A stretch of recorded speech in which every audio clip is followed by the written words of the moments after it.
Well, good evening, my fellow adventurers and D&D enthusiasts. Welcome to another fine episode of Echoes of Eldoria. I will be your DM, Immortalist for the night. And tonight we have some very interesting twists and turns. So, from where we last left off, our adventurers have encountered the, the evil Lord Barkus.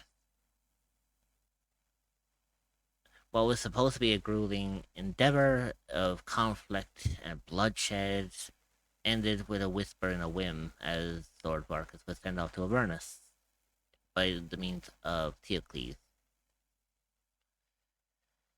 So, with that being said, with the big bad eradicated, the king back to full health, our adventurers have returned to the tavern. However, a few of them met some interesting acquaintances along the way. Our young little Vulcan, Kieran, had ended up meeting our very well esteemed mysterious character who goes by the name of Ashton Graveheart. Not much is known about this particular character yet, but I'm sure we're all going to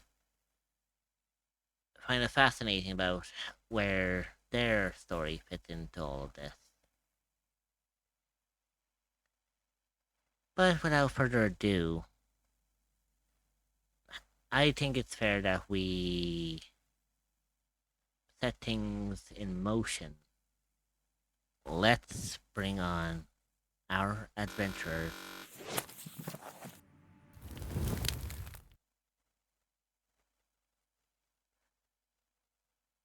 There we go. Oh, Caleb, you're here. Okay. Of course, I was always here. Hey, Rich. Mm-hmm. Oh, yeah. Well, first of all, how are my wonderful adventurers doing since our last encounter?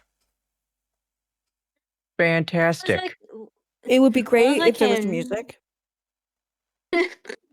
Bitch, please. You mean it would be better Wait. Look, if fine. music was Mike there. in 10 minutes to put on Fine. music. Okay, look. Give me a second. There, we got This music. Yeah. There we go. Oh my god. What? Are we done? So, how have my adventures been since the last adventures that we hung out together? Well rested. I feel successful for some reason. Well, that is good. Packing out my lungs. Mm-hmm. That is good. Now, as you all know, when we last left off, we were back at the tavern, enjoying a very restful night of sleep and slumber with sweet dreams. Is what I would say. Except there's trouble.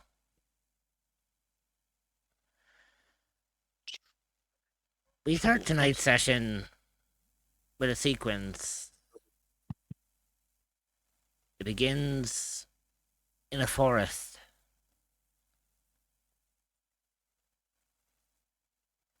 But not of not of greenery and flowers. It's in a forest that seems to be shriveled with the rotting remains of what was once luscious and green. Among this forest, a very young, very scared elf is being hunted and chased by a pack of wild beasts. To the point that they corner him in an open clearing.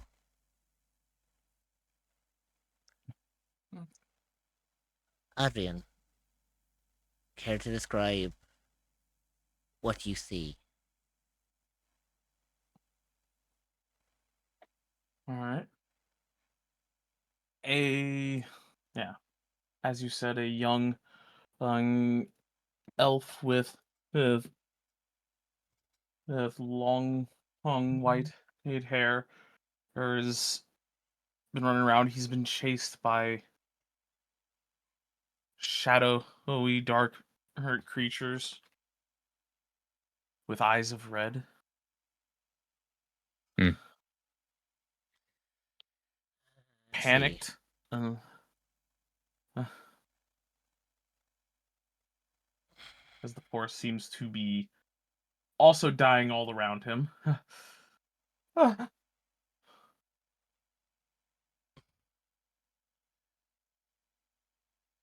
So, as this forest is dying around you,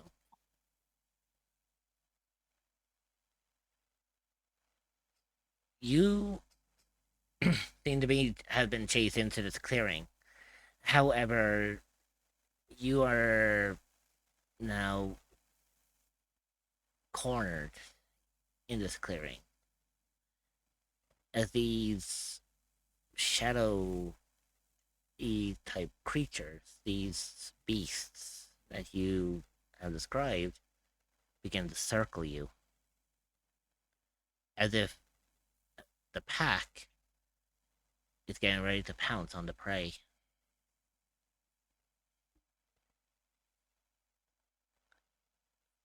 This is the moment where a very bright, elegant elf has wandered through the forest and has come across this. Roxas, as you come into this open clearing, you see this young, terrified elf cornered in its clearing, nowhere to go.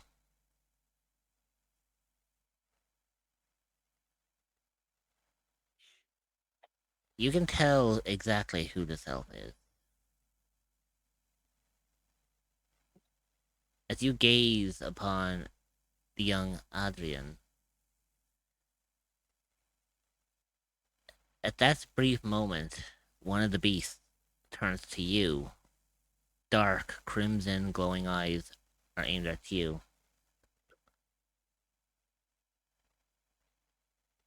What would you like to do here?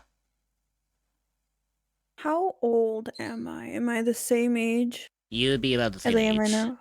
You're the same age as you are now. Okay, so I'm an adult.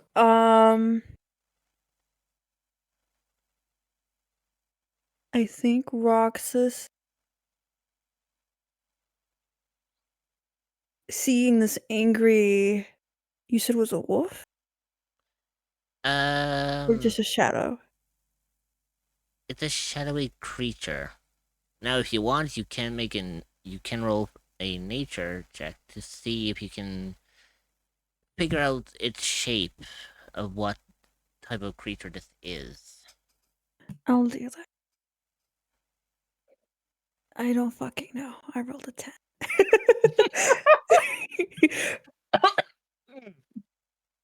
First roll of the Well, night. Love it. Okay, so you can make out with what? With a roll of 10.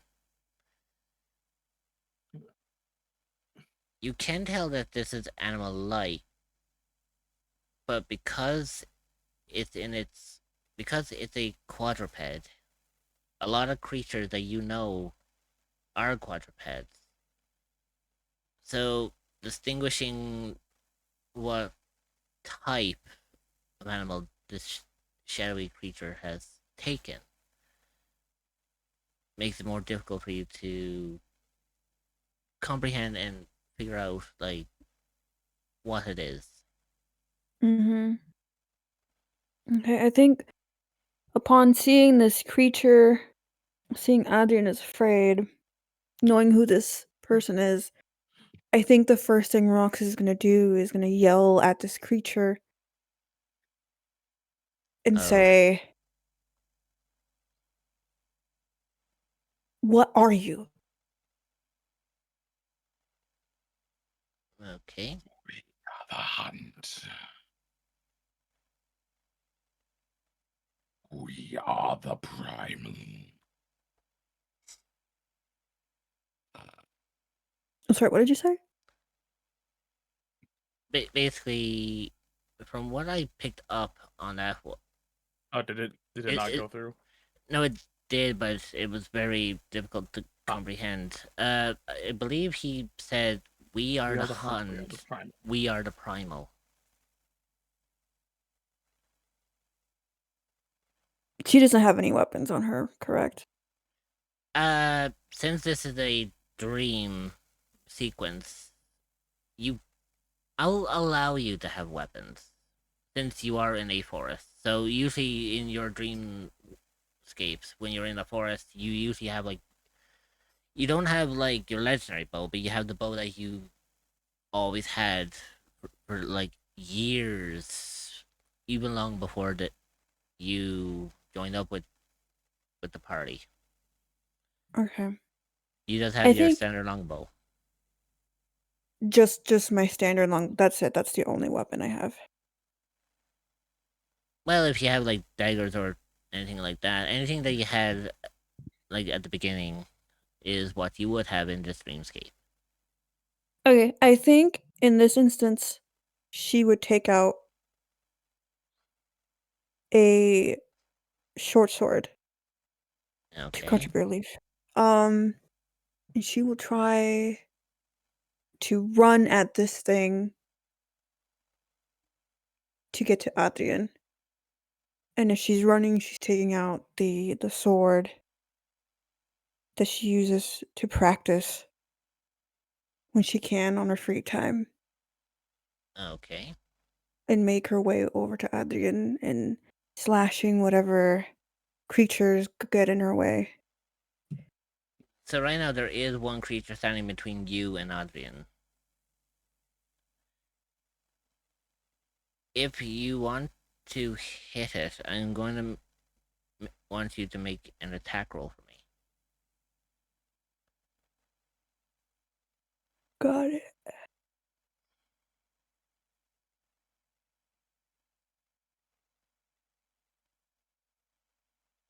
It's a 19 to hit. That hits. However, rather than take the creature taking damage, as you swing your sword at it, it doesn't go down like a thing creature would. Instead, it sort of fizzles out like a, as if you just brushed smoke away.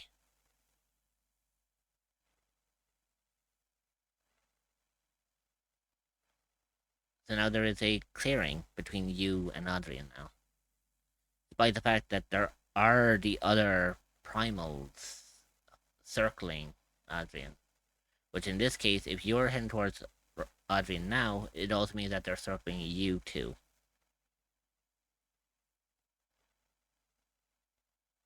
Roxas doesn't care. She's going to keep doing that until she can get next to Adrian. So she's going to keep slashing and running.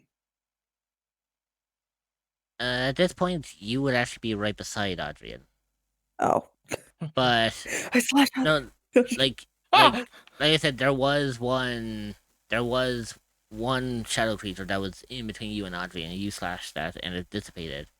But as you darted through that gap to get to Adrian, there was only just enough time for you to get through before the primals circled around and closed in to close up that gap.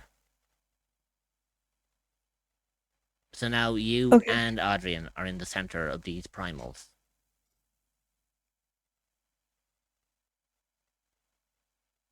I What think would I you like would to do? throw my sword on the ground and run up to Adrian. Ah. Roxas, what are you doing here? Run! What are you doing here? I don't know. Why are you so tiny? Actually, to you, Roxas, Adrian looks like as he did to you in his teenage years, but to you, Adrian, you see Roxas at the same age as you, as if to I see you, Roxas as you see Roxas as a teen as well. You don't see her as an adult. as young Roxas. Yeah, you see Okay. her as young Roxas, just as Roxas sees Adrian as young.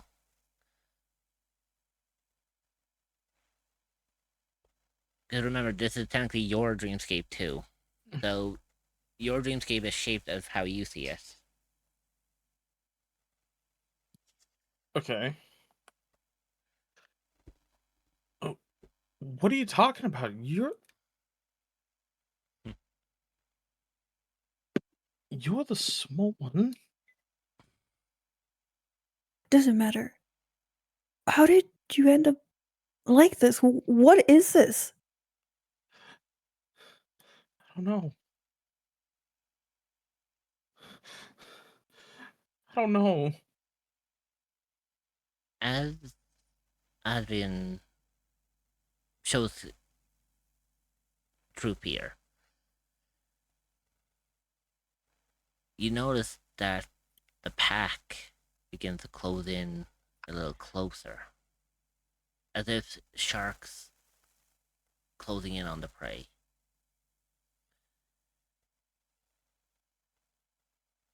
The alpha of these shadow forms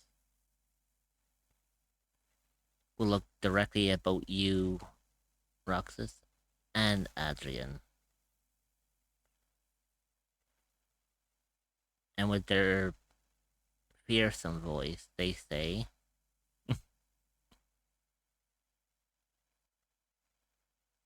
Join us.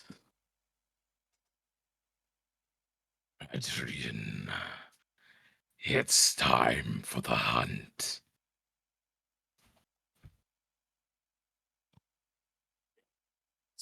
So, Roxas, you can hear this. Like, this is clear as day to you. You can hear these primals saying, join us, Adrian. Join us for the hunt. It's time for the hunt.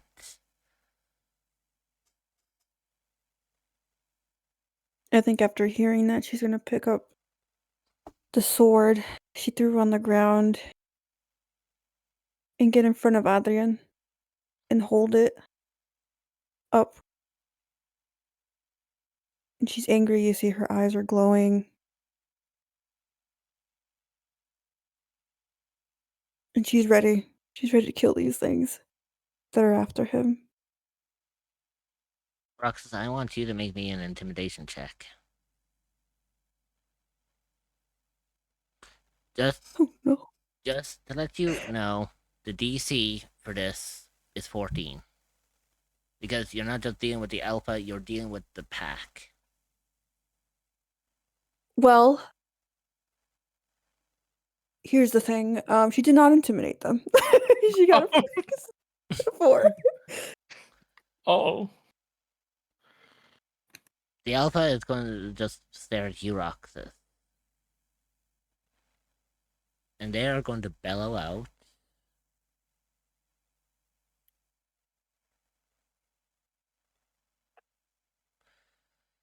Fool! Be gone!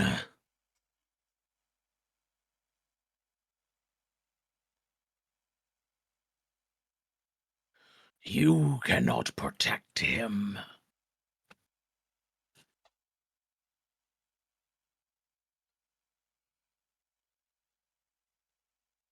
She will then say, even though she is trembling in fear, she is still very focused and thinks back to the promise that she made him when she was younger, that she would do anything in her power to protect him, and she's just gonna say, over my dead body. Roxas, I'm going to want you to make another intimidation check. With advantage. I don't think she's gonna do much, but, it's honest work. It's honest work. Remember, the DC is still 14. That's a 10. Hold on. Remember, Oh, it's a 15. Thank God. That's That's with the- advantage. that succeeds. The Alpha, with his glowing crimson red eyes, glares at you for a solid minute, Roxas. To you, it feels like time has stood still. There is no wind. There's no breeze. There's just this dead air between. There's just this dead air between you and the Alpha.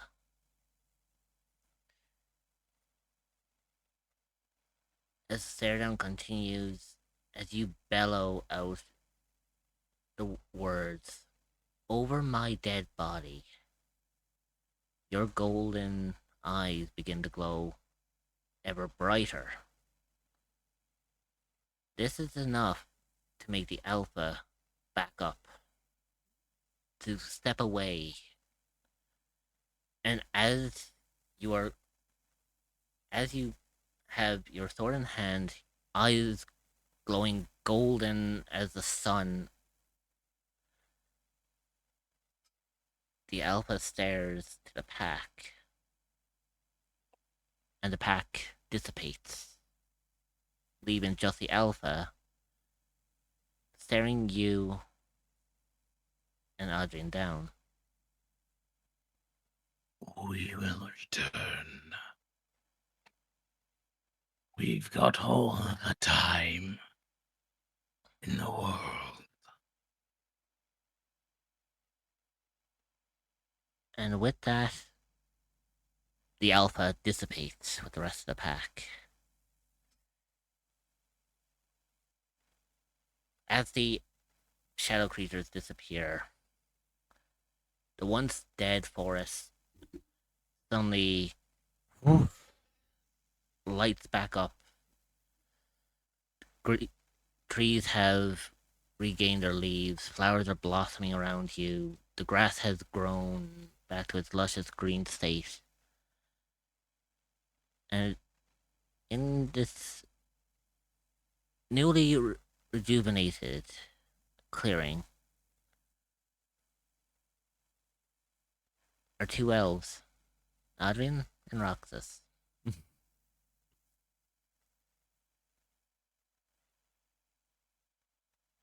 Are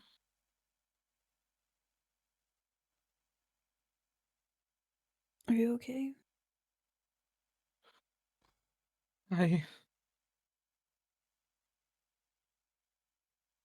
No.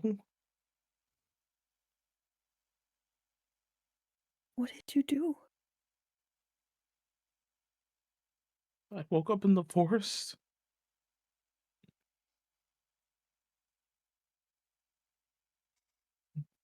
And then I was chased. I don't know.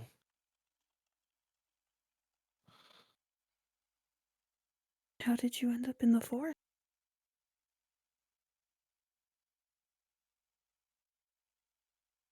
I don't know.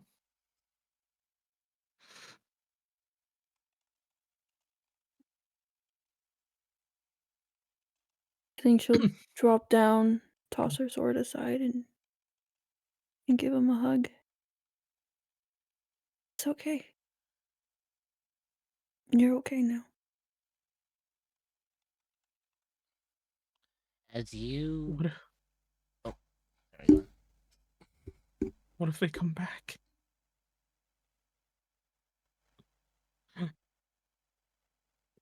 Then I'll be here. At least try to be here for you.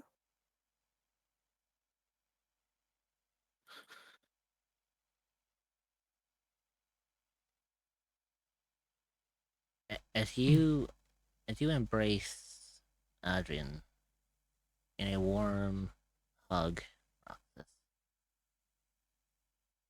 The forest around you fades bit by bit until it's just you and Adrian standing in the void. It's at this moment that you wake up. It is early morning in Silvervale. You all arise to the sound of a rooster cawing outside, waiting to be fed, as its bellow ushers in a new day.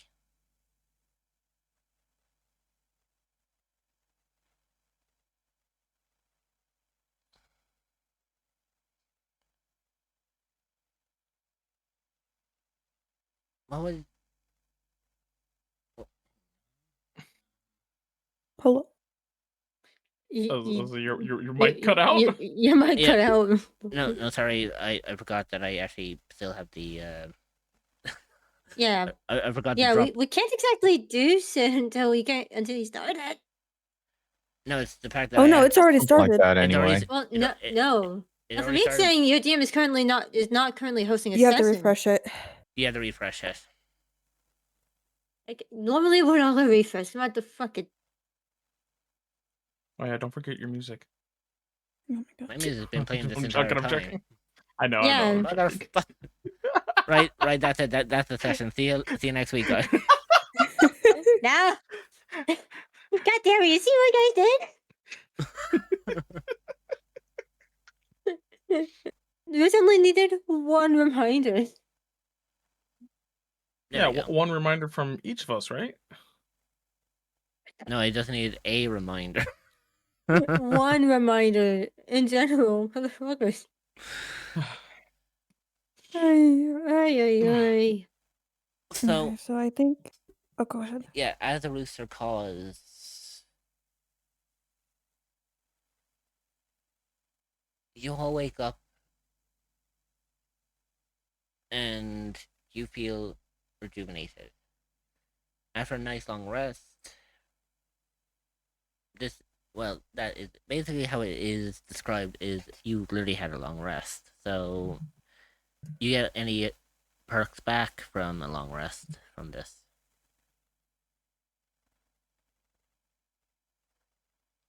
So since it's early morning, Roxas, you wake up in what appears to be like beads of sweat, as if you had just like had a massive nightmare.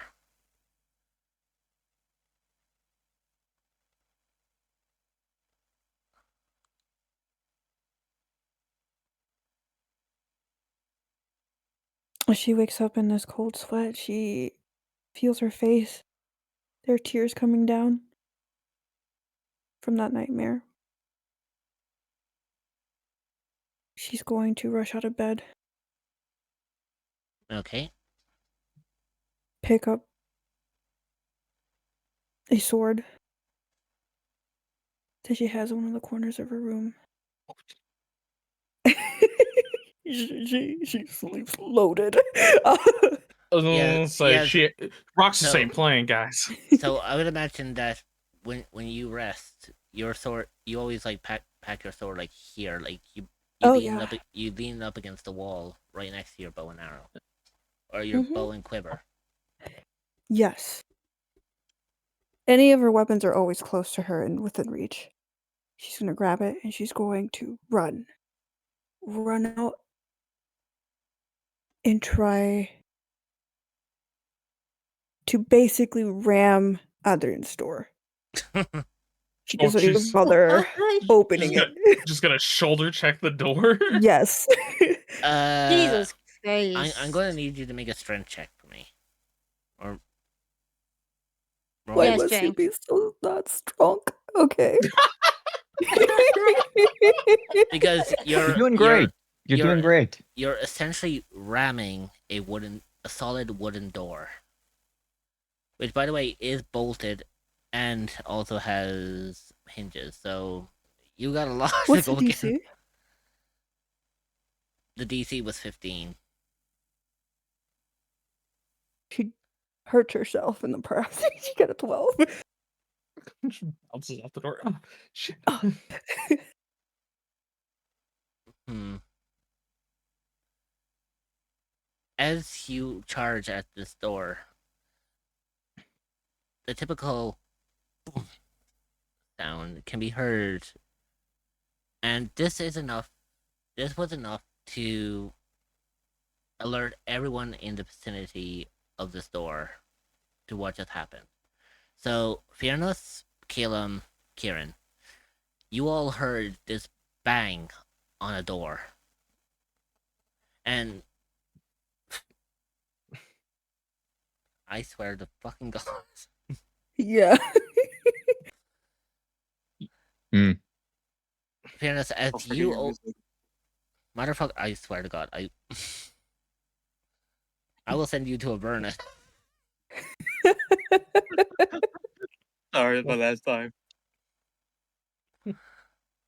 As you open your door, Fairness, you see Rox is standing there holding her shoulder. And from this sight, you can clearly tell what she just tried to do. The fuck, what's going on? Go back to sleep. And then she's gonna grab her sword and she's gonna try to slice that door handle. Before she does that, can I just cast Thaumaturgy to open the door if it's open?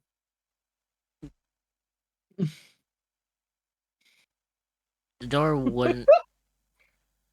You know what? I'm gonna make you roll for investigation if you're going to go with thaumaturgy. Okay.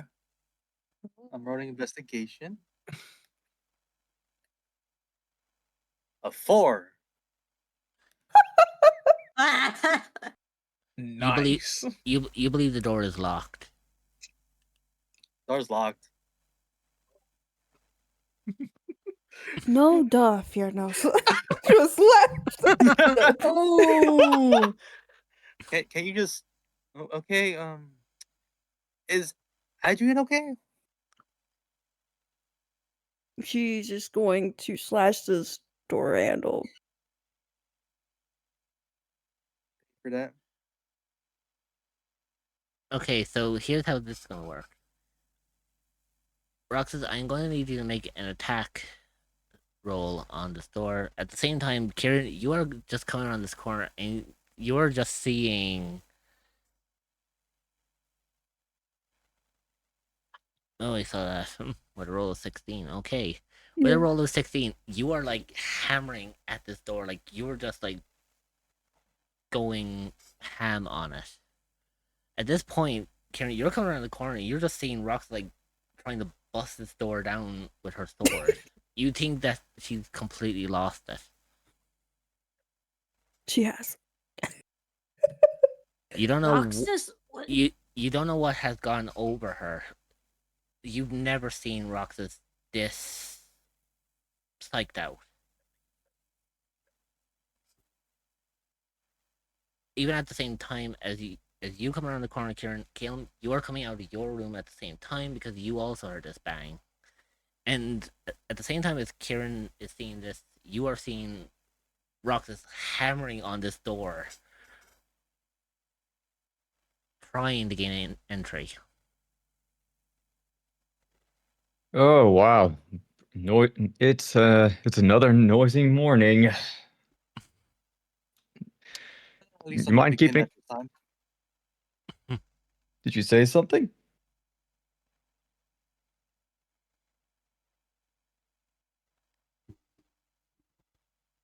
Oh yeah, at least sorry, my voice kind of. I'm still waking up. At least I haven't been kidnapped this time. You'd be surprised how Yeah. many times I've been kidnapped. Well, I mean, it's less noisy than Jenny, so pretty good. Starting off better than last time. Yeah. Right now she's trying to open a door. Cut down a door. Slice a door. At the Aim same to Oh. face time, the door. as you two are That having that this conversation, sorry to cut you off. As you're both go having this for it. conversation, Kieran, you are bolting down the corridor from your room to the point that you had such velocity, you actually skid past the corner and nearly go and hit the banister here. You were just lucky that you managed to break yourself before you got to that level.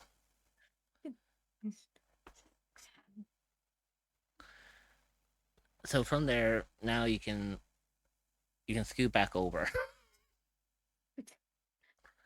and you just see Fairness and Caleb having a conversation about it not being as bad as when Jenny woke him up.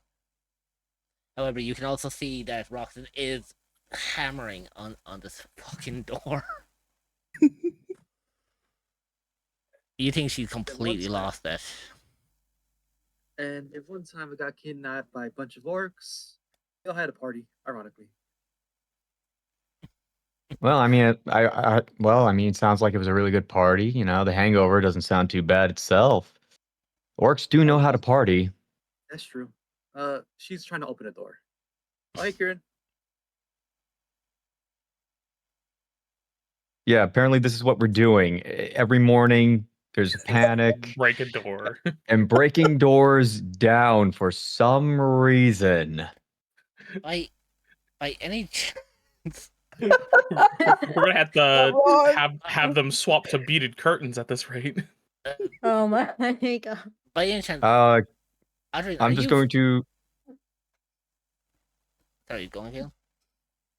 Oh no, I was just going to try and squeeze through. Just walk on by.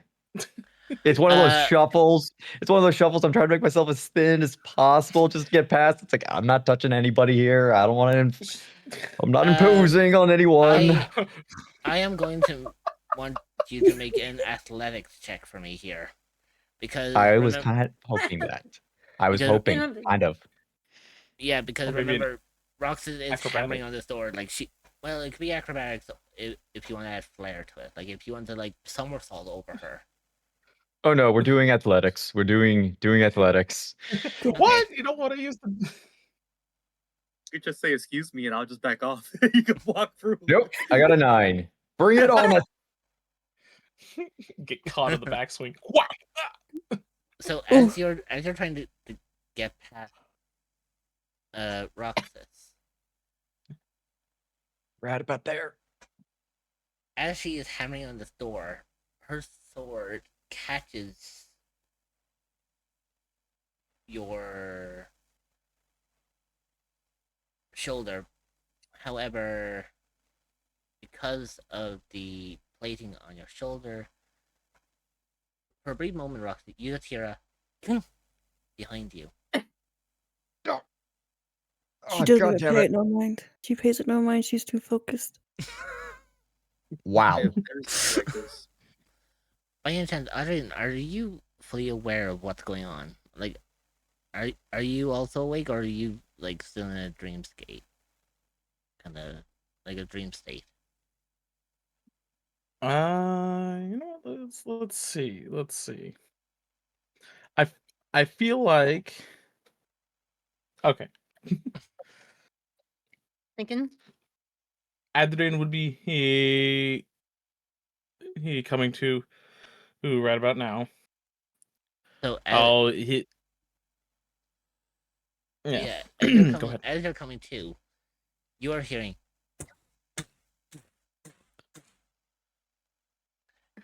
And for a brief moment, you see what appears to be the tip of a sword coming through your door. Oh. Now, you don't know who or what is trying to gain entry to your room. But all you can see I don't know. is this hammering on the door and this blade starting to slowly protrude itself through the thing. If only I had mending. Start fixing the door. For anyone's context, has anyone here ever seen The Shining? Yes. I haven't seen it, but I know of the moment. it's that moment that's happening right now. This is Here's Johnny. yeah, it's a here's Johnny moment. Except in this case, it's here's Roxas. Oh dear lord. That's what I was trying Oh, to the morning do. lord is. Yes. Oh, the morning lord is not ready for this. I'm going to grab any necessary items that I have. I don't know who's currently at my door or chart carving through it, right? Mm-hmm. You just see like this blade slowly getting more and more like noticeable. Like first it started off with just the tip of the blade, and then you start seeing more and more of the sword as it starts to like cut through the sword slowly but surely. You can tell that it's going to take another couple of swings before this door completely splits apart. The urge to say I jump out the window. No. to jump out the window, grab the ledge, and drop down. I mean, Dude. if you want to. But no, that wouldn't make sense. I would reach Yeah. out with the bond on to see one, where's Roxas this at. Mm-hmm. To see if there's any other emotions going on as I'm getting out of bed and grabbing stuff and getting ready for or whoever's carving their way through my door. So, as you hone in on the bond, you can feel Roxas is nearby. In fact, she's incredibly nearby. You can sense that she is actually behind your door. And you can walk forward and try to open the door and be like, Roxas, it's me. Whoa! But as The sword comes. as you are trying to tell Roxas that it's you, through the bond, you can feel that she's panicked. She's scared. Something has spooked her. But you don't know what. All you know is that she woke up spooked, and now she is carving through your door as if like her life depends on it.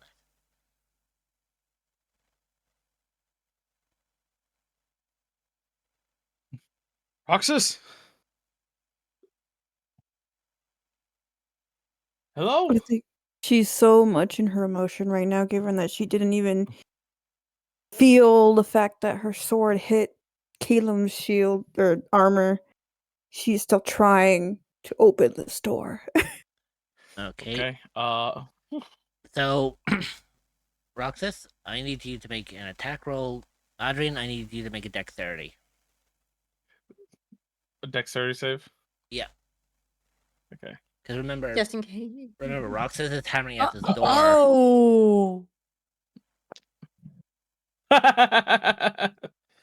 What's the dexterity? That's a 7. And Roxas. the roll at Roxas was a fucking 19. Oh Dude, no. Do why are some you going damage. towards the? Why aren't you saying anything? Shouting first would be the first.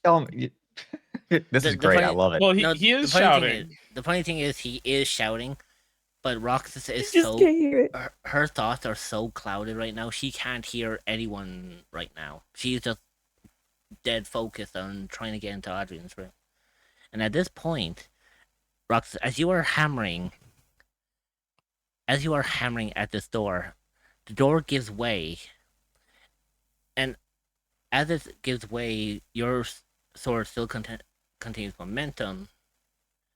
However, in the sheer moment, it strikes Adrian in the shoulder. So, Roxas, roll for damage. Nice. Adrian, you take 6 points of damage. of 6 slashing. points of You take 6 points of damage. slashing damage as the sword pretty much like it doesn't like cut right through, but it embeds itself into your shoulder.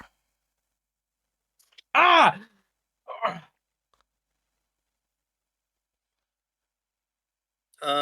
You're kind of hurting him, Roxas. Roxas, in this moment, the yell from Adrian snaps you out of your state of mind, and you notice you holding onto the sword is now embedded in Adrian's shoulder. Ooh, that's a nasty one.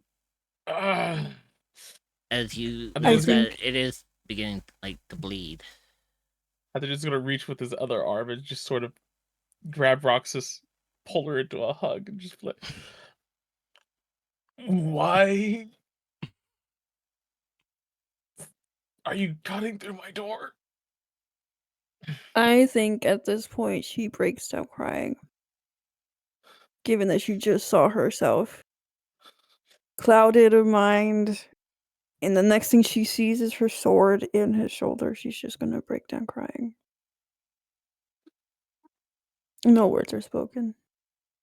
She is trembling. She's scared of what she just dreamt about and what she just did. It's okay.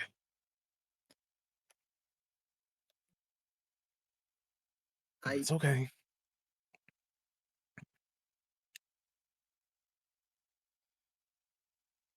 And she let goes of the sword. Hopefully not impaled into you.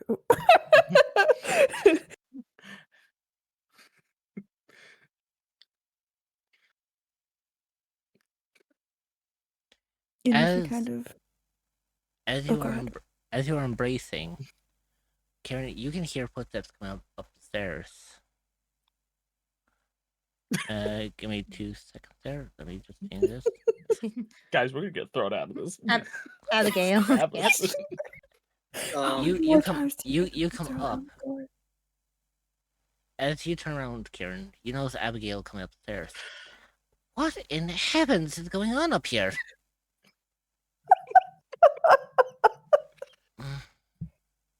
I don't know. Well, I suppose you're lucky that I haven't opened the tavern yet. Some of the patrons would be very confused if they were to be entering and hearing whatever hammering was going on up here. Look, I get it. Things like to go bump in the night, but please, there are other people who need their rest, you know. It's early morning. It is very early morning. We'll keep it down. Sorry, we'll keep the orgy down. I'm sorry. We're just having a moment. Well, since you're all up, I suppose. Is there anything that you want the chef to cook for you for breakfast? I'll bring it down. I'll bring the orders down to him. No, we could go downstairs and get it, but can I get some ham and eggs, please? Certainly. I believe the chickens have given fresh eggs this morning, so perfect. As Abigail turns and goes back down the stairs.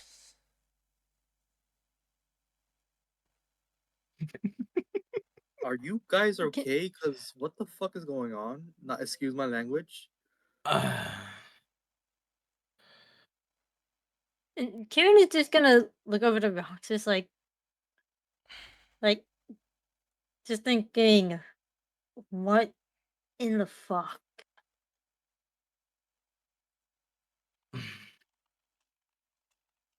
Here, let me help you guys out. I'm gonna cast aid, and Calum, Roxas, and Adrian, your hit points increase by 5 as well as your maximum hit points. Oh, that's a good spell. That's a very good spell. Go ahead. Here, let me help out. I never help you guys out. What the fuck is going on? You guys okay? Roxas? Roxas is just having a mental breakdown right now. Gyarados just puts his hand on his shoulder. I mean, puts his hand on her shoulder. Yes, you put your hand on your own shoulder. They're there.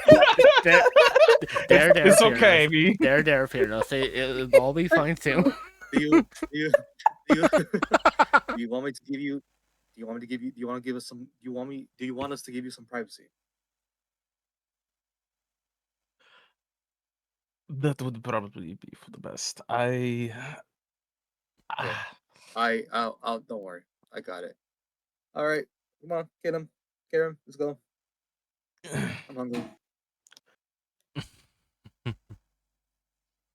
It's okay, Roxas. I'm here. Hey, y'all hurry up. I'm hungry. The bit. Kieran is very hesitant to leave the area.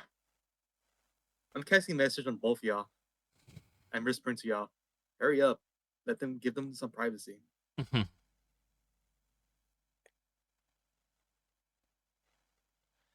So as you do. Bef- So Okay. Did you pull out the sword? yeah, you. What did you say?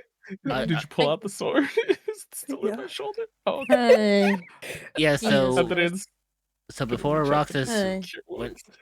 before Roxas came in with the full embrace, as she snapped out of her moment, seeing that the sword was implanted in your shoulder, she she doesn't like pull it out, she kind of like slides it out, as in like a, that kind of whole like, what did I do kind of moment. Mm-hmm. So like at this point the sword is just like on the ground while you two are embracing.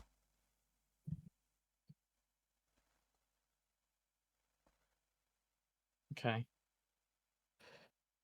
Adrian's just going to heal himself up here. Because...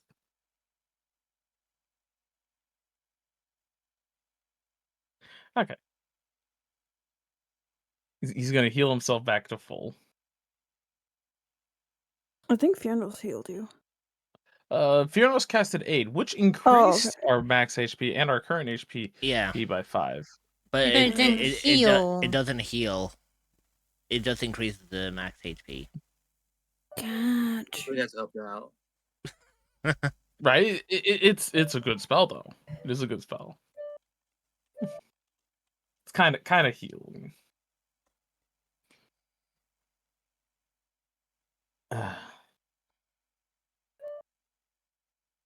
You're right, Roxas.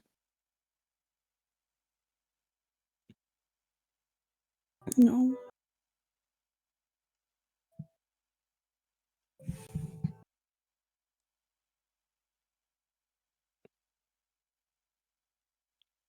Do you want to talk about it?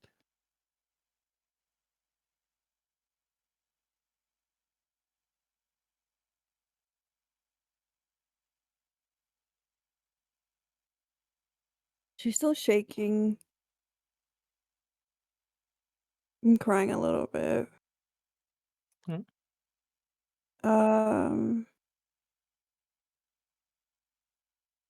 She doesn't really say anything to that.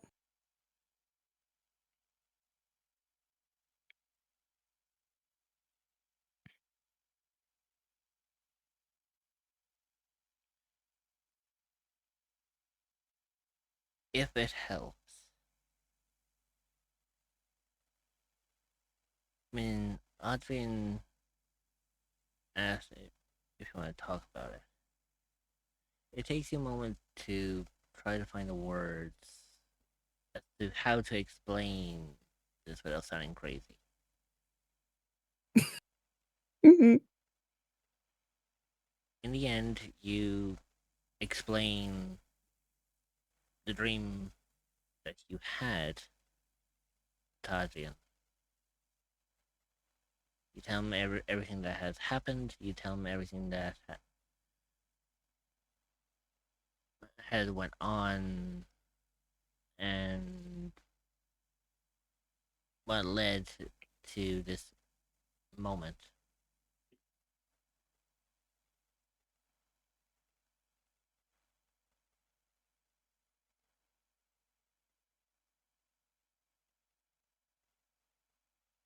So it takes a few minutes that you explain, but Arian has Mhm. a brief idea of as to why you are like shaking.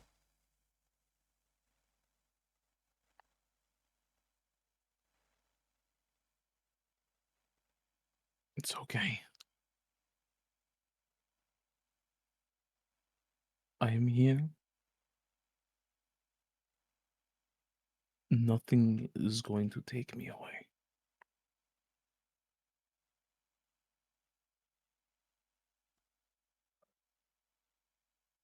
You don't know that.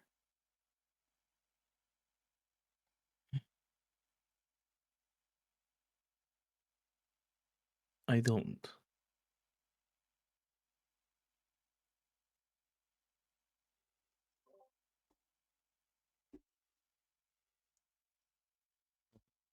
But even still, I will fight.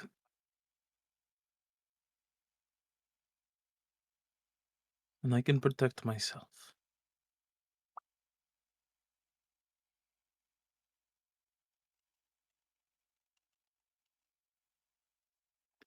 And with you by my side, there's no way we can lose.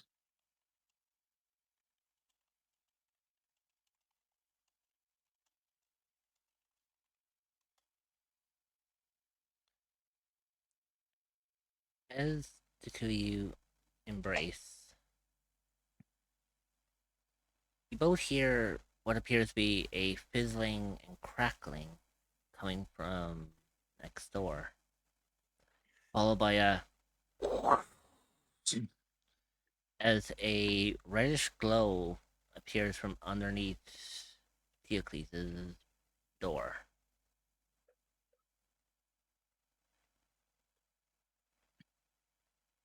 It takes a brief moment as the light fades and the door opens. Out of the room comes Theocles.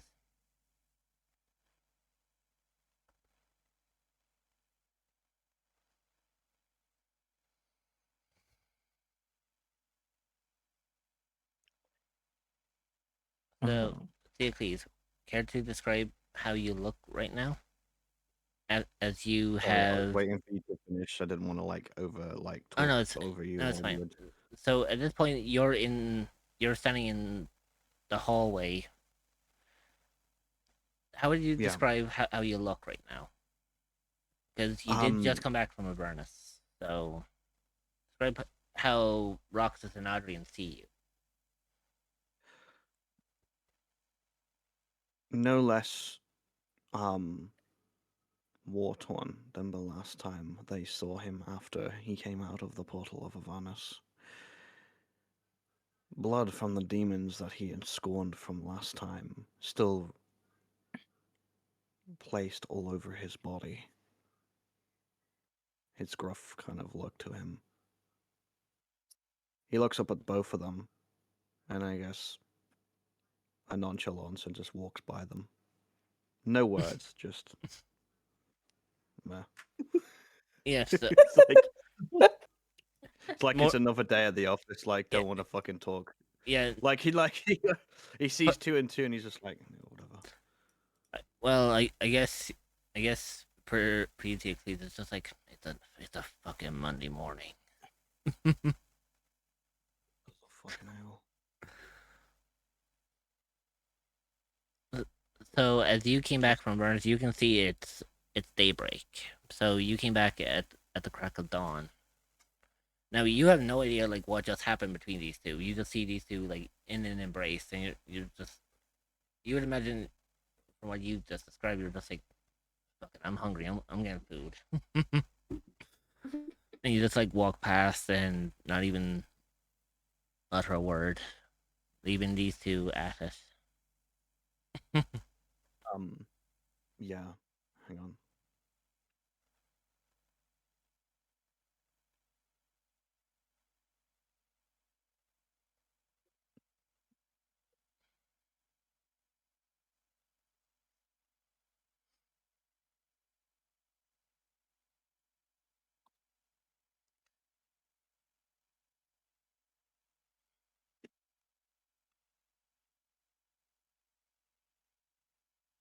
Sorry, just trying to clarify something first before I go, oh yeah, X, Y, and Z. Rain. So, Theocles, as you look back at Roxas and Adrian embracing, a figure stands at your door. Yeah. Give me a second.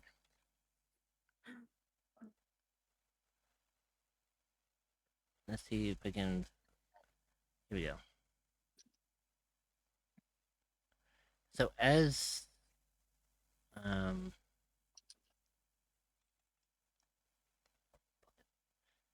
I just need to find the actual token here.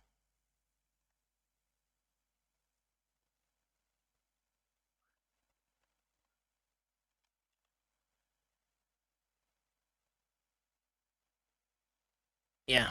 So as you are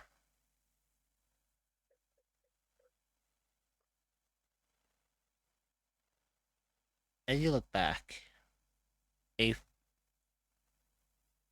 just ignore that. Oh, That was the wrong one. No, It's hang like on. funny. I had to hide that for a second. why is there a weeping angel? No, Kill it. because of the token that I Fucking had, will be. it was actually too large for this one. It would have looked out of place, so I had to find Fucking one that A. was smaller. Fucking boss fight. Fuck. Jesus, no. Dun, dun, dun, dun. So, I so want boss fight. Theocles, as you walk past them, you look back, and you see a figure standing at the door of your bedroom. Gazing in front of you is Dario. She just waves you on, puts her hand to her mouth, and puts it towards you, and gives a slight little wink before she goes back into the room and disappears. The Oculus just mutters under his breath, "What are you plotting, woman?" Ooh,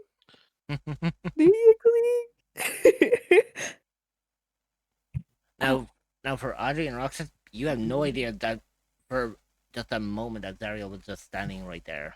You weren't even aware that she was there. Right? All we heard was, "What are you plotting, woman?" From...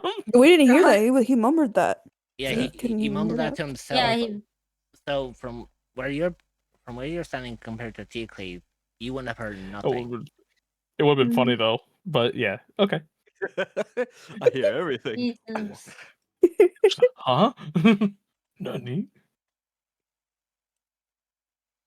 I guess I- what you could say is you could have heard like not exactly what Theocles mumbled, but you could gather that he said something under his breath as he looks back.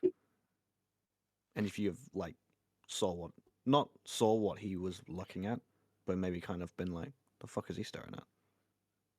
You could Mhm. probably gather something. I don't know. But he still grips the pendant that Zario gave him in his hands.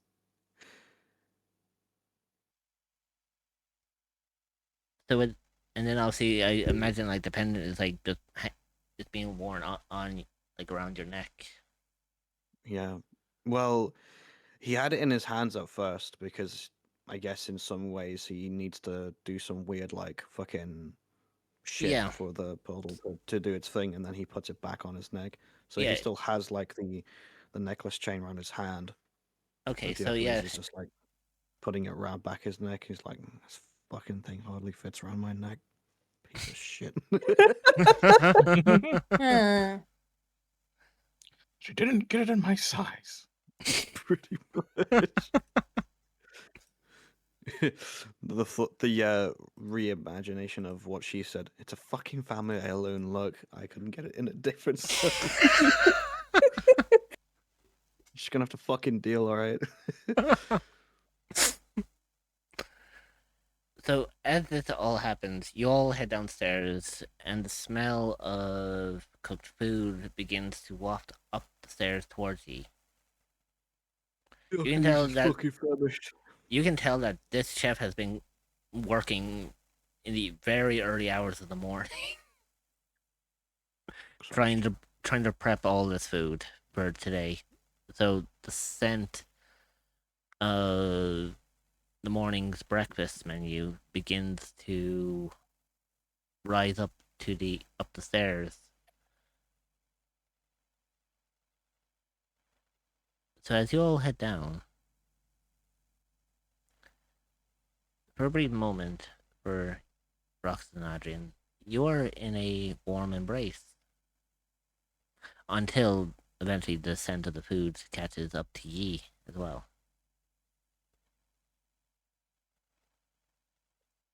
I think Roxas would just head down. I don't think she would say anything. She's still kind of upset of last night too, so and also she like almost killed him, so yeah, she would just go down. Stabbed Adrian. Mhm. Oh So- no. So as you all head downstairs, okay, let's see. Can I actually find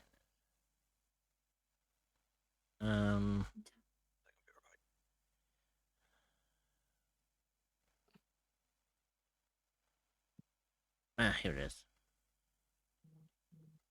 So as you all head downstairs,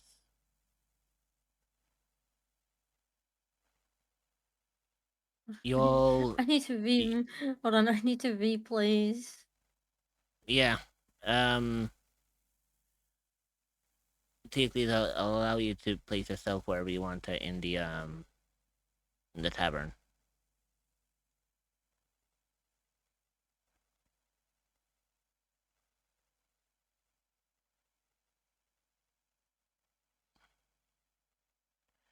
As you end up coming down,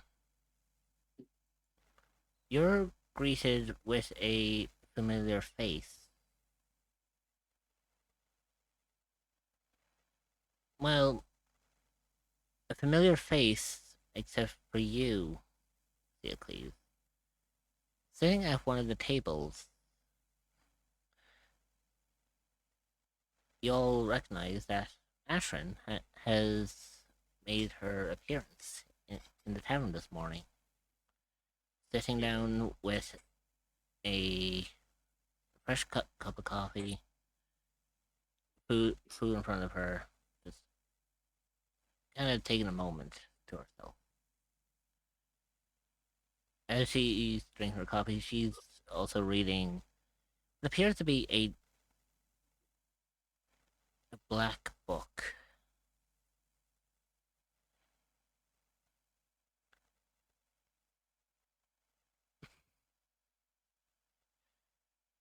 So as you are all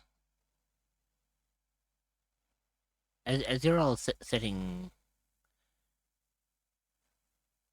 for breakfast,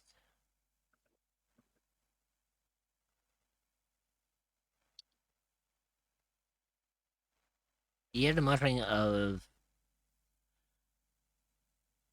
what appears to be like conversations in the kitchen, followed by yelling.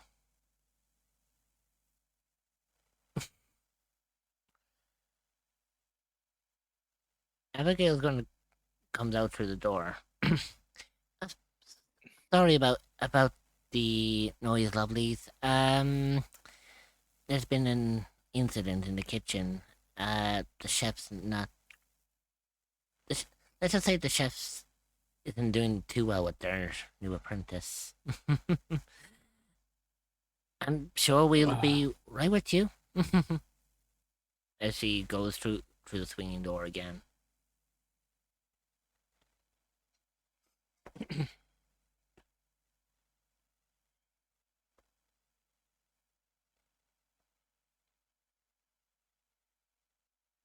So you all come down the stairs, and the last one to come down is Adrian.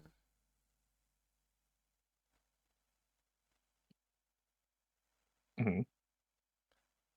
You can kind of tell that there's still plenty of seats around, so you feel pretty. You have two choices you can make here. Because as you were coming down, you did hear the yelling coming from the kitchen. Right? So, I was like, so you could either go into the kitchen, figure out what the hell's going on back there, or you could decide that you're just like, it's morning, I'm hungry, I need food first. I'll let you decide on what happens here.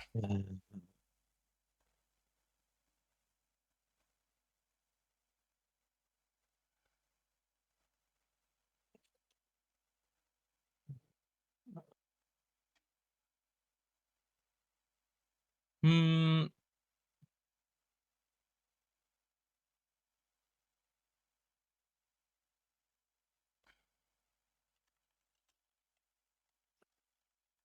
Feel like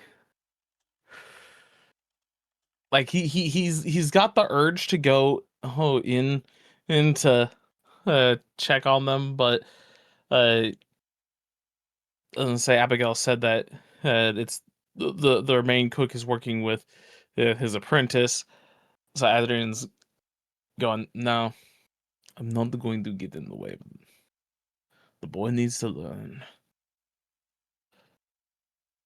And also, he's kind of really wanting to stick around somewhat near Roxas, So, especially after what just happened. so as you sit down, you hear another shatter going on in the kitchen. Not as loud as the first one, but this sounds like as if it hit the wall, like right here.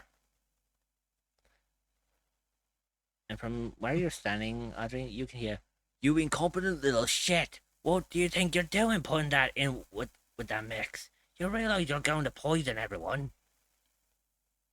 Or with a, sorry, sorry, I'm not, I've never made this. No. Follow with a, keep, keep this up and you won't be working in this kitchen. Got it? Now, do it again. Okay. Adrian, can you go help him at least? I don't want to hear. I don't want to hear that poor lad being berated like that. The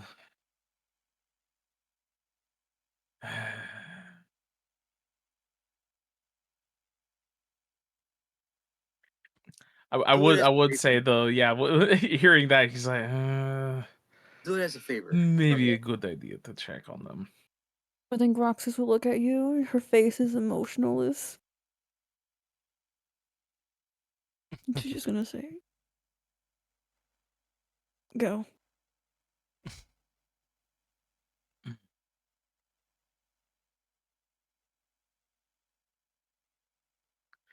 Slowly goes into the kitchen. Adrian, I need you to make a dexterity save. Oh.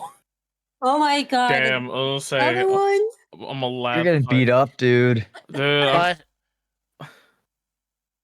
just but, takes a but because fucking you, thrown plate to the face. Hold on. well, because of the fact that you are aware that some fucking shit's going on in the kitchen, I'm gonna let you roll with advantage. Okay.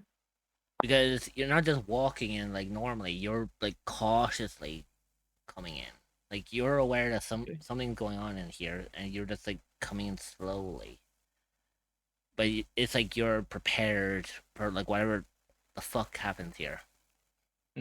Dirty 20. With a dirty 20, you open up the door, and as you peek in, a glass jar flies past you, and within a blink of your eye, it shatters off the it shatters off the wall over here.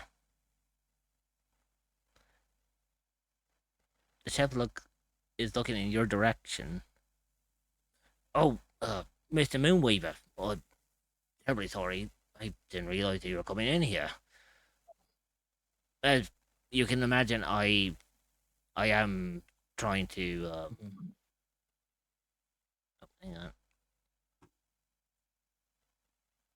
Sorry, I had a What dip. are you doing?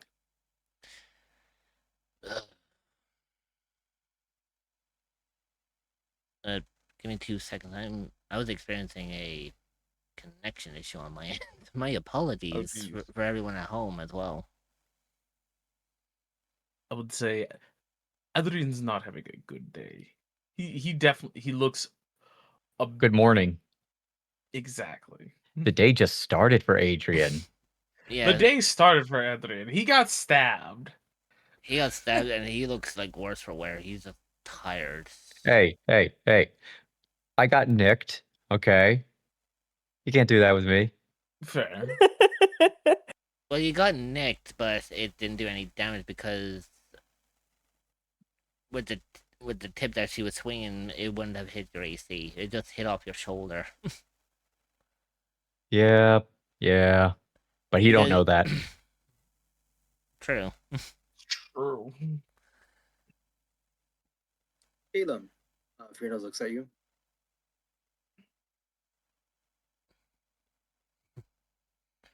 So, Oh. the chef's gonna look at you, Adrian. As you can see, I've been tasked to help this little one. As he gives, like, again, as Roxas would say, if looks could kill. It's like this sharp, intimidating stare at what appears to be a little kobold in like a white apron, little chef's hat, looking completely stressed out, looking like as if he's like freaking out. Can I keep him? And do you think Yeah. that hurling glass vases No. around in the kitchen, causing them to shatter, who's gonna clean up this mess? Well, Are you gonna have the this poor kobold clean up glass that you shattered? well, since he's a bit of a he's an apprentice. It's like we need to teach the lad the inequity of the kitchen. Inequity of the kitchen. You threw that at the vase, shattered it over a table where we prep food. What if that food is passed away into a patron and who gets glass in them? I want you to make it an intimidation. Jeez.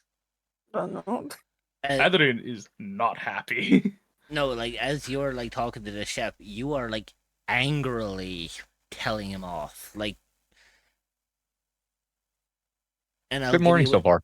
I will give you advantage on that intimidation as well. Good morning, everyone. Jesus Christ. Okay. It's a 18. I would say probably while Adrian is talking, a bit of menace, a bit of growl, all is coming through his voice, unrealizing it. Yeah, so as you're not just angrily telling off this chef, you're primarily like barking at him in anger. The fact that you are incredibly angry, that your voice, I I can tell that the tavern isn't even open yet. It's just you guys with Ashrin.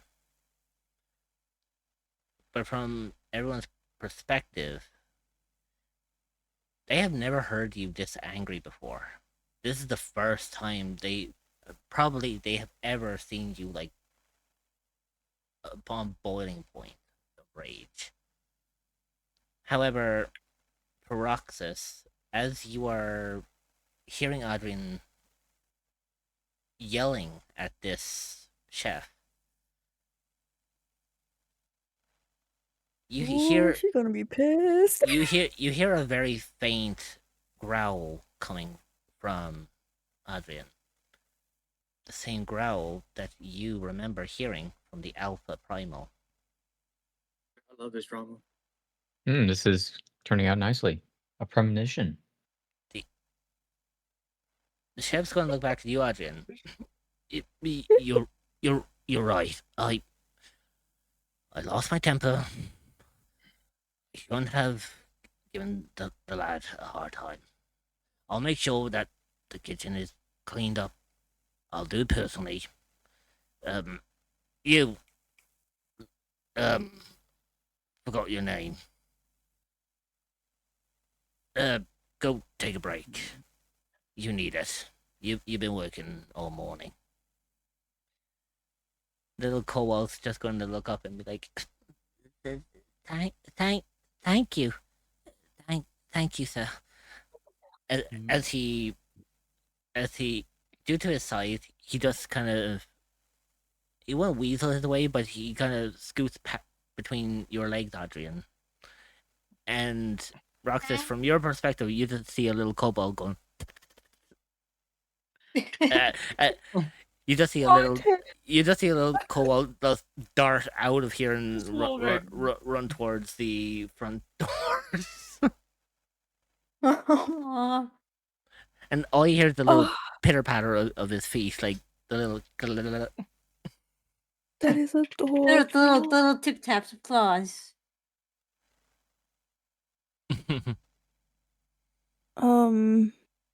I think Roxas would get up from her seat and go into this kitchen after hearing that growl from Adrian's voice. And she's just gonna look straight at Adrian, deadpan as looks could kill. And she, How Go about we set the scene? yeah. So as Adrian has been in this anger state, Roxas, you come in.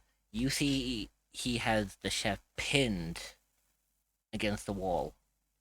Oh. Oh. How did this happen? Anger. Again, because of Adrian, because Adrian is in this kind of boiled rage, because he woke up not in a very good mood, and between like last night with Roxas and then having to be woken up and then having Roxas impale her sword into his shoulder, he's not having a good morning. He's a little bit pissed off, and hearing this chef literally primarily abusing a kobold, he's had enough. And as Roxas, you came in, and he has this. By the way, this chef that he has pinned up against the wall is an orc. Like, he is built almost to the same degree as Adrian, and Adrian has him lifted off the ground, pinned up against the wall. Like, his feet are off the ground. Oh shit, bro. She's livid. Like, as like another way to put it is basically anger has blinded Adrian. Yeah. Alright.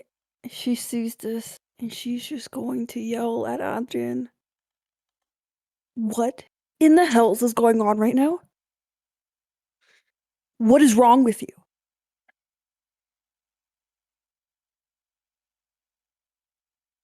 Adrian's going to very.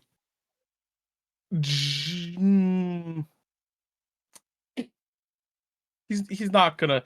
He's gonna drop the orc then. I'll say he's he turns and goes, "What?" You just pinned that man to a. What the hell?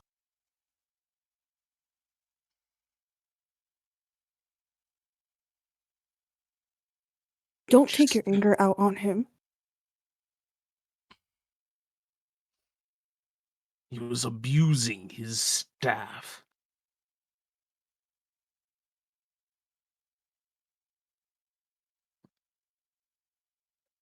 That does not mean that you abuse him too.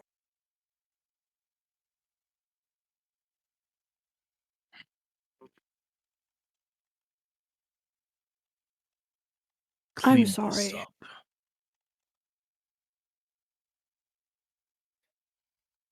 Wait, did you just So- clean this up from? No, he my bad, but he turns to the orc and tells him to clean this up.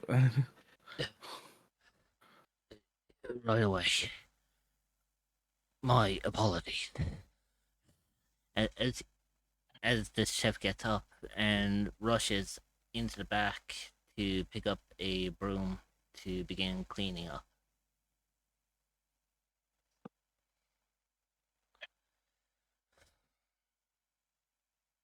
Outside in the tavern, Kieran, as you came down, you were very quick to notice a certain someone sitting at a table. And I can tell you, they have also noticed you very quickly.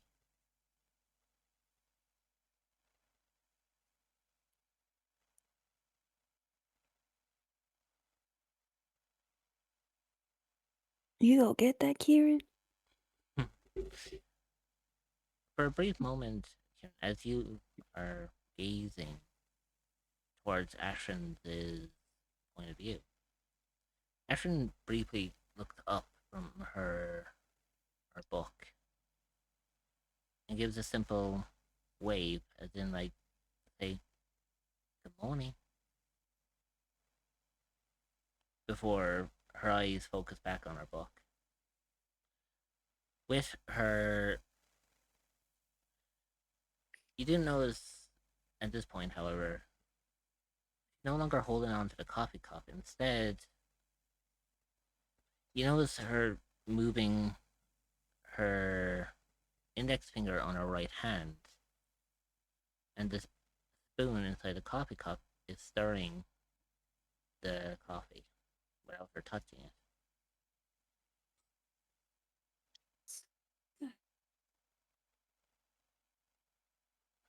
Out of curiosity at seeing that, he makes his way over to her table, sitting at the chair across from her. And he simply looks at that and it's just like, how are you doing that? Ashton's gonna look up from her book.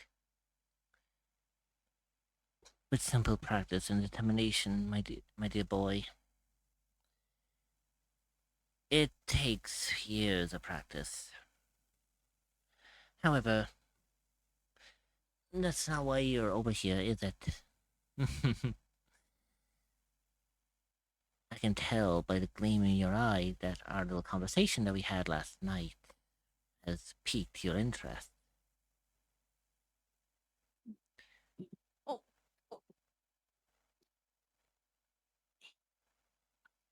I Hmm?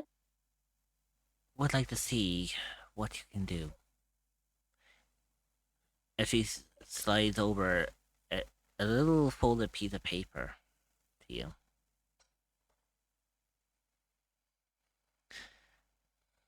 Just a little something I prepped. Nothing more. As she goes back to stirring her coffee using her finger, holding up her black book. He he very carefully picks up the paper and takes a quick little second to read to see whatever it says. To look over its contents, basically. As you open it, the notes state,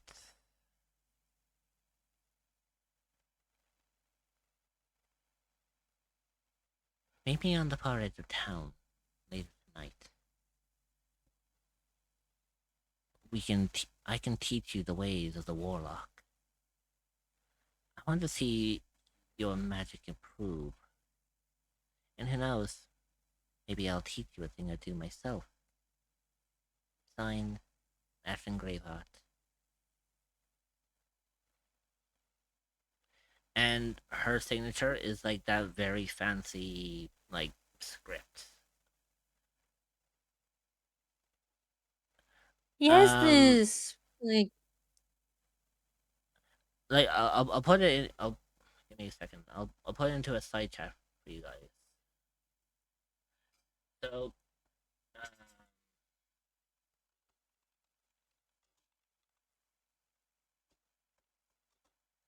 let me show. Let me show you like how her signature will look.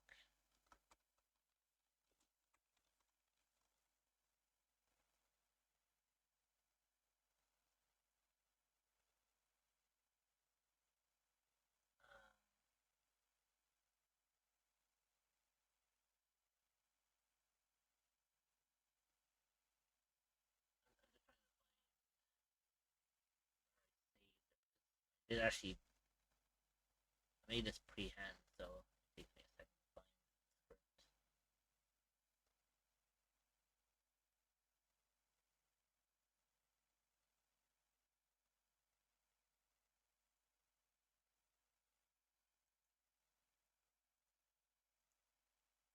Yeah, so I'll post it in the side chat for you guys in the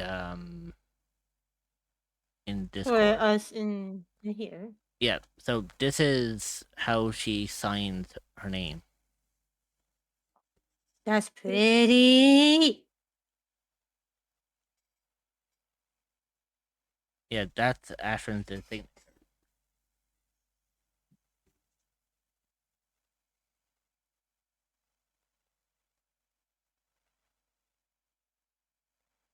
Yes, this. So as Ashton is just gazing at the book, he kind of peeks up again. Is there something else I would like to help you with, Kieran? He shakes his head and responds, "No." I just saw curiosity did take hold of me for a little bit. What seems to pique your interest? Well,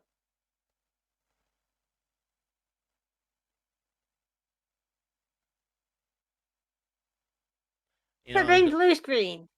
I was going to say for a moment there was just like, what piqued your interest? As I get bombarded with twerking fucking Snorlaxes.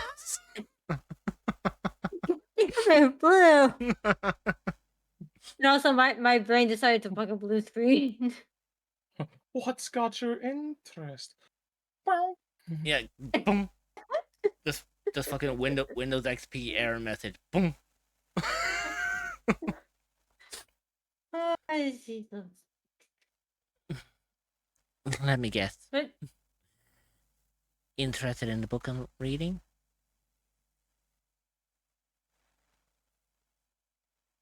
If I had to guess, that's your grimoire.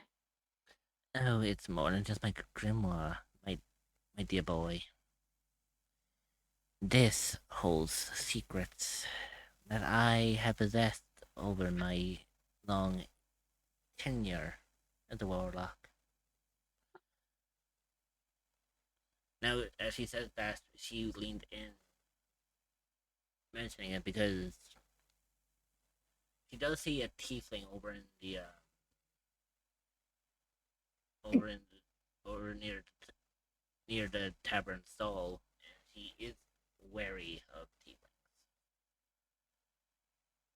I can teach you more. Just follow the note.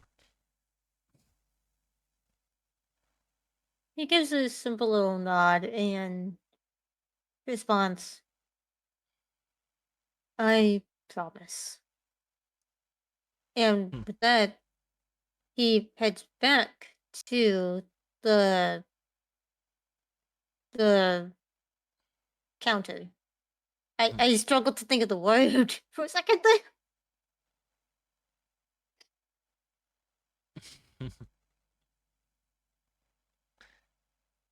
So as you're all vibing, Daily is just enjoying his breakfast. Roxas and Audrey are having confrontation in the kitchen. Kim, in fairness, what are you two doing?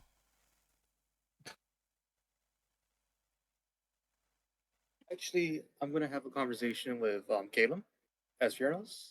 Mm-hmm. Uh, Caleb, before everything happened and such. Oh, Uh, yes, Fierros. Yes, hey, Fierros. hey, I gotta apologize for last night. I was too hard on you. I thought about it some more. I didn't really know I asked such a question. I mean, it is an evil game. No, I can see that. No, I just mean like, how do I say this? I last night I put the blame on you too much. Too much. It's I don't. I was wrong about that. Well, I mean, apology is accepted. Though, I guess if I had really any concerns, it might have been with Roxas. She Same. definitely did not seem on her game with all the lines of questionings I had. I, in my opinion, I felt like some of the questions were inappropriate that you asked. That's why I got defensive. Well, it was kind of hard for me. I don't really know what was inappropriate about the questions.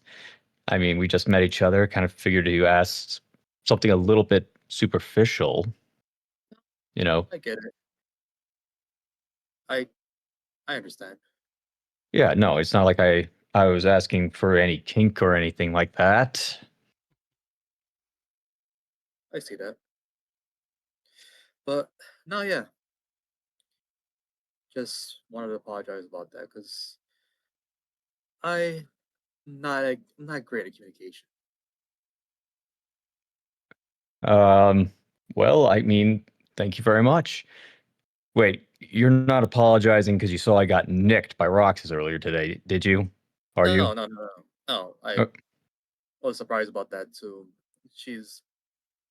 I just looked past you. She's right next to us. Uh, just a little bit worried about her. yeah, you She two seem to be quite the conversation people, especially whatever the heck you were talking about last night. Yeah, hmm. I just shared some personal information with her that I felt like she needed to know. Mm, right. Of course, it is your leaning in closer. Well, not really closer, but really making eye contact with you, Fiernos. Right. It is your personal business. Wouldn't want you to really keep anything too much underneath. It might break one day. I already did. All right. As on the books. Anyways, Yes. yeah. Anyways, hands on the books. Just thanks for hearing me out. Okay. All right. That's all you wanted to say. I'm good. Okay. So Karen being as civil. so as you're all having this conversation, Abigail is gonna come out.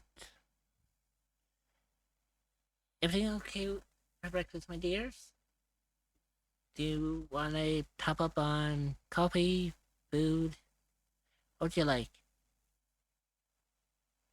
Or are you Can you give me okay?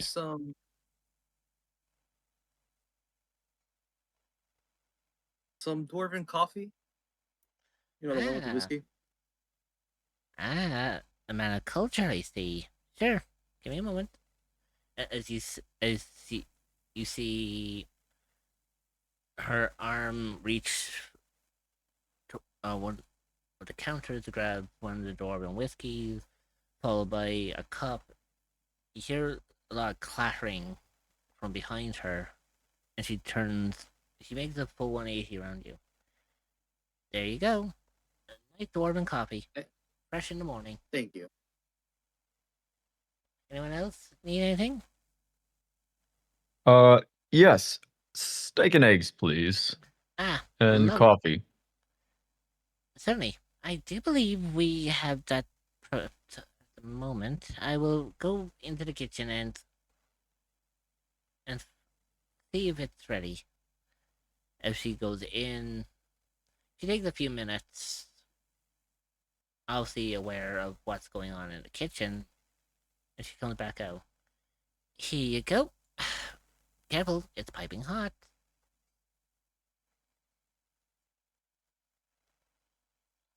Thank you very much. Preferably fair trade. Excellent. Oh yes. Everything is made to the perfect condition for everyone. Miss Graveheart, care for a That's top an up odd of comment to make. for a top up of your coffee?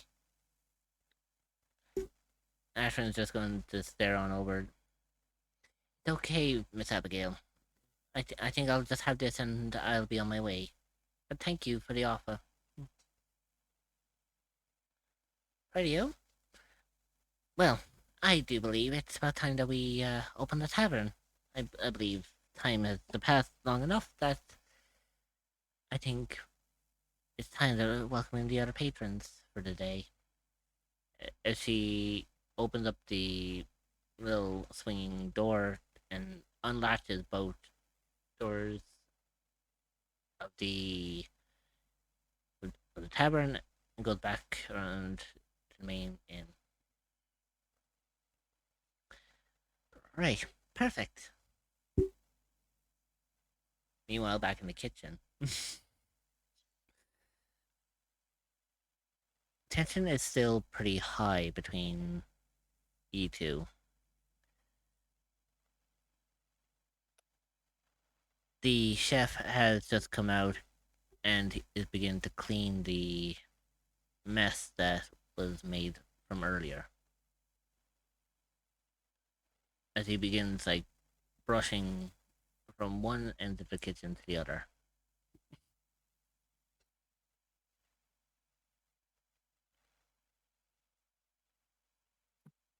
What would you two like to do in this moment?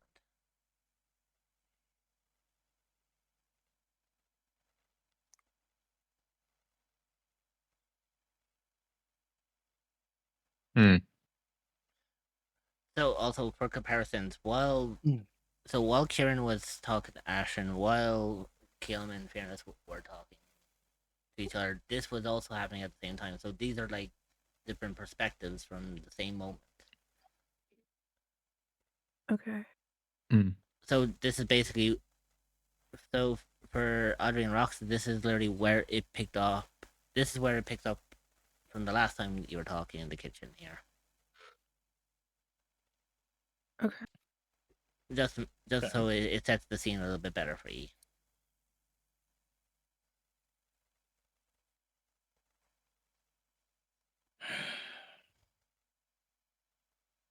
I don't.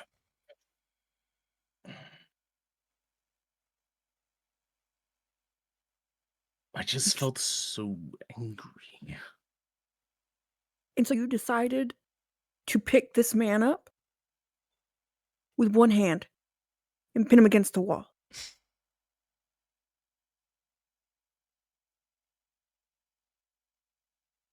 I don't even know how I did it.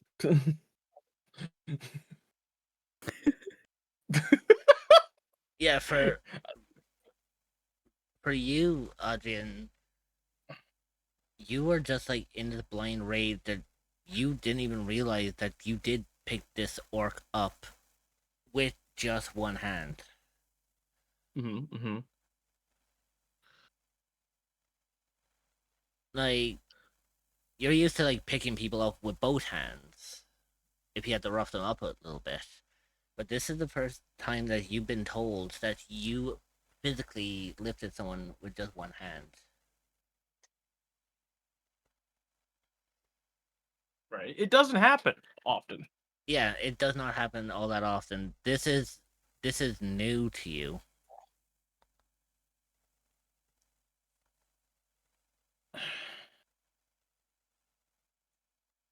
I don't know what happened.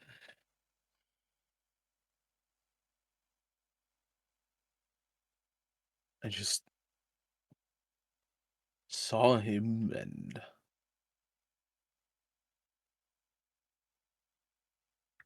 was angry at what was going on. And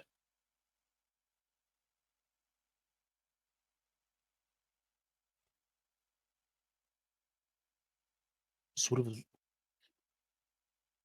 lost it. So you can get angry at him, but you can't even come and say that you're sorry about what you did last night.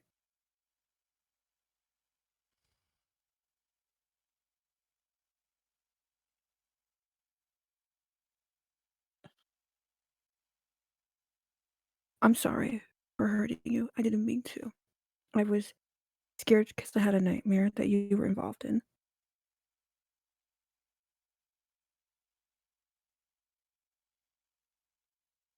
But I think we need distance. What?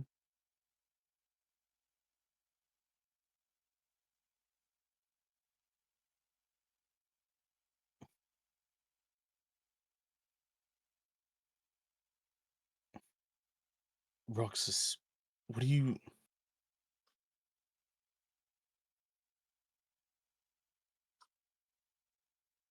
What are you saying?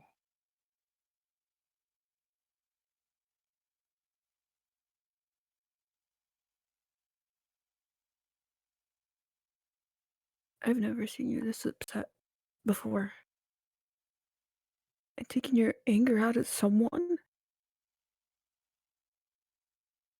That's not like you.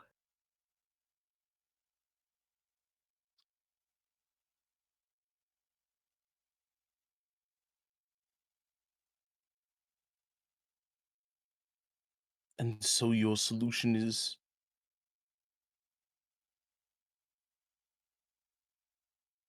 to form distance?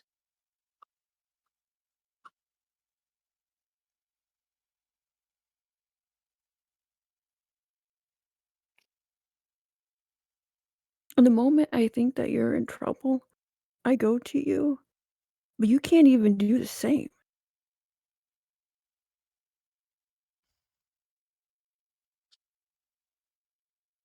You were swinging a sword. I'm talking about last night. I was swinging a sword because I was scared that something might have happened to you.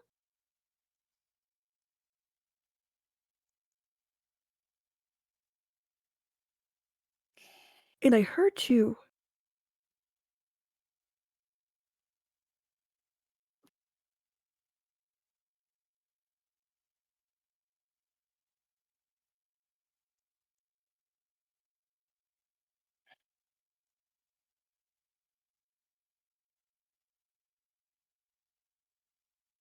Let's say Adrian's.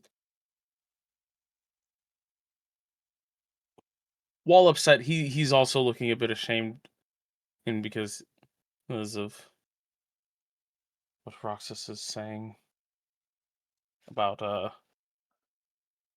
that he didn't even go speak to her.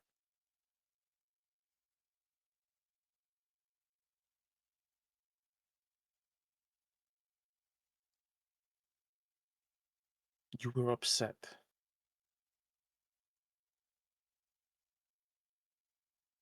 At me.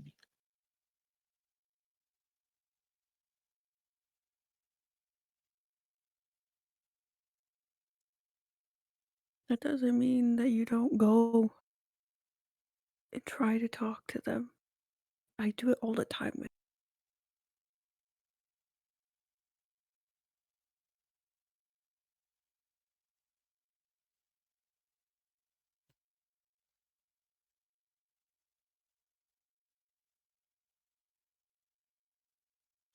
The You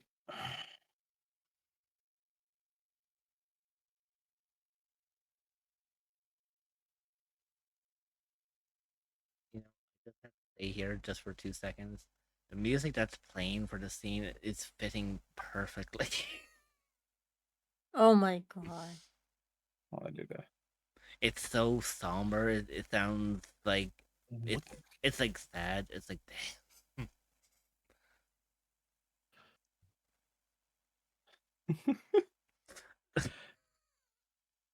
Sorry, continue. I just wanted to point that out. What would you have me do then? I can't tell you what to do.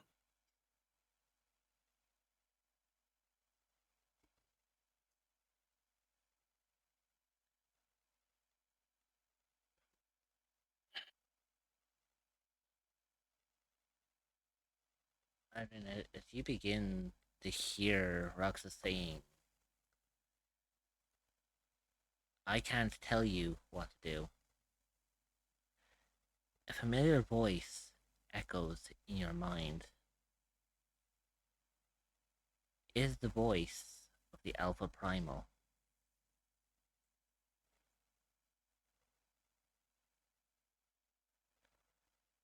You can sense their presence. You know they're there.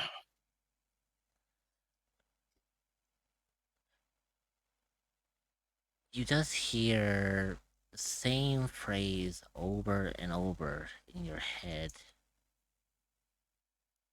It's time for the hunt.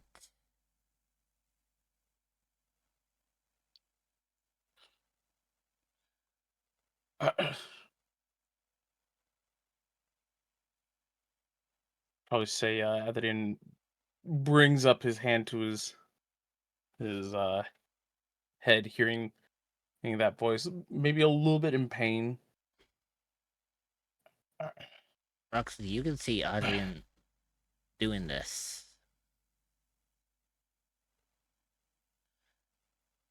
And because of your bond between you two, the sense that Adrian felt, you can feel too. You know what's causing this infliction.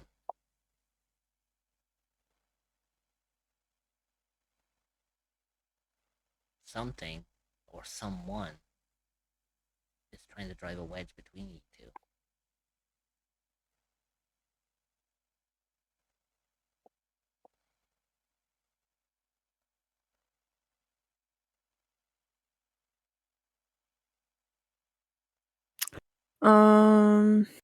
Give me a sec. Damn it. How dare I not be smart? How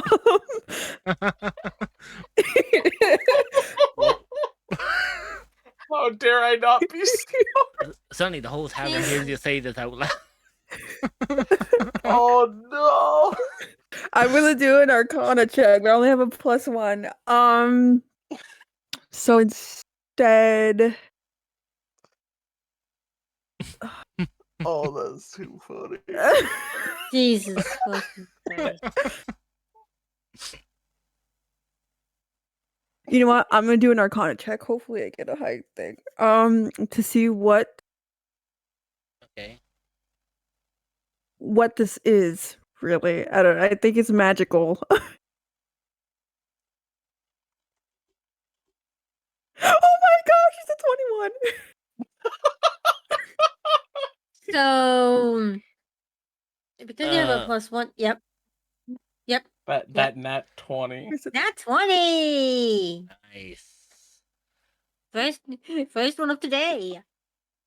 Do you know what? First nat Do you know what? 20. Since it's a nat 20, Roxas, how do you want to do this? I think Roxas will, knowing that I can feel this from the soul bond, and thinking back to the dream, she thinks it has to do something with the soul bond, and so she's going to do a thing that Adrian's father taught her, where she will close her eyes and feel the soul bond and see if there's anything there that she can sense. Any type of magic that she might know of given her class standing and her interactions with different people, things that she studied, if it's a fae fiend or whatever. She just wants to know what the cause of this is right now. Like, where's the source of magic coming from? So, upon you closing your eyes to see what is seen, you are trying to hone in. You're trying to hone in. You are honing in slowly to where this magical source is, and then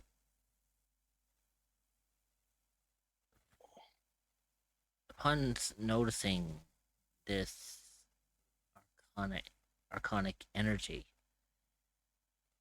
for a brief moment, on a nat 20,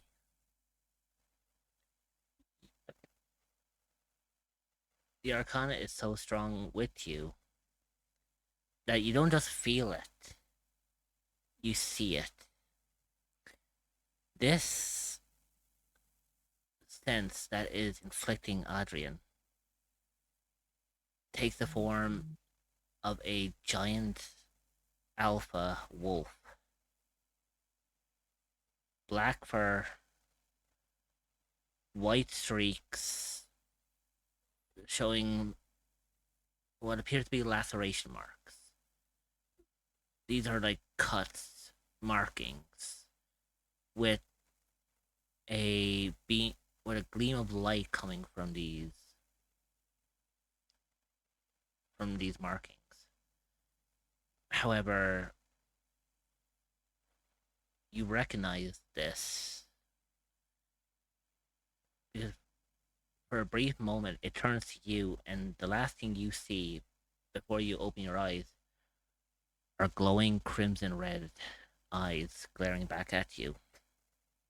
This is the same alpha you've seen in your nightmare. And with that, your eyes immediately shoot open again.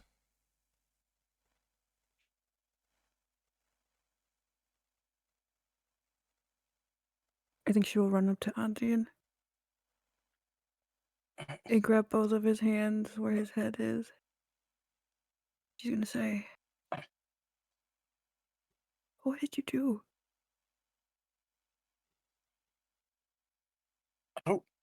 I don't know.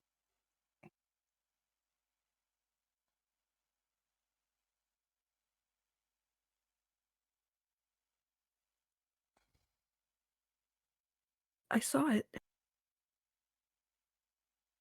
A wolf.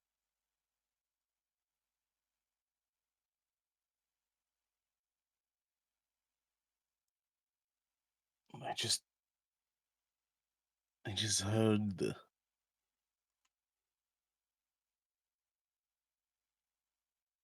It's time for the hunt.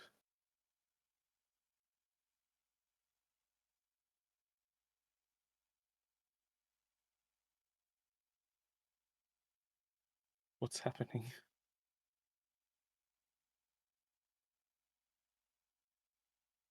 I don't know.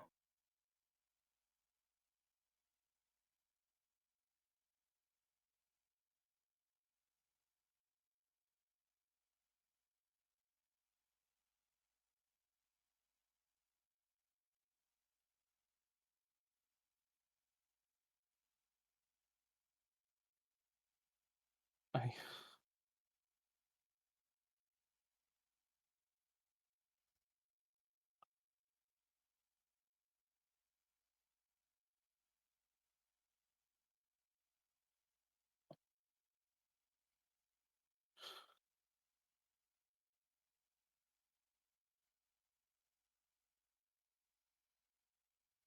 Roxas.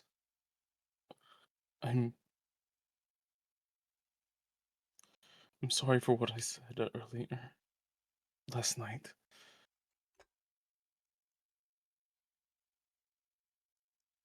And I will try to do better. I I know how your feelings are, but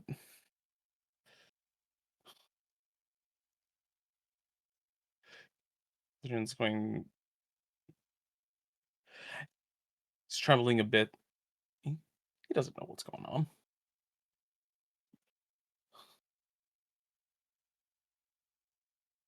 I'm afraid.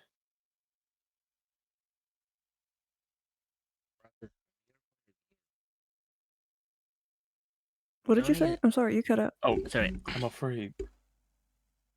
No, to cat up. Oh, sorry. I You're was fine. wondering- You're fine. I was wondering, like, who you were thinking, because I've been getting people tell me I've been kind of out lately. Oh. You're good. Yeah. And so they said, I'm afraid.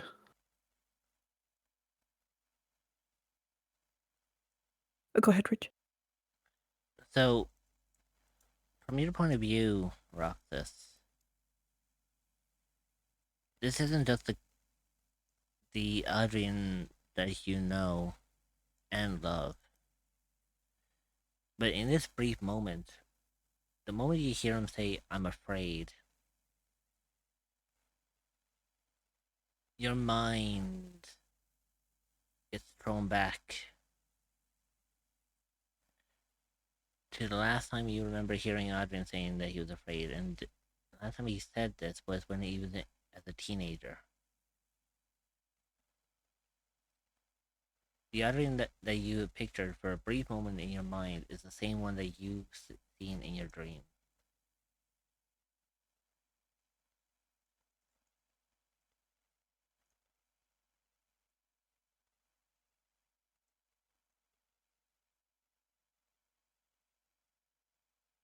You can tell that Adrian's apology sounds sincere, as he sounded spooked, sounded scared.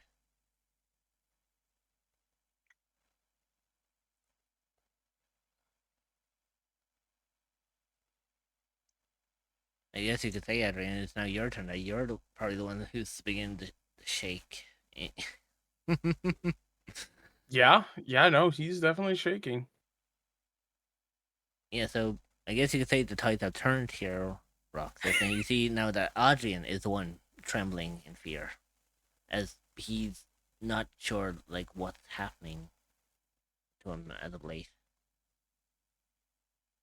Between the nightmares, between the voices, between the sudden aggression, a lot seems to be happening relatively quick.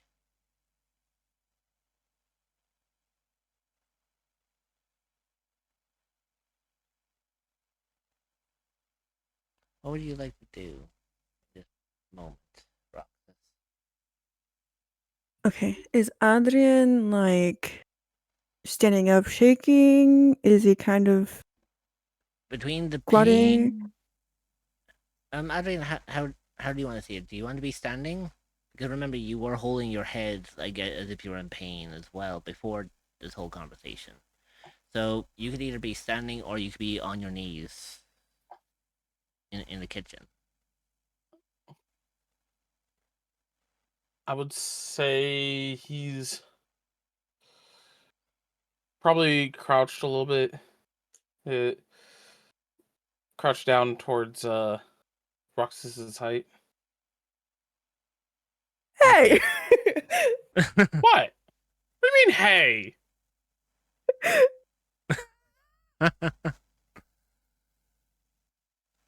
But Look, I saw the height difference on our characters. yeah, to be honest, I thought your character sheet. No offense, Roxy, you're short, Adrian. She is. She is very short. I figured it exactly how tall is he? She's 5'4". Yeah, she's 5. She's 5'4". She is taller than Kieran. See, it's He's funny. 5'4". Adrian's 5'11". Yeah, so so basically, fucking. Kieran is 4'10". Yeah, but like, that's why I'm laughing is because Roxas is only 5'1". Yeah, there's like a 7-inch difference between the two. Yeah, that's why I'm fucking laughing because it's so fucking funny. Oh my I just like the hey. What do you mean? And just a hey followed by a slap out of nowhere. Just like hey. But Oh, yeah, so she's gonna give him a hug. She's just gonna say, "We will figure this out together. Maybe in one of your books, you can find something. Maybe we can send a letter to your mom. I don't know if your mom would be happy about it, though. I also don't want to ask her. We can try and go to the church again and see if we can find something there. I know sometimes my mom would do certain things that involve something like this, but yours is kind of new, so I don't know. But we'll try."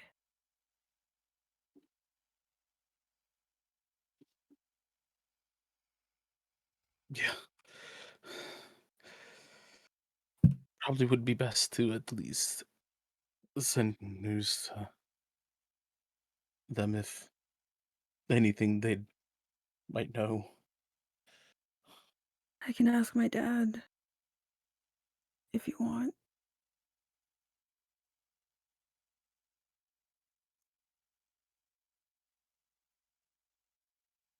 But I think maybe right now, either going to a church or looking through a book. And then we'll decide if we want to send a letter to your mom. Maybe my dad. I don't know. Maybe Caleb might be able to help. Yeah. We can ask Caleb, yeah, for sure. Or Kieran.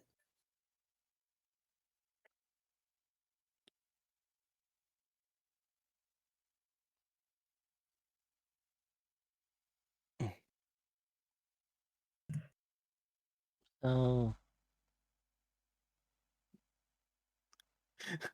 as I suppose Karen might know. as you discuss all this that comes into matter,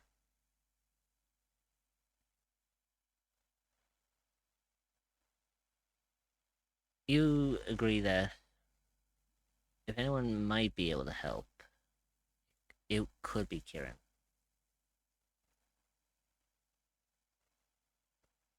So upon your consultation, you both exit the kitchen to return to your party in the main tavern. At the same time, as you're coming out, Ashrin is going to walk over to the counter, put her coffee cup with 2 platinum pieces onto the counter. Thank you again, Miss Abigail. The coffee was exquisite. You can be sure that I'll be back again tomorrow morning for another wonderful roast. And you, Kieran, hopefully we'll meet again real soon. And she puts her hand on top of your head and kind of ruffles your hair. Kind of like in a playful sense. She turns to the rest of you all. Oddly enough, he doesn't fight that hair ruffle. You get that girl, Kieran.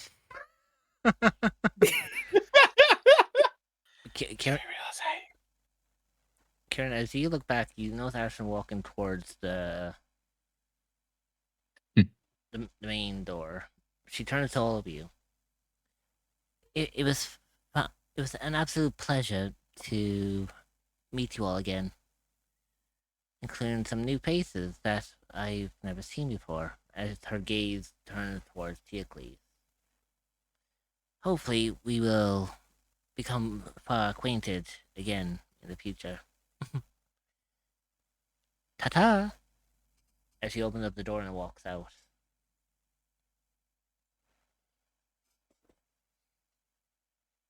And from there, I think it's about a good time to take a break.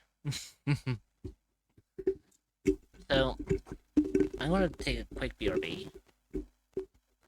I'll be back relatively quick. If anyone needs to get a drink of water, tea, coffee, even get food, snacks, whatever you need, now would be a good time to do so. I will see you all in just a moment. This is out dragging Adrian to a bunch of different stalls to see all the cool, pretty, shiny things that catches her eyes. Meanwhile, the smell of food sizzling on grills catches their noses. One particular stand, though, seems to draw Roxas's eyes as she can see over there for their grand prize, a giant knitted owlbear plushie. Adrian. Look at that. Yes? Look at that. Huh? Look at that. What? Look at that. She'll point at the big owlbear plushie. That's a big plushie.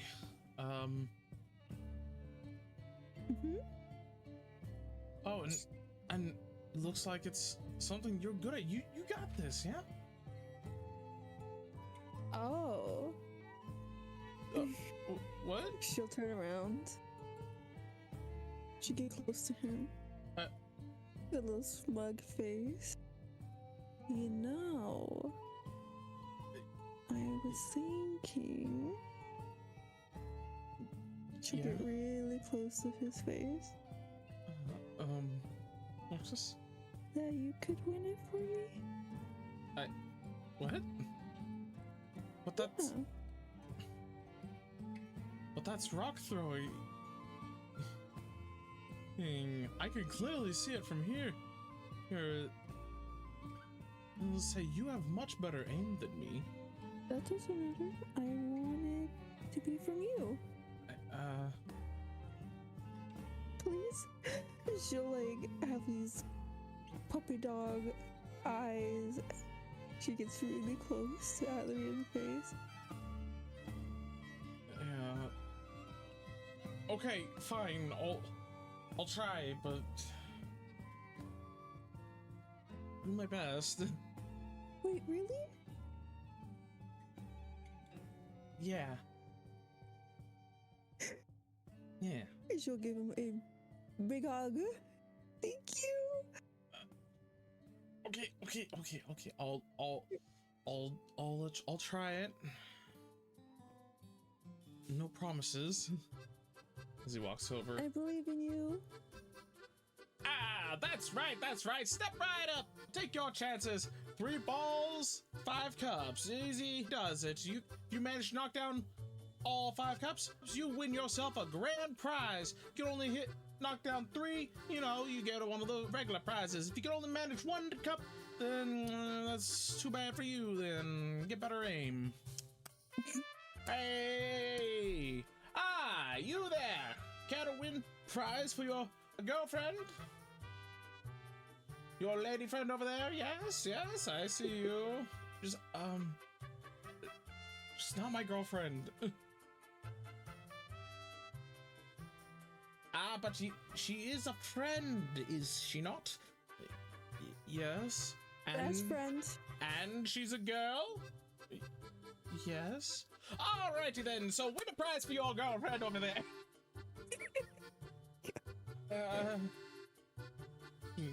Adrian just looks over at Roxas and looks back and just, okay. Alrighty. That'll be 5 copper up front for the throws. Adrian reaches into his little pouch and pulls out the 5 copper, or puts it forward. Oh, that's a lot of, almost all my allowance. Heads up. Alrighty then. Let's go ahead and get those throws. Adrian picks up the rocks and just, okay. And he makes a throw. Oh, only 1 cup right there. Looks like we're gonna have to work on that arm. Come on, surely you got this in hand. Still a chance. 4 more cups, 2 rocks. It's easy does it. Okay.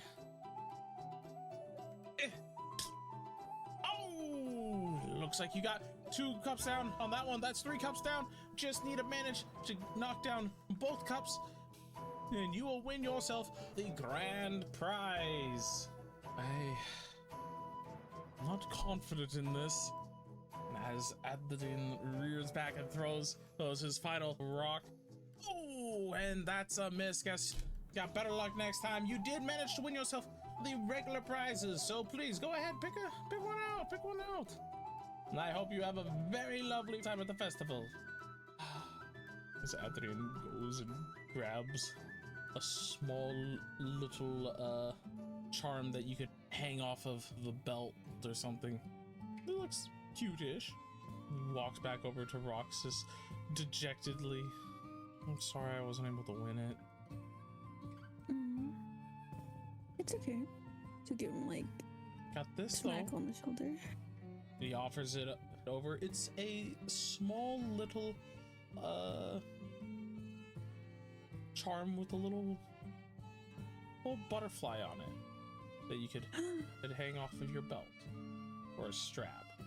She'll grab it and she'll put it on the strap on her purse that she's wearing.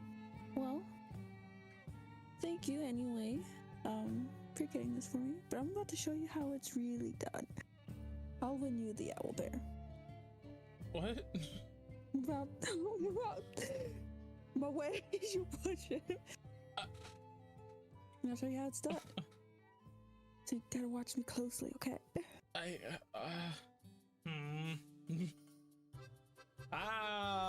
Pretty lady, you got the prize, but it's coming for more. Yeah, I want the owl bear. Very well. Say, same rules as before. For 5 copper, 3 stones. And as he's saying this, he's juggling the stones himself. For 3 stones to knock down 5 cups. Knock down all 5 for the grand prize. Knock down 3 and you'll get a small prize.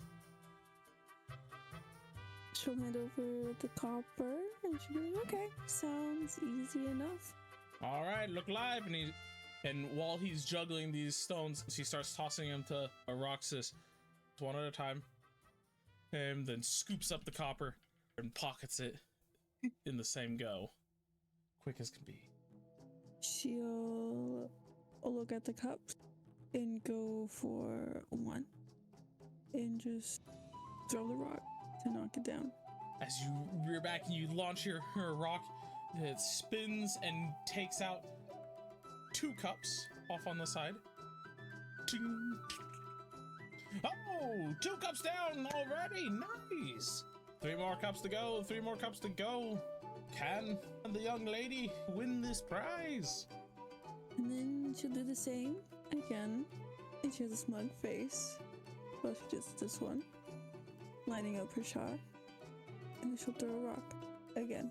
As her second rock tears through the space, it knocks down the other 2 cups, leaving just the 1 lone cup remaining. Oh! Whew, we got a prodigy over here, I see. Great aim, great aim. You've knocked down 4 cups with 2 stones. You want to see something really cool? Oh. I'm going to do this one without even looking. Without looking. Oh. We've got a bit of a showboat over here. And it'll say he claps and the stand where it is lights up with fairy fire to sort of attract more people's attention to this as he reaches into his little pocket on his chest, whips out a blindfold. There you go. Thank you. Adrian, you want to put this on me? Okay. You sure this is a good idea? Yeah. Okay, just you grab it and come up behind Roxas and slowly bring it around and tie the knot behind her head. Nice and secure. Thank you. Alrighty, everyone. We got here. What was your name? Young miss. Roxas Stillgaze. Alright, everyone. We got over here Roxas Stillgaze, who is going to attempt to knock down her final cup for the grand prize, blindfolded.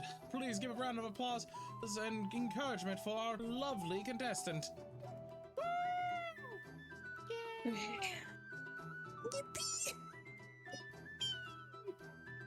During, the first 2 throws that she did, she was able to memorize where all the cups were. So she will ready her arm up to where she last threw the rock, but slightly shifted to where it would line up to where the last cup is. She will let out a sigh. Okay, I got this. And then she'll throw it. And we've got ourselves a winner of the grand prize, Roxas Stillgaze. The crowd begins to cheer. Ah, yeah, Roxas! Calling out her name. Thank you, everybody. I cannot see you right now. Thanks. Congratulations! As Adrian goes and pulls off, unties the blindfold, hands it back to the stall owner. Thank you very much, man. Appreciate it. Gives it a bit of a shake before sliding it back into his chest pocket. And for you, young miss, thank you for playing. Here we are. Reach over. You wanted this giant owl bear. And he seems to kind of struggle with it a little bit because not so much that it's heavy, it's more so that it's just big and unwieldy. Oh. Yes.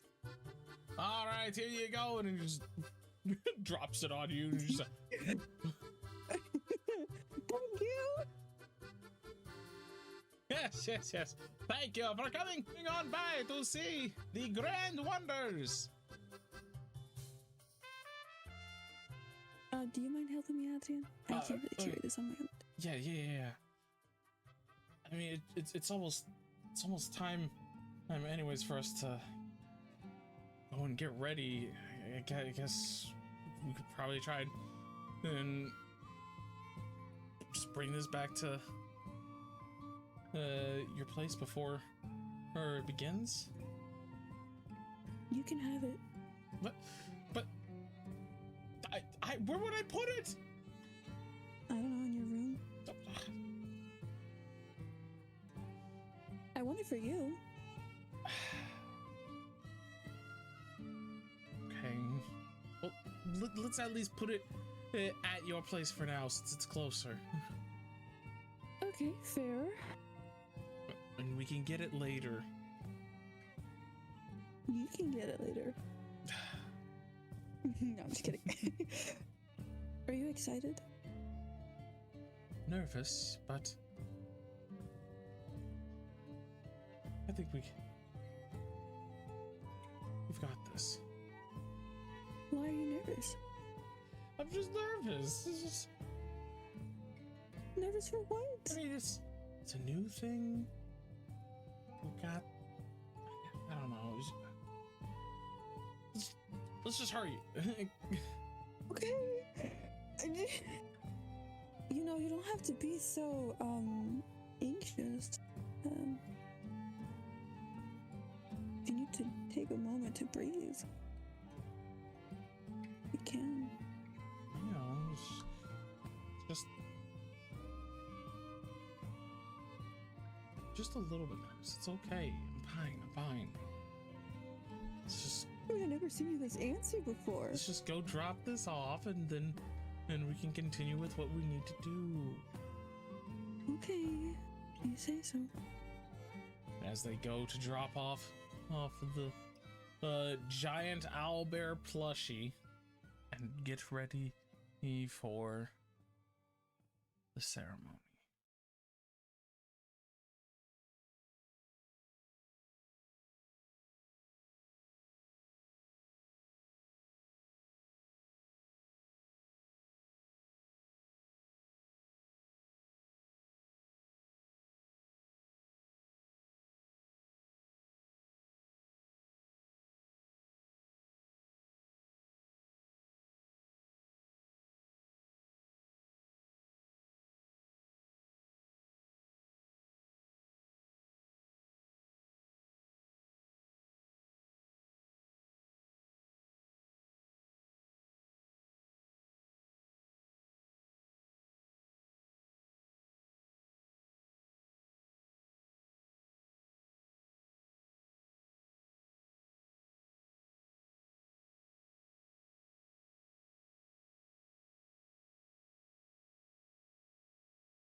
That's too damn bad.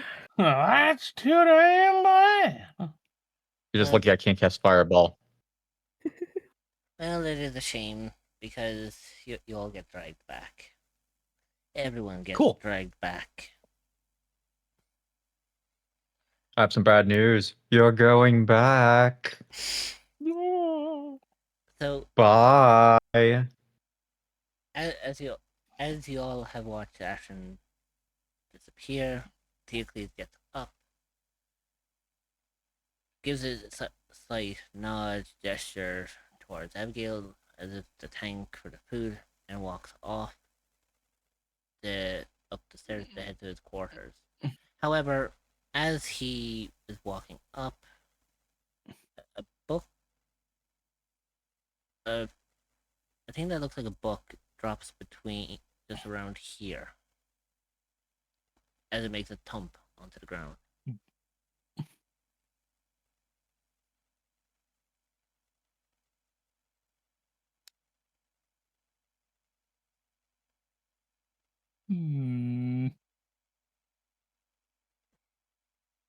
Galen will go to pick up that book. Okay, as you do, you pick up the book, and the first thing you notice is it's warm. Like, very warm. As if He it was sitting on it. it was more like as if it was placed in front of a lit fire for like an hour. Oh, damn, this is one hot book.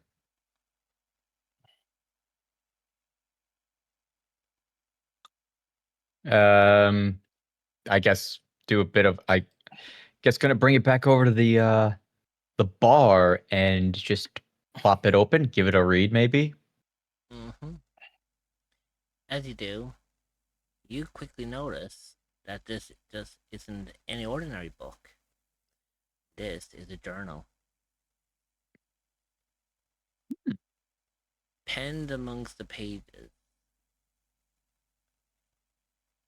are what appear to be diary entries belonging to Theocles. Every moment he's had has been written down in this documentation little notebook. However, the page that you opened surmises to the first time that these portals to Avernus have opened that allowed him to traverse back and forth between the two planes.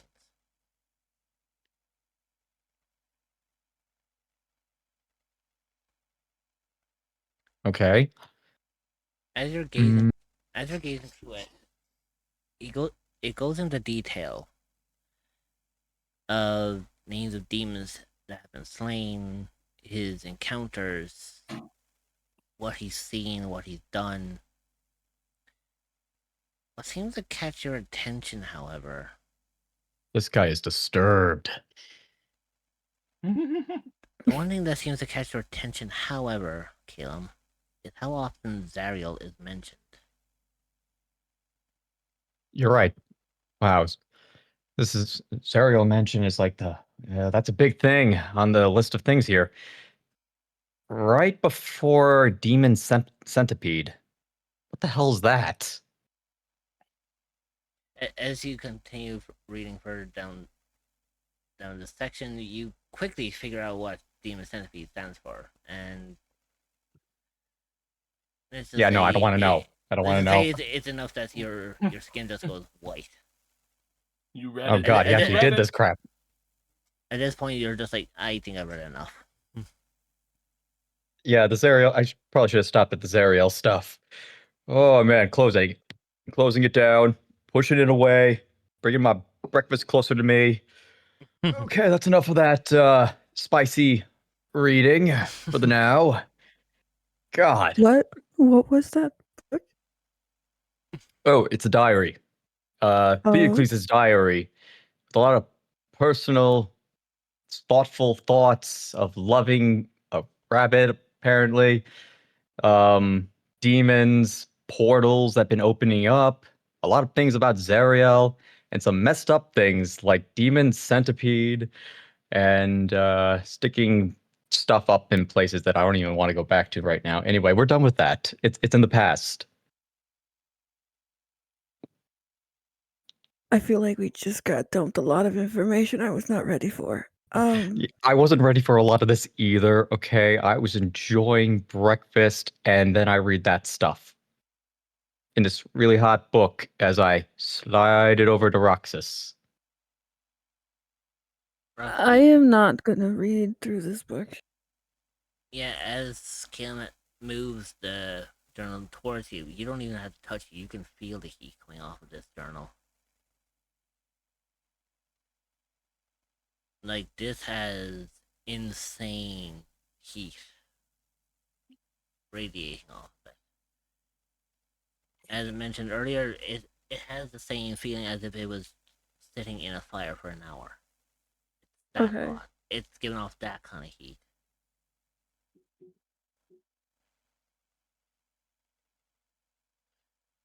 She's just gonna slide it over. Go ahead. Abigail is going to just waltz on over. Everything the matter, dears?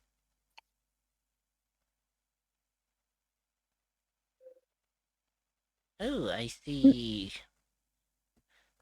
I mean, I see. I feel like I'm. My apologies. Continue, Caleb. Oh no, I just kind of feel like I'm gonna lose my breakfast. But we found this diary from one of our comrades or compatriots, the barbarian-looking fellow, who has a really, really hot book, and not in the spicy kind of way, more of the like temperature-wise, it's hot. And it's an interesting read, I would say, but do you know about it? Actually, I don't know if we should be reading it, actually. Oh man, oh crap. Well, now I feel embarrassed for reading his diary. Yeah. Abigail's just gonna kind of repeated himself. Abigail's gonna look down at the book. Oh, you mean this one? As she picks it up as if the heat is nothing to her. I'll keep it behind the counter for him. Sure you can. Oh, don't worry. Secrets like that tend to keep very well here in the Drunken Rat. Yeah. Secrecy. Mum's the word. Mum is the word. No problem with that. Now, wait, why do you want the book? Oh, why did you give it to her? Oh, I don't want the book. I mean, I run a tavern. We don't want someone's personal entries being nosed around by the local patrons now, do we? It'd be very embarrassing for such an individual to have their secrets exposed to people around here. Okay. So fair point. So I'll keep it behind the tavern. If he's looking for it, I'll give it to him. All right. Well, thank you very much. Now, if you excuse me, I have some cleaning to do in the basement. So if you'll need me, you know where to find me. See you soon. As she swings through the door and disappears down into the basement. Okay, I sort of go into a bit of a whisper. Did you guys notice how quickly easily she picked up that book? Why did you tell her about it? I don't know, but the point is that book was hot to even touch, and she just picked it up like it was nothing. There's something going on with that. Fiernos. Can you try picking up this book and tell me if you feel anything? She has the book. No, the book is behind is underneath the counter. So I'm gonna try to sneakily get it. Yeah, so I'm gonna. it would be under here, but if you're trying to sneakily get it, I'm gonna make you roll a stealth with disadvantage since basically. Yeah, I messed up. Can I help Caleb? I mean, you can, but it will be with disadvantage because he's trying to stealthily take the journal from behind the tavern while in Can I- full view of everyone. Okay. Can But I- I'm going to do it with telekinesis What was because that? I have Thanos? invisibility mage hand. Ooh. Okay. What's up, Onyx? What was it on it? Okay. It doesn't say Onyx is gonna BRB real quick. All right.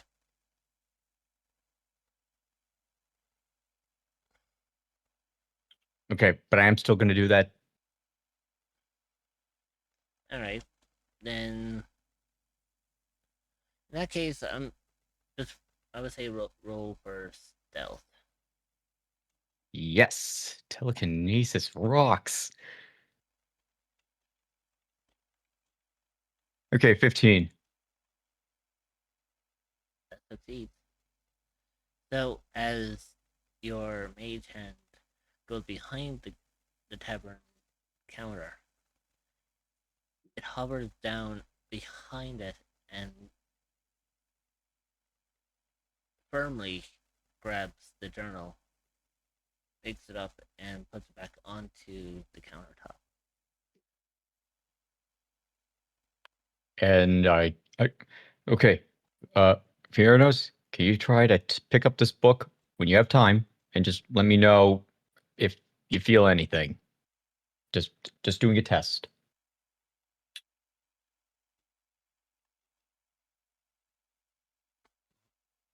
They had said BRB.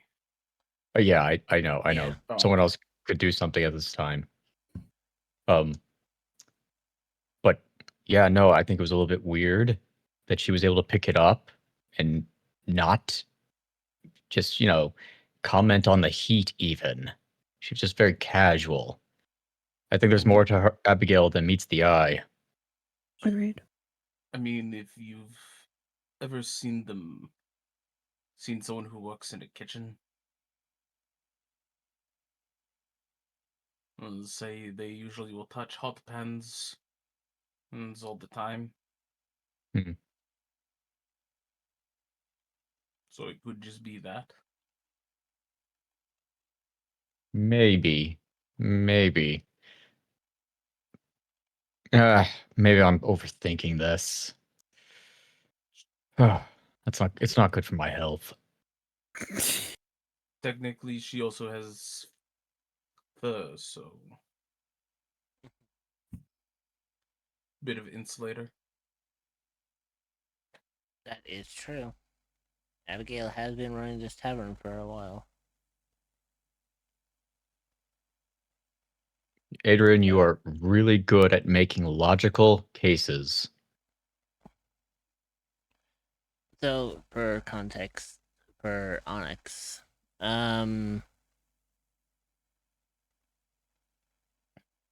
yeah, I think Galen was asking, Byrnos if, he's able to pick up anything off of this book or off of this journal that Theocles has dropped.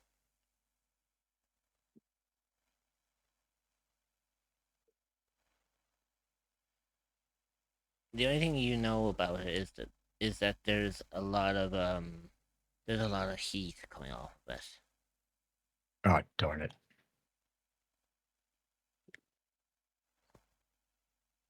No,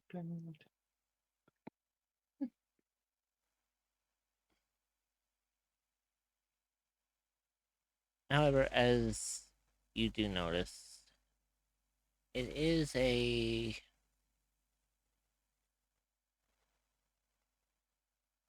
as you've all finished eating, you come to talk about what needs to be done for today. And the one thing that seems to have got your attention, and Roxy, you would remember this. You remember 3 days ago, Bertoli said that he was going in contact with a friend of his who knows a thing about magic items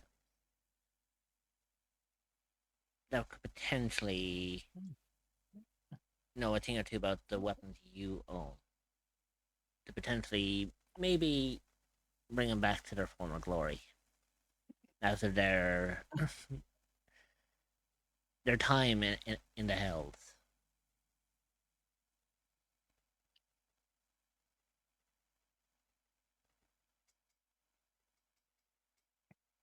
Roxas is going to first. She wants to apologize for how insane she looked this morning. She's just gonna say, "I'm sorry for what you guys saw this morning, and for my behavior. I promise it won't happen again.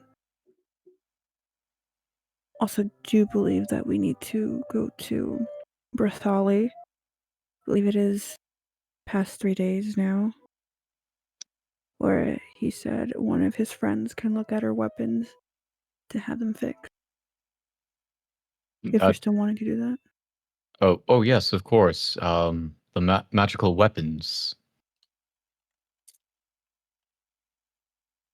Also, you didn't look that insane. So, I got a question for y'all. Mm-hmm. So, what now? That's what we're discussing. No, Well, like, well, Like out of character, no, that's quite literally like, what we are like, discussing. well, dude, well. I I get. know. Well, I guess in the meantime, I'm going to try and use telekinesis to put the diary back where I took it from. So, no, Fiona's what was Fiona saying? So, like, what now? Basically, I don't really. None of us really have to stay with each other. We already dealt with that problem yesterday with the castle, the king getting poisoned, etc. Then, yeah, there's really nothing else except for I don't know. We don't really have to stay together. That's what I mean. True. Like, I know, I get it. We could do something together as a group, but before you guys interrupted me, and sorry, I gotta be a little petty. It's just, what's the point? I mean, we could just, I don't know. I mean, I like y'all. That's what I'm trying to say.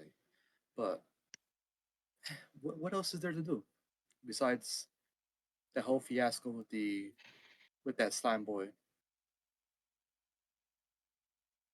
I mean, the city is still on lockdown, so you can't really leave. I know.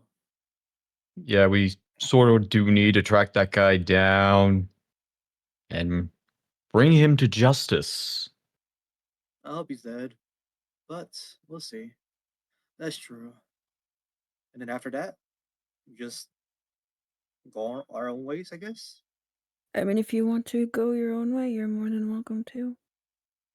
I just know, to leave right now, this is just a passing moment. And sometimes you just gotta live with little, interact, mingle, make connections. I mean, March, didn't you just say the opposite last night?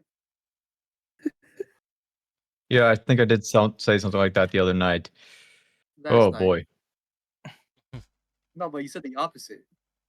Like, oh, we barely know each other, this and that. Like, you, and now you're saying that. Yes, yes, we barely know each other. That is true. But how is what I'm saying of making connections and having fun, disproving that? It's not because that's what I said. So it doesn't disprove anything, so you're confusing me now. No, you confused me. All right, let's just put down our. Okay. So yeah, if you want to leave, you can leave. What about Shit, now the I don't want to since tournament? you said that. I see. I see. What about the tournament? Oh, fuck! Thank God, thank you for reminding me. I was that was we even put a bet on it. I'll win. I'm sure you will. I detect sarcasm. Oh no, no sarcasm of any kind. I mean, you're clearly a very skilled magic user. You know, your chromatic orb does quite a bit of damage. You're very skilled with that. It's kind of your go-to, isn't it? A bit. Hmm. That you paused there. Either way, I I feel like if you want to leave, you're more than welcome to leave the party. However, I want to remind you the city is on lockdown, so you cannot get back in once you leave. I know. I'm talking about once everything is done. And That's once what everything is done, you're more free to leave. However, I I feel like we've all kind of somewhat bonded, even though we don't know each other. We quite literally almost died. many times. That is your call. But no, I look. I digress from my previous statements. What I'm trying to say is, I'm thinking about leaving, but at the same time, I've been getting stronger in terms of my magic since I first met y'all, and that hasn't happened in my existence for a while. So I'll stay. Just I hope you mean it by as we help you grow as a person and not as tools that you're using. before when we first met, I would have said the other why. I would have said the latter, but eh, you also you're all also individuals, and I respect and want to know more.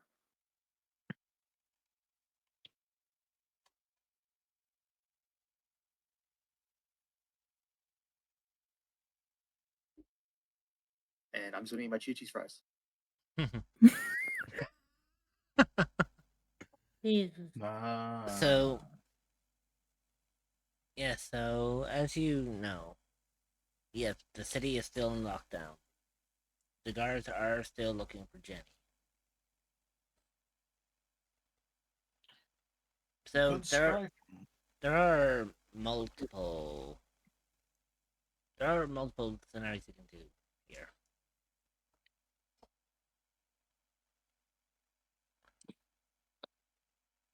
I mean, we could get our magical weapons and then try to find Jenny. Can't be that hard.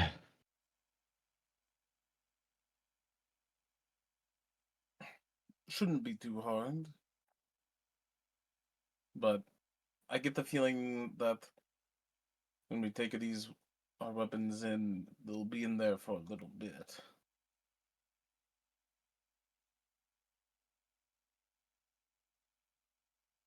Can't be easy to repair the enchantments for 6 items of substantial power.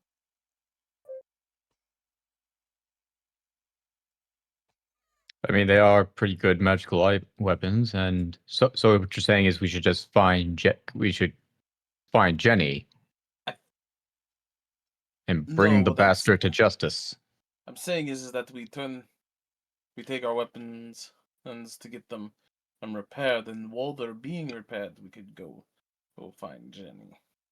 Out of character and just for context, we can't find Jenny right now. Just so that we're aware, we can't do that without Man's character. 'Cause they're tied. We cannot do that, right? Well, I actually, I'll let it explain. so out of character, I've already spoken to Man. Uh-huh. He said even if he's not here, he told me how his character works. So he said for me to play his character for him. Or, I mean, do we need to meet him in the sewers, or? I mean, you could meet him in the sewers if you want to. I mean, we don't know where Jenny is right now. That's the thing. That's the biggest thing. I just wanted to clarify if we were if we were able to find Jenny right now or not. Yeah. So Got it. We should probably look. In this iteration, you don't know where Jenny is right now. Okay. You just know that he dipped somewhere you don't know where in the city he is. He doesn't know. You just know that his actions has caused a citywide lockdown. Okay. I can still try to scribe for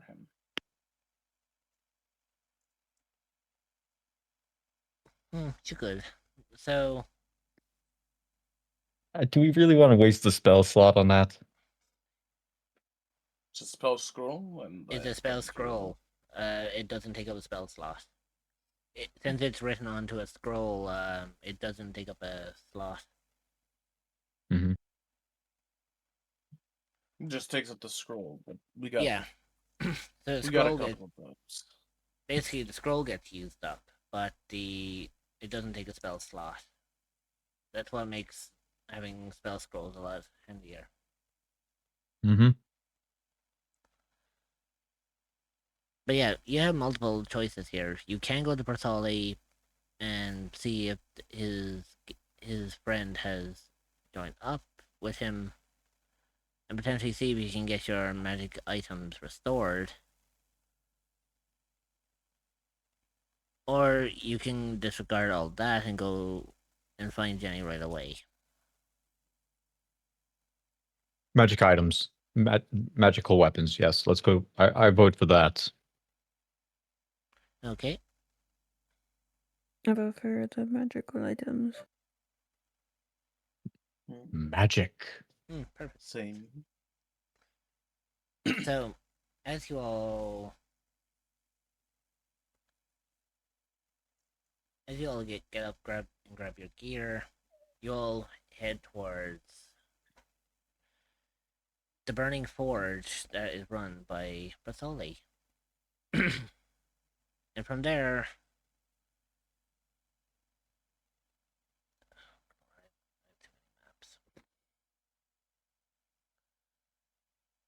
yeah,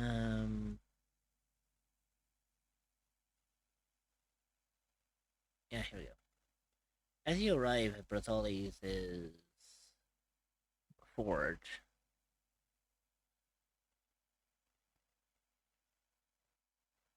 you all appear. So you can hear what appears to be hammering from within the main forge area. You can just hear a ting, ting, ting.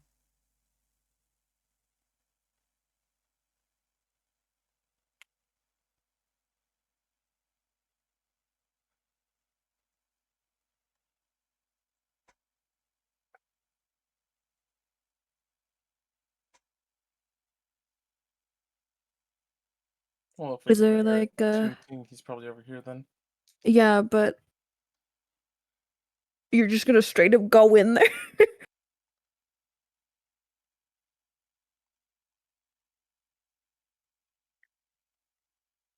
I mean, it's a store. We probably shouldn't go into, Yeah. back areas without at least knocking first. I mean, at that point, it's a burglary, Yo, breaking and Patali, entering. I got It's something a daily. it's an open aired thing here, so no, you guys just walk right past him. Yeah, basically, you all walked into the store, but upon the passive perception of Adrian, he knows that Bertoli is actually in the forge outside, since this area this has like an open top. So this acts like a courtyard, to say the least. So all this here is like an open courtyard, so that the heat from the forge rises up, so it's not getting caught on the roof. So as you're entering, Bertoli is just like hammering away at the forge while working at his craft. Right. I'm gonna respectfully wait for him, but I'm not to distract him from his work, but yeah, it's an open area. From where you're standing, you can faintly hear Bertoli humming a song to himself.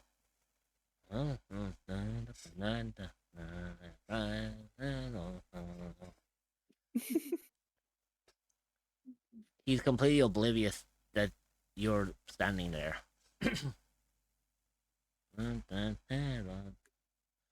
Right. I think that's going to be a fine weapon to be sold. As Batali turns around. No! Good. Would you at least let me know you're standing there, for God's sake? I'm an old man. Dude.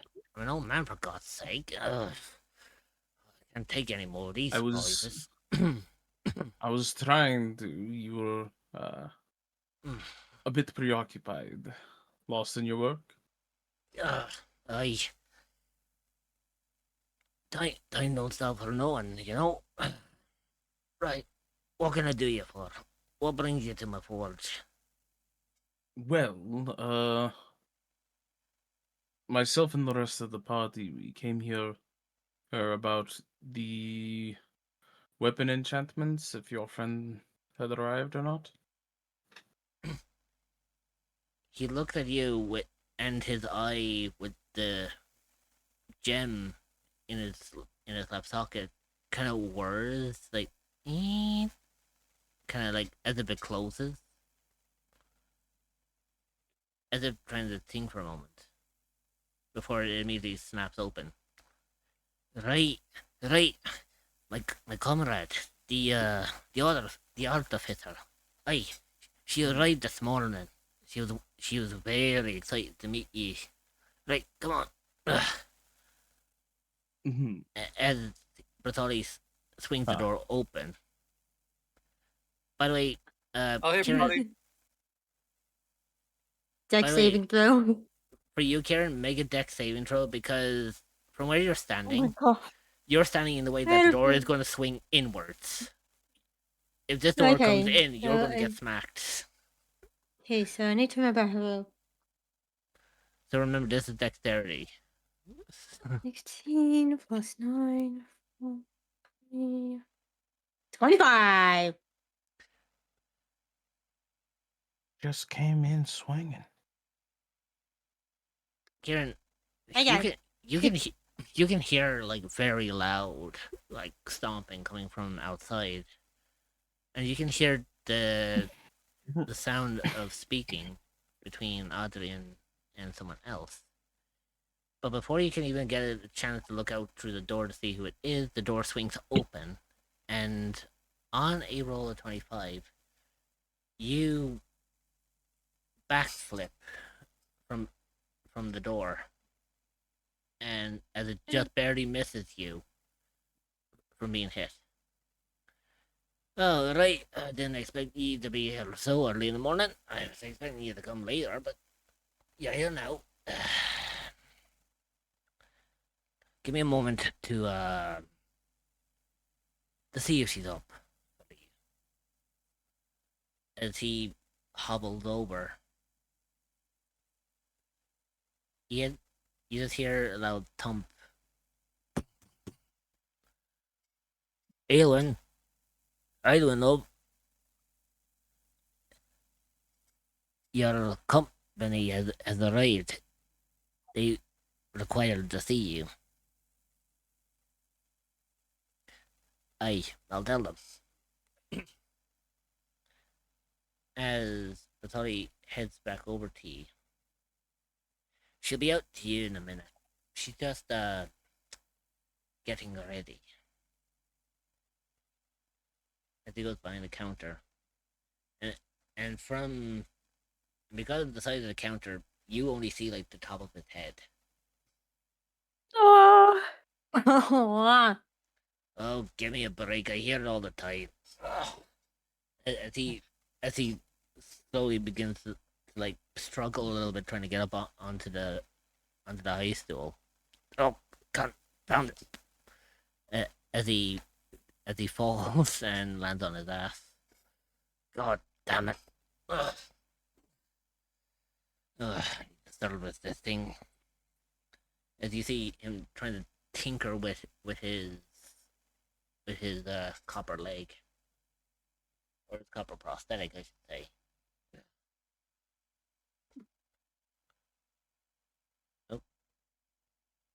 Okay. Basically, Onyx said that like something came up. Ah, okay. No, be honest. Suddenly a wormhole opens and Onyx and disappears. What the fuck? Nah, that's fine. Just Theocles' arm just shoots out, grabs Onyx, pulls him. Just like yoink. it's like, come here, you bastard. Hold on. It literally. What the fuck is it? I know I have some that I'm thinking.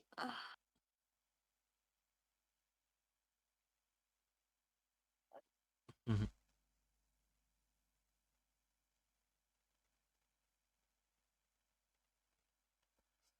So, as Bertolli eventually gets up onto the stool, Thrace up into a ledger, a door opens, and out through the door, you see a tall, elegant female elf kind of walking out. Greetings. I am Elwyn Tripwire. Bertolli's been telling me about your case, and luckily for you, it seems to happen that Bertolli here has some very good friends in high places. I heard that you required an artificer.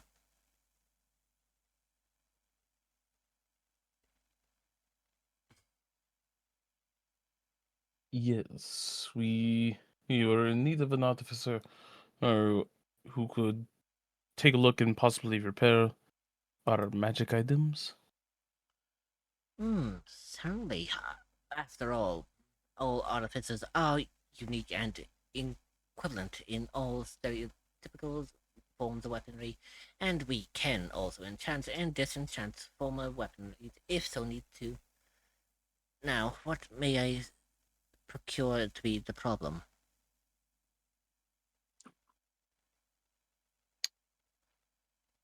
We were in the first layer of Avernus for a little bit too long, and the enchantments on our weapons have deteriorated, Ah, I and the magic see. that's holding it together is sort of weakened. I see. I see. I see. As you start noticing that he is starting to show little signs of stress.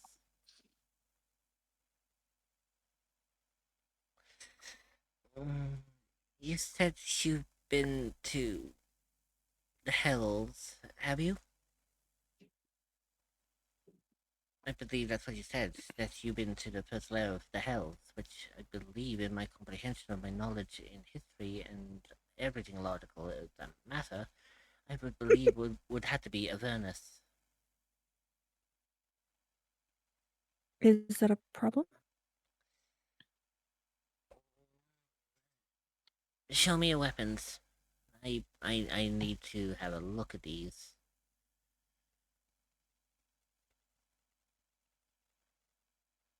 So as she comes over to the table, she just kind of taps on the table as if to suggest where to put your weapons.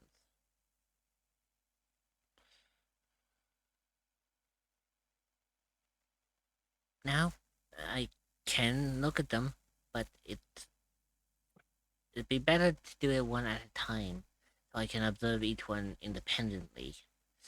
After all, my logical sense of comprehension of knowledge upon the hills is far less extensive as what it takes to enchant such weaponry. And I can do my best, but I can't guarantee no promise to the best of my abilities of what I can comprehend. Who wants to go first? Adrian will walk up first and place down the sword. Oh. Oh my, what an exquisite sword. I In case they mess up and break it. It's not Oh ours. my. mhm. Oh yes. I can sense the energy off of the sword.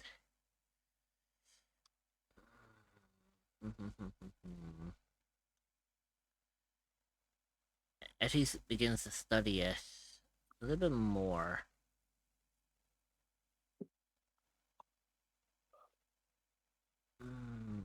you notice that she's slowly beginning that a look of interest turns to despair. Oh dear. Oh dear. This is not good. Not good at all. How long has this weapon been exposed to the environment of the Hells, may I ask?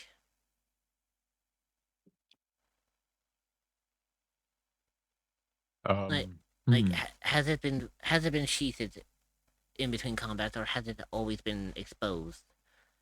Who who owns this weapon? As he looks at you, Adrian. I would assume this would be your weapon.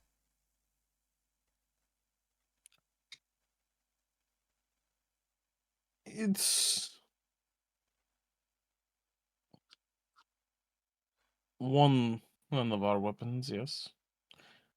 Not necessarily mine per se, though I could wield it.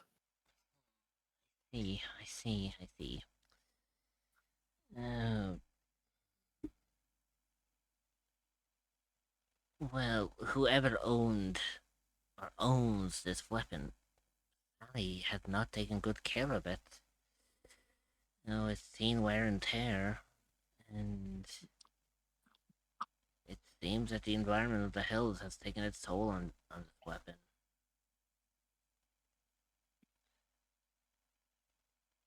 As much as I would hate to say it, I may not be able to repair this particular weapon.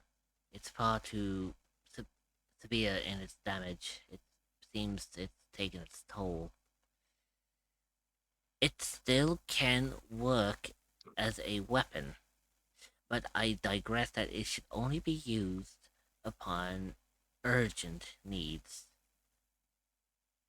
Because judging by this marking here, as he points to the blade next to the hilt, if this gets any worse, this blade will shatter. It can still be used, but I don't think I can repair it. I think it's gone beyond my capabilities as an artificer to repair this. I do apologize that I can't provide any more service on this particular weapon.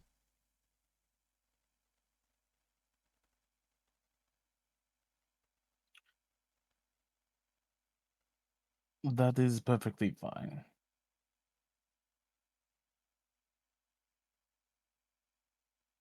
Again, my sincere apologies, but it seems that whoever owned this weapon before you did, it seems that they did not take proper care of this weapon. It doesn't look like it's been sheathed ever since its formation.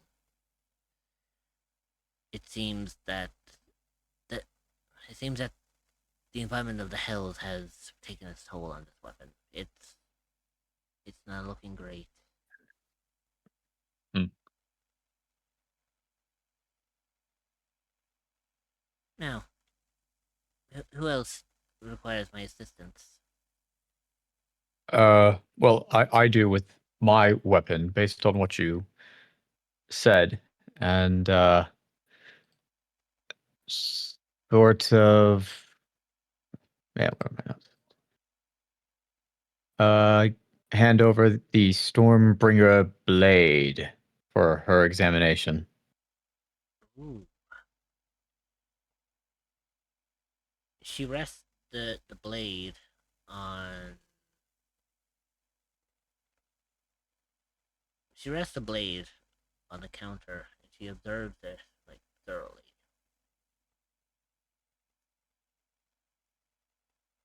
Oh my! This is an exquisite weapon. In fact, as she looks between the first blade and the one you just handed to Keelan, this seems to be in a far better condition compared to the first blade. It is showing signs of wear and tear. The blade seems a little chipped here and there on pieces, but that could be fixed with Bertoli's help. Isn't that right, Bertoli? Aye.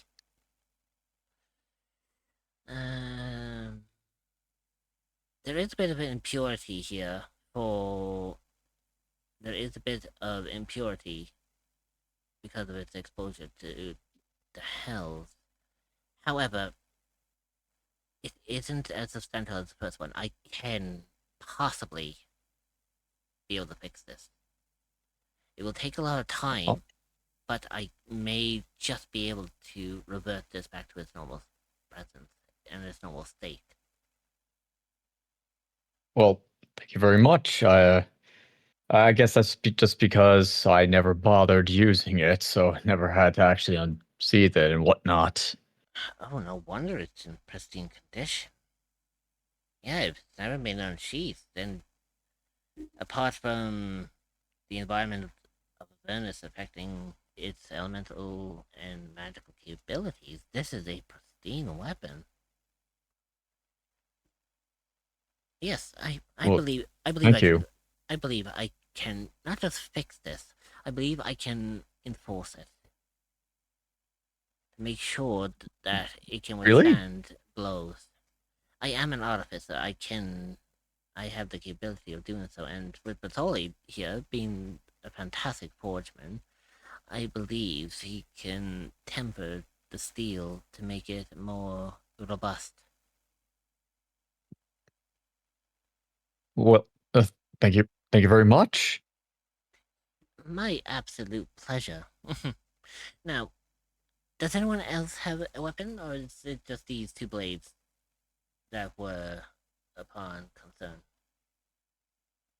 Kieran approaches and very carefully puts down Blade Wind.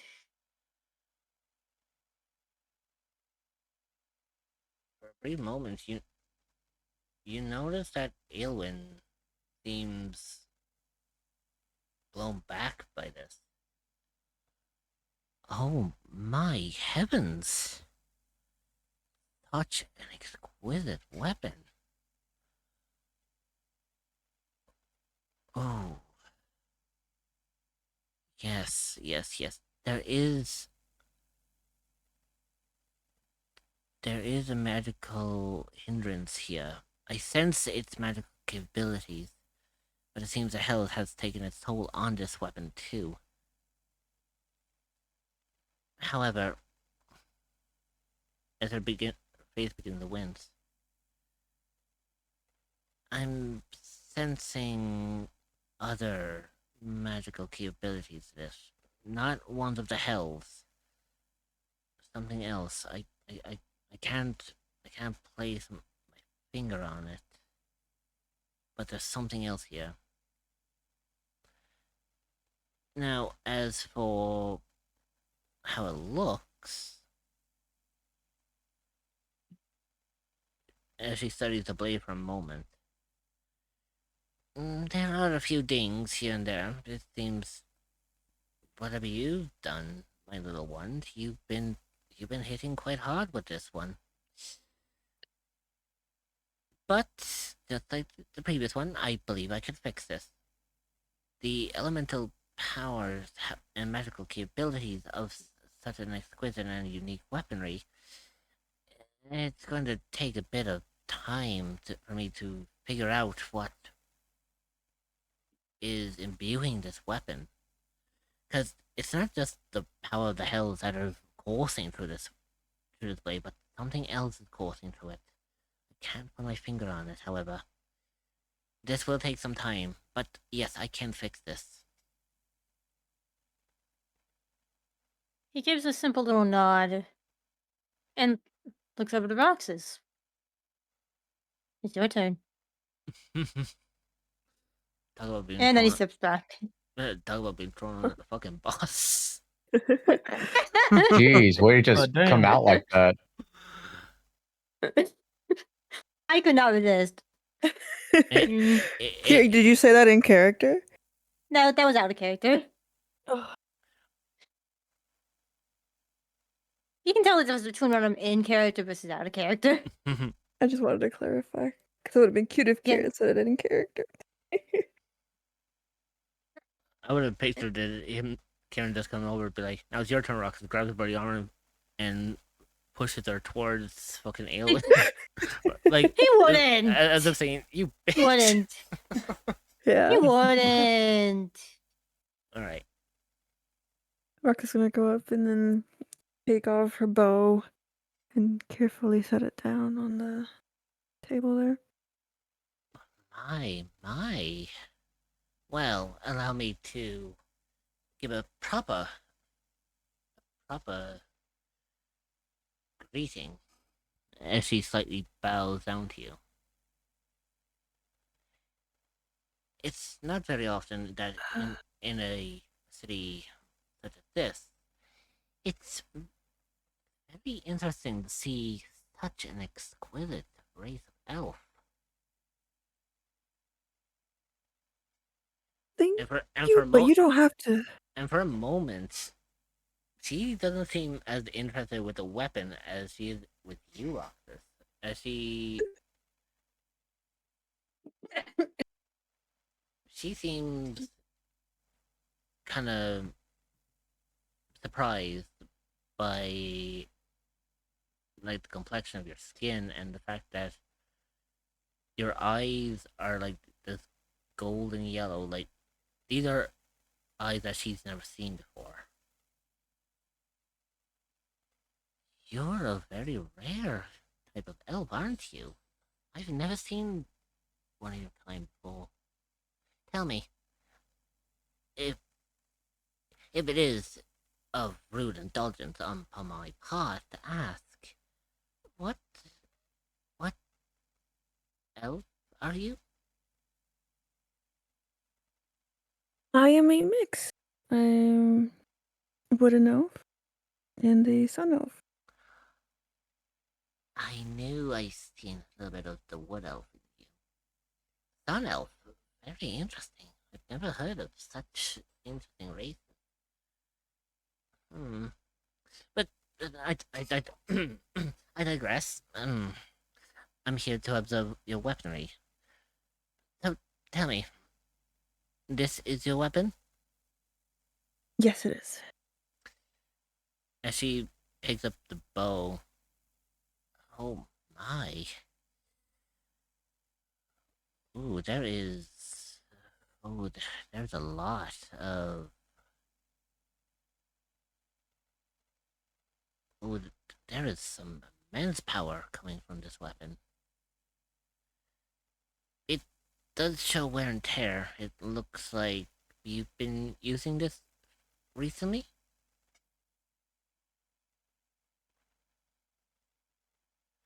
I would assume. Yes, I have, yeah. Yes, okay. That would explain some of these little crack marks that are beginning to protrude. Since this is under the effects of the hell itself, I believe the wood can be treated, and I could reverse the capabilities of the hell's monstrous disaster that it has done to the core of this pristine, perfect weapon. I can repair this, but just like before, I can guarantee that I will bring it back to its full restoration. Again, my knowledge with the hells is very limited compared to my comprehensive knowledge upon creating such fantastic weaponry. but I can do what I can to make sure that these weapons can be brought back to their tip-top condition. Out of character, given that Roxas has studied a lot on fiends and fae and stuff like that, and also knowing Fearnos, is there any way that she can help Elwyn try to restore some of these weapons to the fullest with her knowledge on Avernus, and that she was also in there with the help of Fearnos, when Fearnos is here, of course. You can offer her insight to your knowledge of Avernus. That might be able to help her a little bit more about the craftsmanship of the weaponry. Okay. But apart from that, she may not be.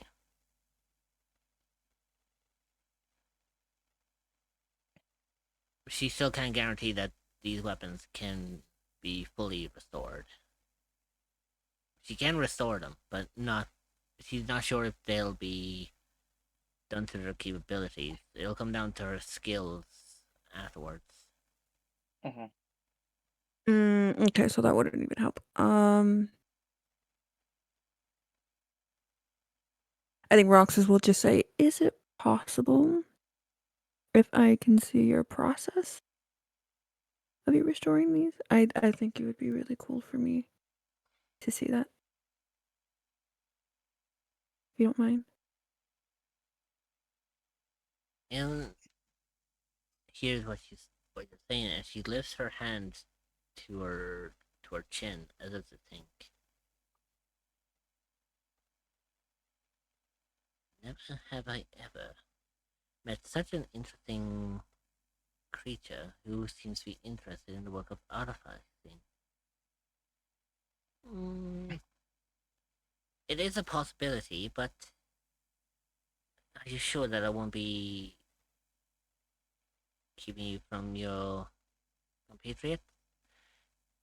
With the amount of damage that these weapons have sustained, you are looking at potentially a couple of days without these weapons on your person while I fix them.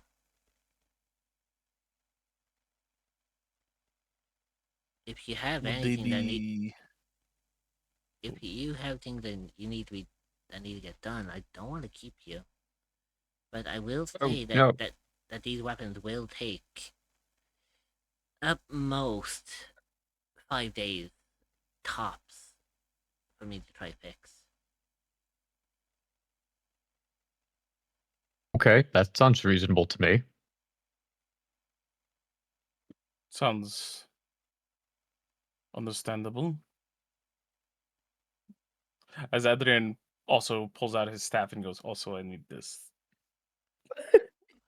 Oh. I apologize. I forgot to. Oh my. It's not very often someone ever This pulls their down. staff out in front of me. Sorry, I saw the joke and I had to run with it.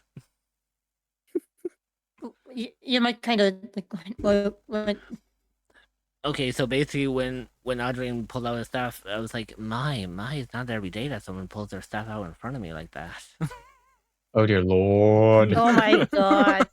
But no, I had to say that like out of character because I was like, fuck, that was just too good of an opportunity not to pass up. Spitz the DM. Spitz. You freaking what? Fucking hell. Good. Such a wonderful weapon. Interesting. Oh.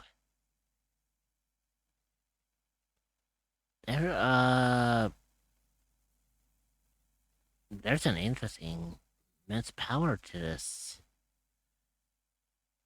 However, it does seem that the core of this staff is affected by, again, the effects of the hells. Since I don't see any major damage to it, I believe this only requires a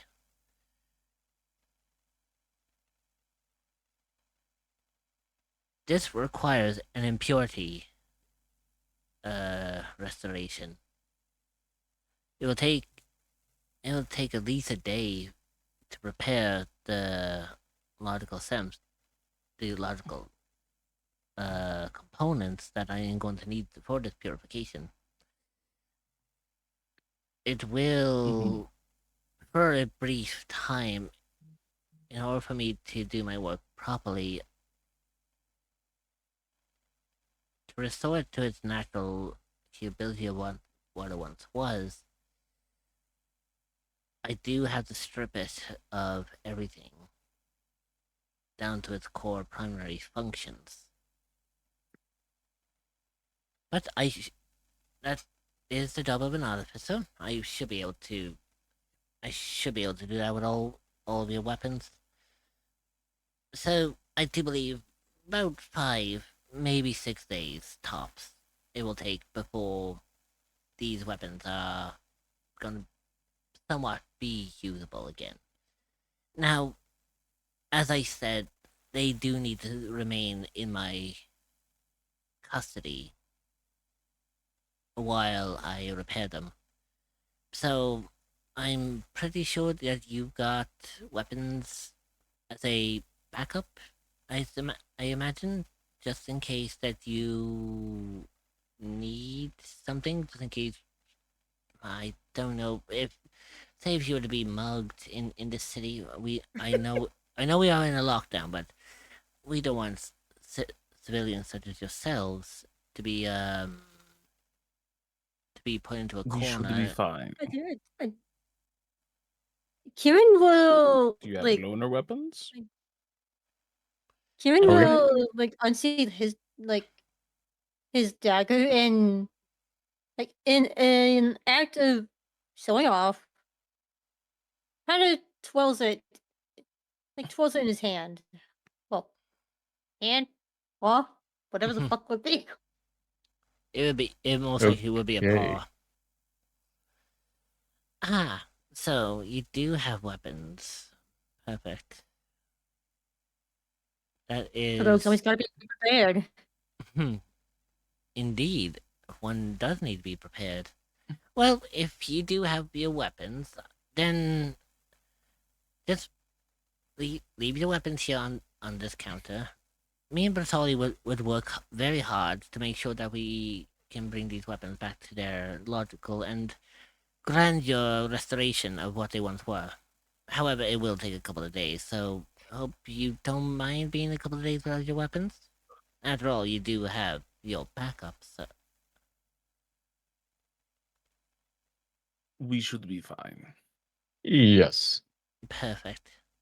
Well, hopefully we'll see you in a few days. I might have some news for you then.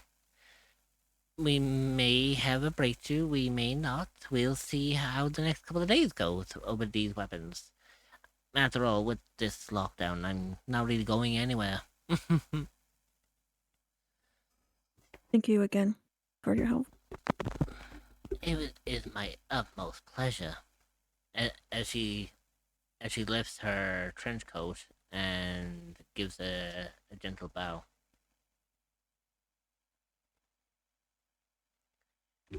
Bertoli just turns to Lottie. I told you she's good. Right. So, did you just come here to meet with my friend, or did you decide to come and pay an old friend a visit? I have missed you, Bartholi. Aye, And it's only been like a day, but you're late. I know. I'm sorry. Things just kind of happened. Forget about it. things like this happen all the time. Ugh. Did your wife like the roses? Ugh, please. She won't shut up about them. I'm glad and I'm sorry. Ugh, it's fine. Let's just say I can't walk. I can't walk properly for the next couple of weeks. Ugh. Oh God. Don't ask. As you just see, just one hand rise above the counter. Like, don't ask. I won't. I will.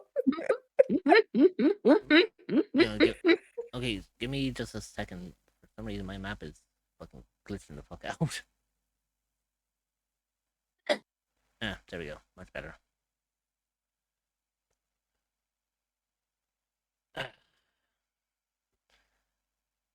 As he gets up, he brings the weapons over to a rack right next to a glistening suit of what appears to be bronze armor.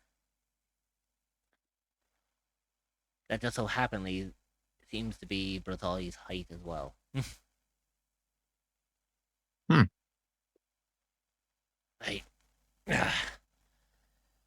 Right. Your weapons are stored. Aelwyn here will work on them in due time. Now, what can I do you for?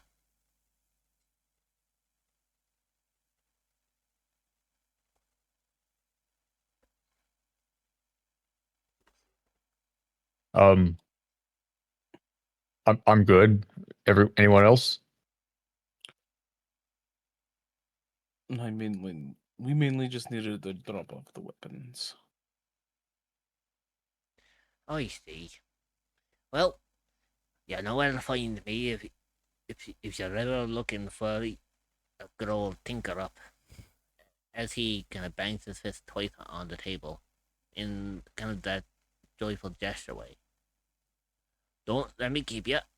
I'm sure that you're all busy on your own lives. Right, Aelwyn, come on. We got work to do. I'll be back tomorrow morning, hopefully.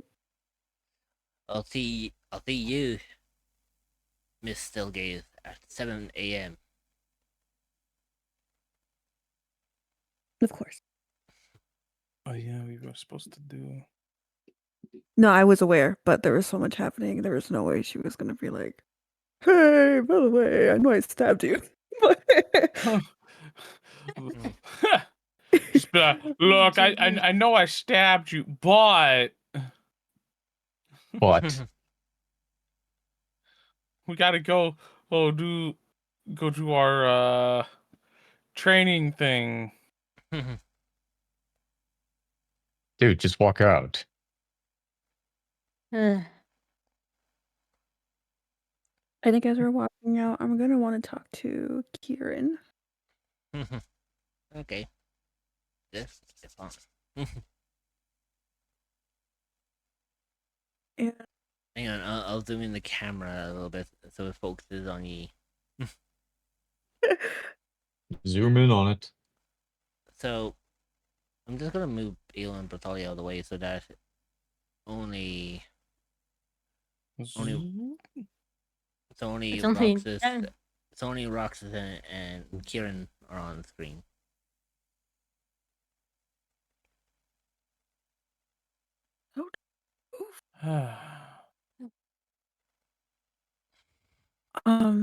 Rox is gonna look at Kieran and she's gonna kind of look down on the ground.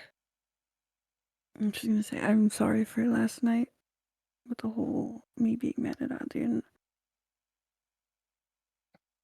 I wanted to apologize to you. I know I apologized to Fiernos and Caleb. I didn't have the chance to apologize to you, and I appreciate you being there for Adrian.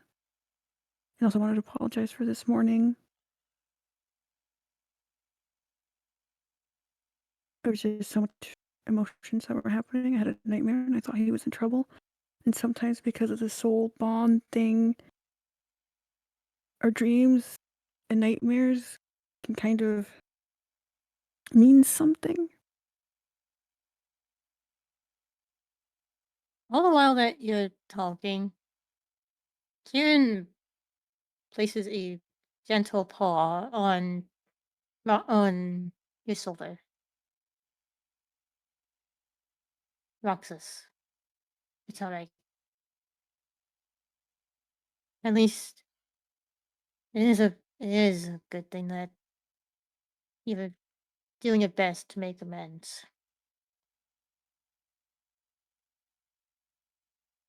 Thank you. What about Ashrin? She seems cool. What's going on with that?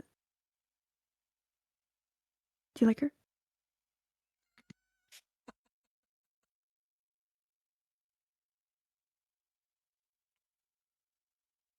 Kieran gives that like soft look for a second before like gently tapping Roxas like on the nose. Like, no. Can I keep Kieran? You just so essentially, Kieran, you just basically booped Roxas' snooze. And just Yeah, by because saying I feel like because you like just brought you remember just brought she's like 6 inches taller than fucking Kieran. yeah, but for what I'm saying, it's like Kieran just put out a pause, just like no, just as a gentle tap on the nose, like Yeah, and like with that, he says he simply had saved me from some. I hate to call them this, but thugs. Was that when Ashrin walked in with you yesterday? They saved you from being mugged? Yeah, it was a fair bit before we walked in, since this place is this place is a lot bigger than my hometown. yeah. Keep chatting there. I see.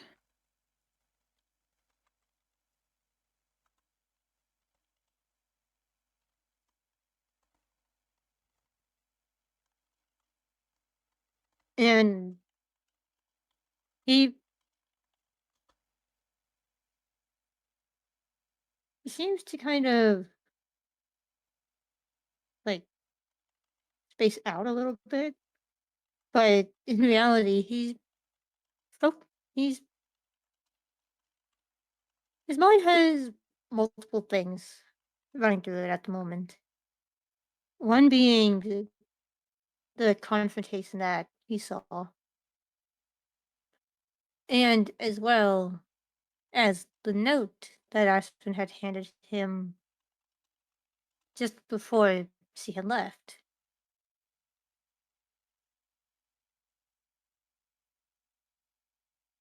What did it He say? Sorry, continue. You didn't say that out loud. That's my bad.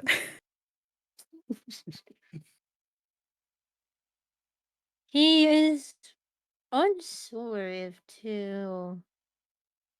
He's unsure if he should tell or not. He trusts Roxas a lot, but at the same time, he's unsure how she'd react to knowing about the note.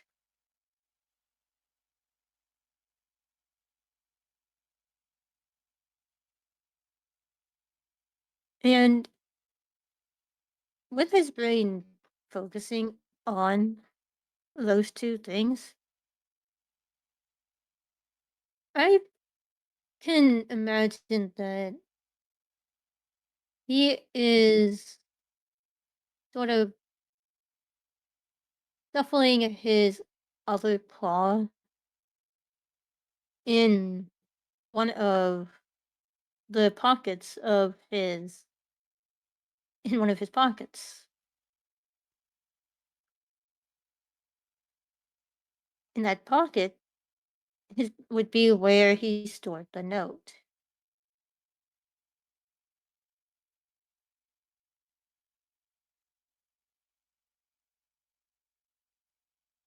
She's just gonna get kind of close to Kieran and look down as if she's peeking at his face.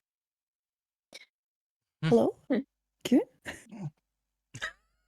Blah. Jesus. Hello? Kieran? Okay. See, that was too cute. That was too cute, Zeke.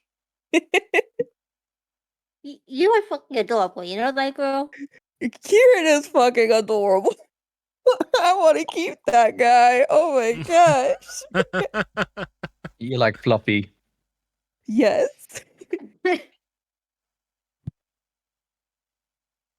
That Rox is getting pretty much in his face. He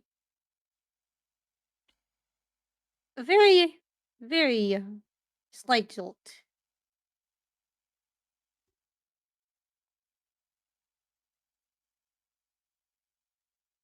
As he looks up to her.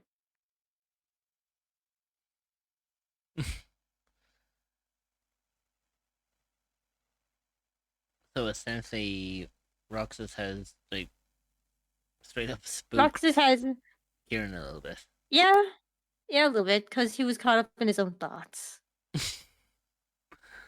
Sorry. So Roxas, you see this that as you lean down to Kieran, in a moment of being in a state of thought, comes out of what he was thinking and sees you standing in front of him and jumps back just ever so slightly, as if you just got jump scared.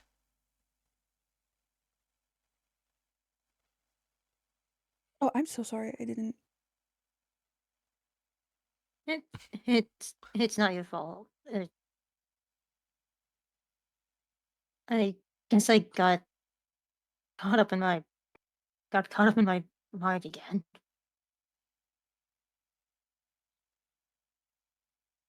You want to talk about it? Kieran, I thought your mind is like, well, it's not just your mind that's preoccupied right now, is it?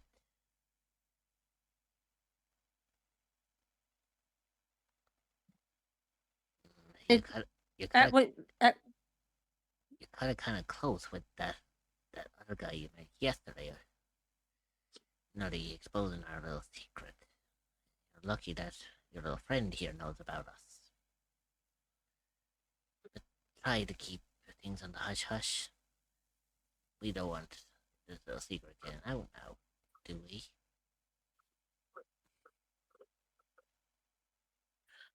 Oh, we don't want any accidents. Kieran shakes his head. No. And at the same time, he mentally replies to Mask, like, I promise. Very good. Now, feel free to explain what you want to them. I'm just going to sit back here and observe. That's what a good patron does.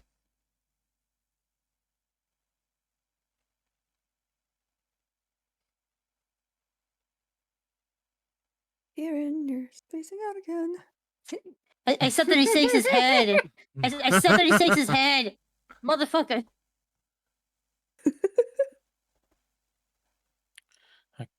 I'm just like, Kieran. Well, I mean, yeah, Kieran Kieran. did shake his head, but that was just the response to Saying what it Rox said. It was- But with the Yeah, conversation, it was in response to it. But you have to also imagine that with the conversation you were having with Mastine, where he's like, "Oh, I'll just be here observing, because that's when a good patron happens." You have to remember that takes that's actually an additional 15 seconds. So for that 15 seconds, you were spaced out. Like you just shook your head like no, and then suddenly you just stopped. It's just like someone just set the reset button on you for a brief second. That's what Rox is trying to get at. I honestly didn't imagine it that way. I more so imagined that as he was talking with Mask. He was also shaking his head in response to. Well, I mean, Because you I you could. promise would be. I promise being such a short response. Well, yeah, I promise that being a short response is one thing, but then the conversation and the response that Mask gave back would matter to the extra time. So if you were shaking your head, you were shaking your head for like 15 seconds straight. Okay, yeah, that's a fair point. So which do you prefer? To be spaced out Yes. for that 15 seconds or just shaking your head no for 15 seconds and worrying Yes. rocks that's like crazy? Thinking you're like possessed by something. She's possessed. Okay. So yeah, the fucking space out. How is the more logical?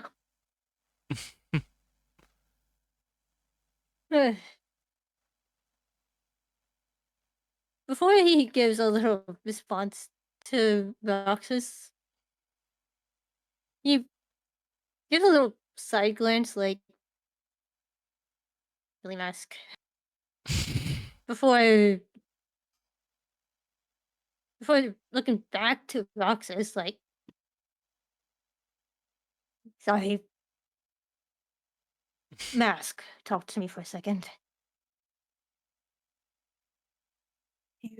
Me to cast a message if you want to continue this conversation, or I don't know how you feel about it. Is this a message directly to Kieran, or are you trying to get in contact with Mask himself? No, Rox is asking Kieran if Okay, so he this is wants towards her to Kieran. cast message. Yeah, Okay. to make it more private. She's asking for permission to cast a message if he wants to talk about Mask in private.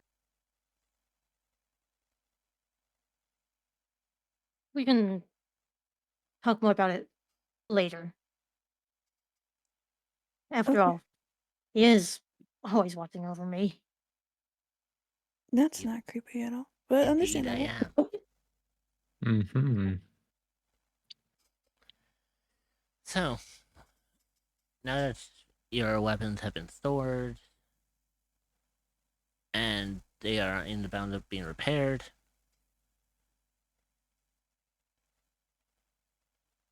you have two options. Do what you feel like for the rest of the day, or see if you can potentially get this lockdown lifted. Because after a couple of days, you start to notice that the city feels Empty. not empty, but it feels like it's constricted. Like it feels like as each day goes by, you feel like as if the walls are closing in more. I feel trapped. I gotta get out. Okay, calm down. Adrian, calm down. Look at me. Look at me. Okay. was- All right. Oh, I think Eyes on I eyes on think me. And then smack Gotta across get out his of my. face. You know, snap him out of it.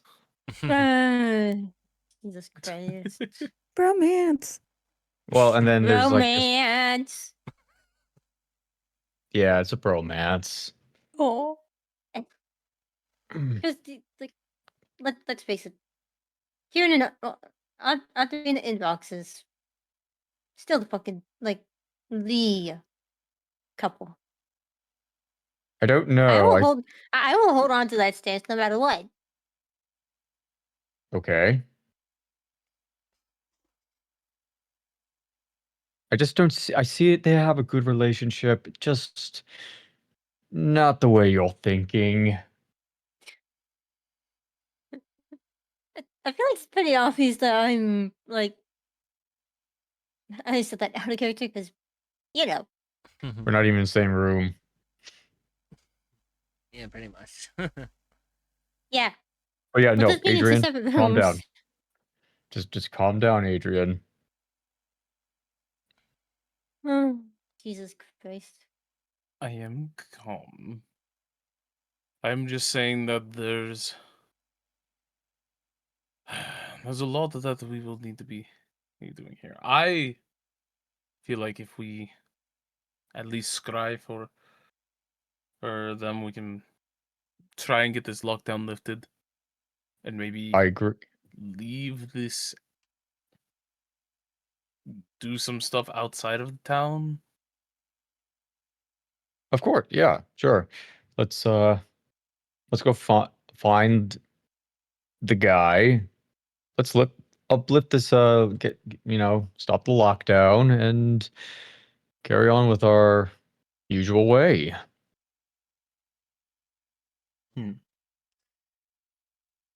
So as But he, you sorry, no, you got what we need. We got a good game plan. I do like it, but just don't get claustrophobic on me. I mean, claustrophobic on me. Claustrophobic? Yes, it means you have a fear of Santa Claus. The old myth the humans came up with. Yes, humans are silly like that. Oh, Even though Santa Claus is confirmed. yeah, in... like. Oh no, yeah, Santa- he's a great guy. Yeah, Santa is actually in. Oh Yeah. no, Santa- he is not. Um, Oh, like good in lord. D&D, he is actually a deity. God fucking damn it, really? He's archfey in the north, yeah. Oh, fucking hell. Remind me if I ever You haven't- put you into a winter environment or you meet him. Oh yeah, no, totally. Besides, I had the pleasure of meeting him once. Or Christmas one time. We'll see. We'll see. As a hypothetical. That could go a lot of ways. Yeah. But anyways, Anyways. as you two are conversing outside, Roxas, Kieran, you come out to hearing them conversing about potentially finding what appears to be Jenny. Since you have noticed Begrudgingly. that you have noticed now that Jenny has been missing for at least a couple of days now. It's been a few days now, and there's no sign of him. Actually, it's only been like a night, a day, and night morning.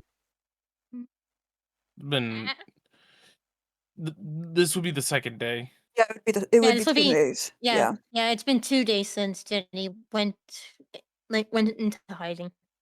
Okay, all right. Yeah. Makes sense. Normally, that's just my terminology when I say a couple of days. A couple of days is Gotcha. 2 days or more. Yeah. All right. I'm caught up to speed. Yeah. I feel like 7 for you would be like at least 7. Yeah. Give or take. Yes. So, since you are looking for Jenny, you have 2 options.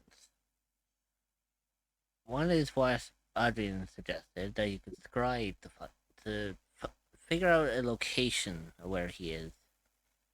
The other option you could do is just blindly ask people around if they've seen a slime character and see if you can find a way, to get a lead. I feel like doing that, asking around, getting to know people.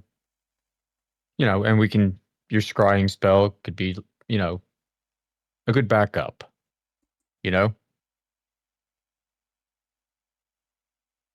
Okay. I know, it's just, I don't want to waste anything that powerful, We could just buy another scroll. It's just a scroll. They were pretty cheap. Yeah, I mean, a scroll is just a parchment of paper. I've got like...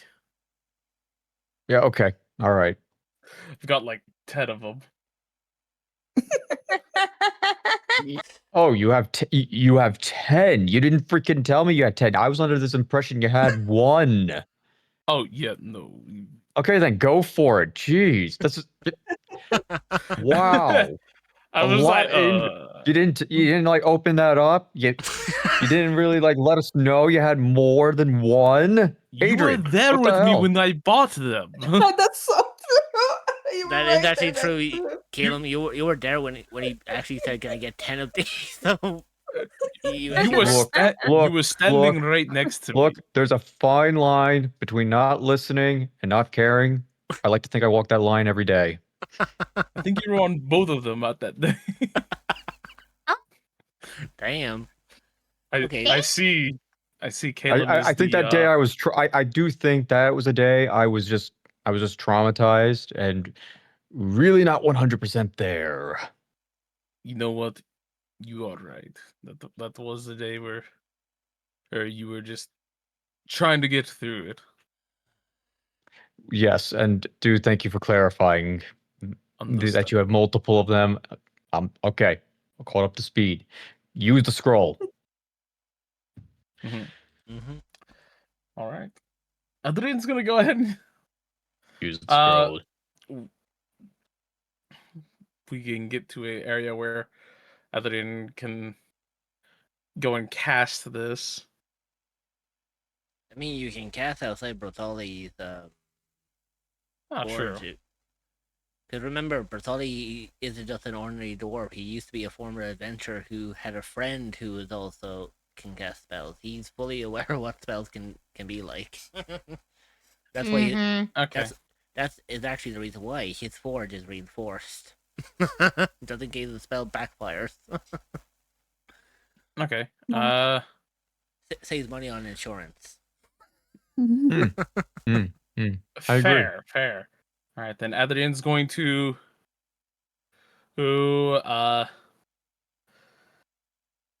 start waving his hands and is preparing it, pulling out a candle and lighting it, setting it on the ground, so that way he can start controlling the smoke, to billow it up as he uses opens the scroll and starts casting. As you begin casting, the smoke wavers and moves in the air before it begins to create like a mirror effect. Within the smoke, you see the dark, cylindrical structure.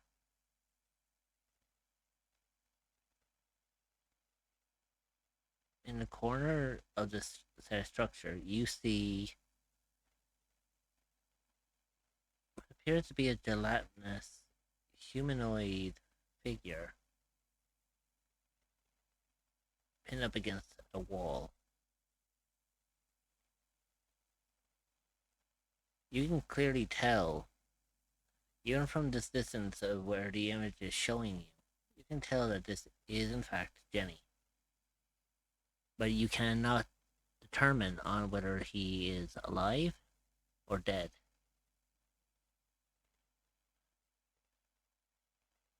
Pinned against the wall, and say, "Hey, what's the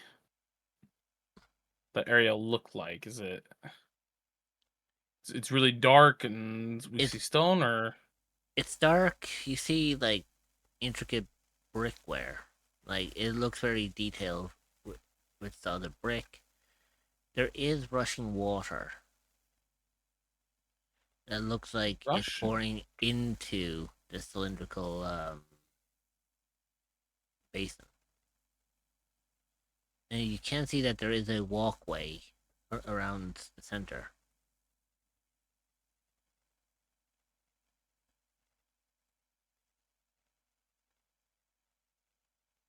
Okay.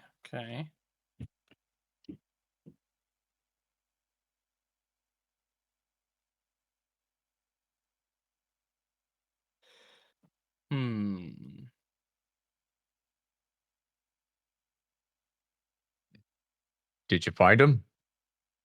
I don't know. What did you see? It's dark, fine brickwork, Hmm. rushing water. He looks like he's tied up to a wall.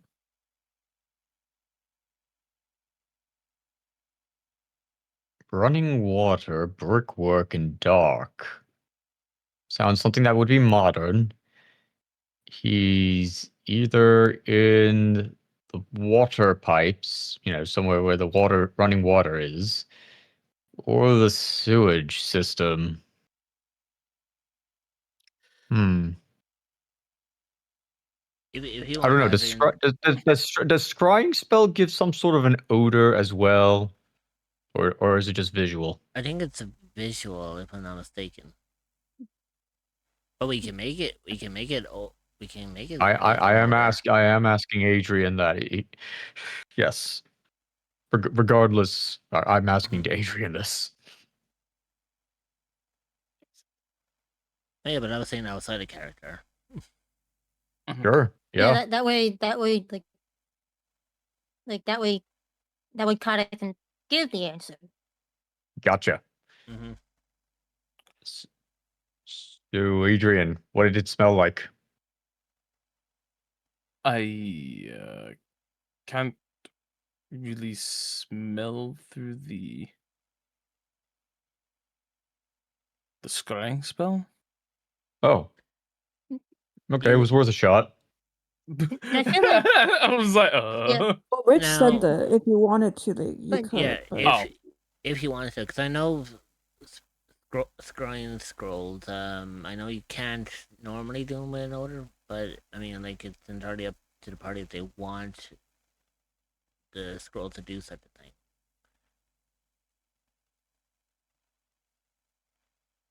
If you want to add it, I'll allow it. Oh, Okay. well, I am fine with it. I was just asking a really dumb and inappropriate question to Adrian. Hey, sometimes dumb questions actually have really good ideas. All I right. mean, Hey, sure. so long, only if did I get a Adrian smell? describes the odor to me. Yes, I agree. It should. He should be able to smell through it. Yeah, so it's pretty much just like a Doctor Strange portal with these scrolls. Then. That would be awesome. Oh my gosh. Yes, like that. That would be Yay. amazing. So, Adrian, not only can you see like what the smoke is emitting to you, but you can also get a whiff or a smell coming from this location. And all we can say is it's not pleasant. What you smell is something not otherworldly. It's depicted the smell like rot and decay. There is also a smell of potential fecal matter. Oh. Okay. I noticed it with Kieran It being smells like right behind really bad. Adrian. Please do tell me. Uh, Yeah, I know what. Yeah. It smells like shit. Okay, well that's Jenny, but what does it actually mean? Oh Jesus! It smells really bad. And That really doesn't narrow Kieran, it down. All right, I'm done. and Kieran is going to pipe like pipe in here. Judging by the smell and description, that sounds like a sewer system. Of course it is. Of course he'd go down there. Why would he go down there?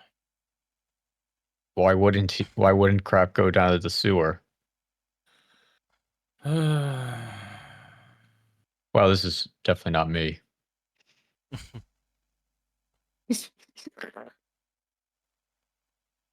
Well, regardless, you know where he is. You know what needs to happen.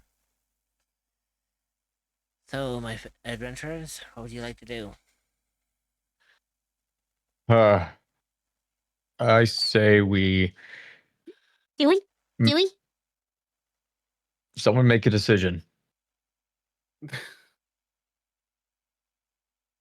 To hunt him down It- and Why not enjoy the city before we? Wow, you are really trying. I appreciate that. didn't So many sights to see. didn't you want us to find them so we could get out of this lockdown? Who, me? I suggested it.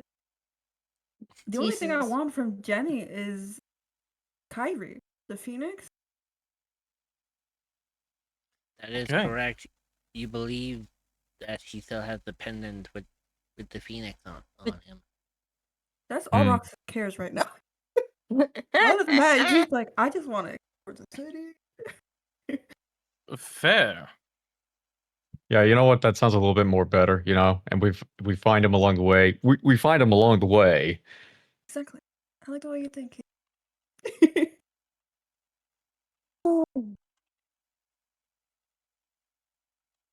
No, I'm just kidding. Rox's real answer is gonna be I'm more concerned about the pendant, the phoenix that he has. I kind of feel like I Mm-hmm. should probably get that. And personally, Jenny did this to himself without really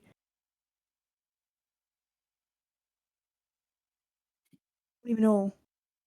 I kind of do. Kind of did that this morning, but he put everybody in danger. Well, you didn't escalate it, Roxas. It started the same, but you know, you handled yourself better. And that's what counts.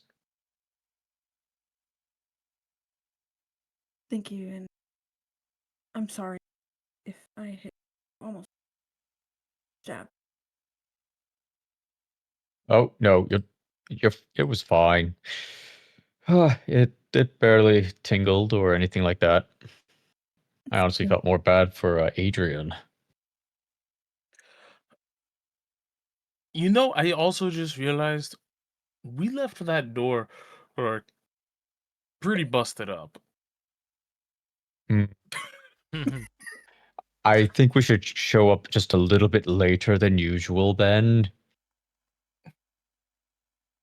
You know, let cool her head, let her Abigail cool her head down, I guess. True, but I feel like our party has a habit of breaking down doors. I feel like I'm quite surprised that she's still letting us be there. Yeah. Technically, this would be the first time because I mended the other times. We still busted down that door. This is the first time she'll see it broken. Oh yeah, no, without a doubt, she totally saw this one. Oh gosh, darn it all, we are. We're Oof. mess. Wait, what do I mean by we? Roxas, you're in trouble. I Oh am. gosh. Oh, you're in trouble, Roxas. Pointing finger at Roxas, backing away slowly. Wow, Caleb. And here I thought we were friends. Well, I thought we were too, but you know, if it's that or get in trouble with Abigail, well, here we are. You know what? That's fine. I take responsibility for my actions. And I'm Awesome. okay with it. So, If I get You're very brave. It's what a leader would do. Adrian, she's gonna get killed or pay a massive fine. We'll be fine. We just need to repair it. Sometime. Yeah, of course. Yeah, sometime we will repair it, but it's gonna be one of those we'll fix it when we get there kind of things. Wait, Roxas, do you want to fix it now and not go save the Phoenix pendant? Ooh, that's a Phoenix good question. Independent. That's a really good question. I just realized that this is exactly like what happened in campaign 4 when the whole party Oh my just left God. the elderly guy and they had to go back. I think maybe the best course of action is probably fix that door right now because I want a place to kind of sleep at night. Okay. Well, that's a perfect distraction for me. Let's go fix a door. Distraction for are you okay? I'm just trying to really avoid it doing a thing right now, so I'm perfectly fine with fixing a door again. Because that seems way more important than the other thing that we have to do. Okay, I understand what you're saying. Okay, I was like, oh, okay. Oh yeah, So- no, yes. I'm a very deep, as you can tell, I'm a very deep character, and I was just simply implying I have night terrors and I have other issues internally that I'm just trying to avoid through work. Caleb, don't be a Oh. workaholic. I'm a lot of But I am things, here. but I'm not I a know.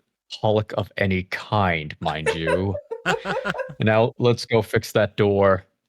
Right. So The as power of fast travel. you're Urine. heading towards the tavern, you see the tavern is bustling with patrons. And as you were like walking in, you may have seen like 2 or 3 people on the ground, like after face planting.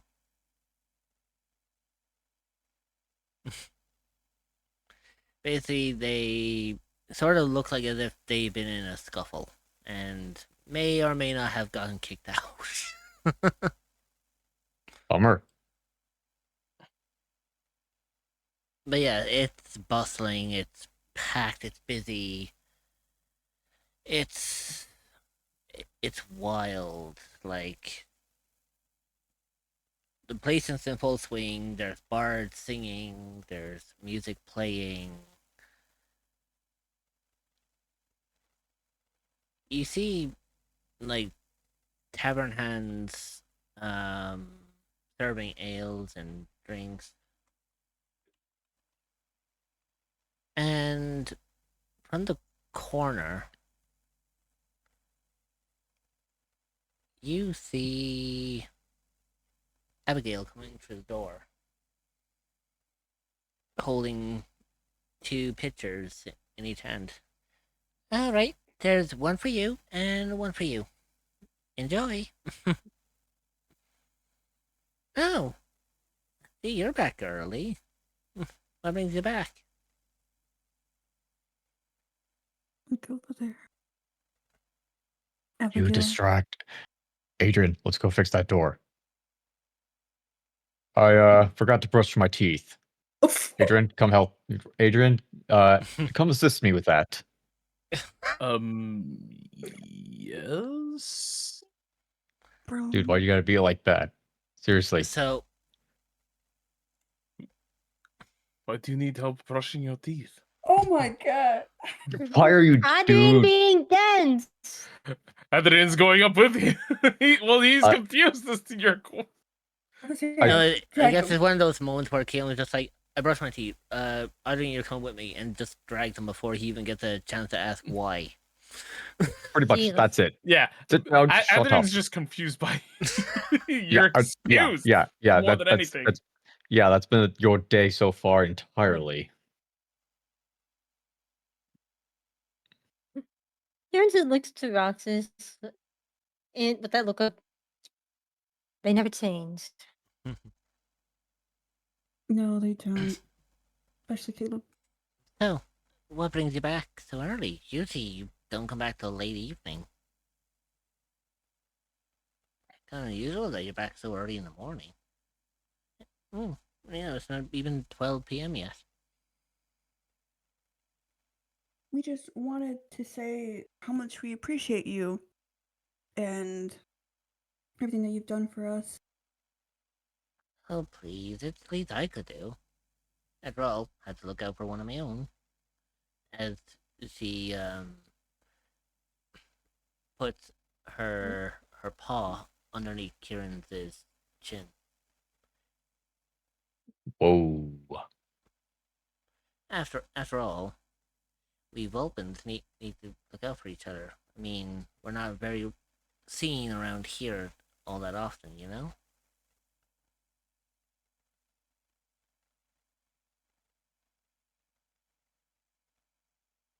Say, Abigail, Yes.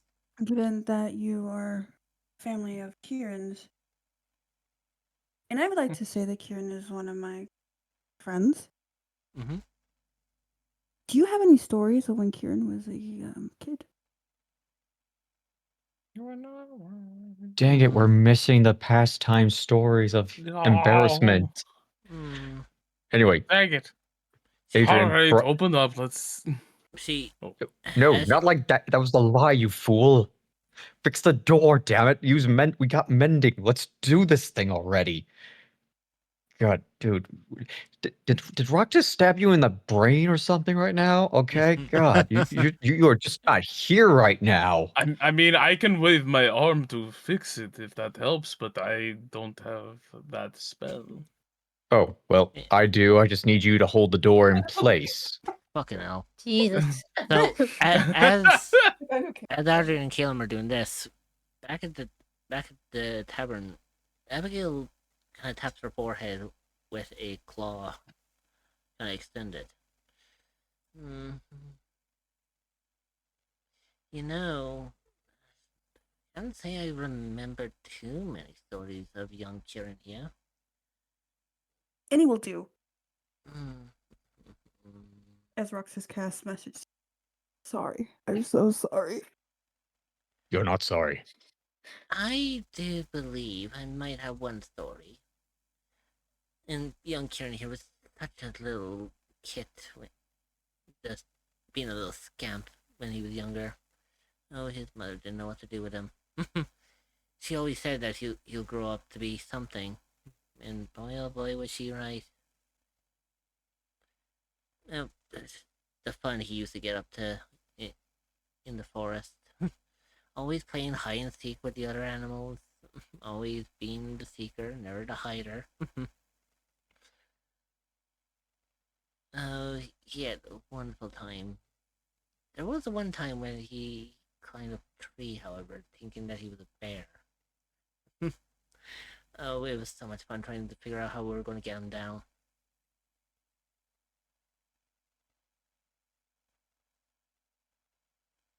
But Was Kieran happy back then? oh, very happy. I mean, you couldn't have a happier kid. I mean, is he not happy now?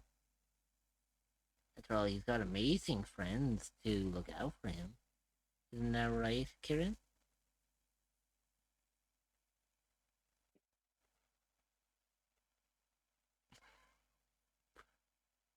Playing Brain.exe has. Yeah, has I was been- going. I was going to say. I think I may have actually shell shocked a player by accident. Mm. Improv, Kieran. Ladies and gents, You got this. ladies and gents, this is why it's dangerous for a player to date a DM. Especially when Yep. that DM knows like a lot of their weaknesses.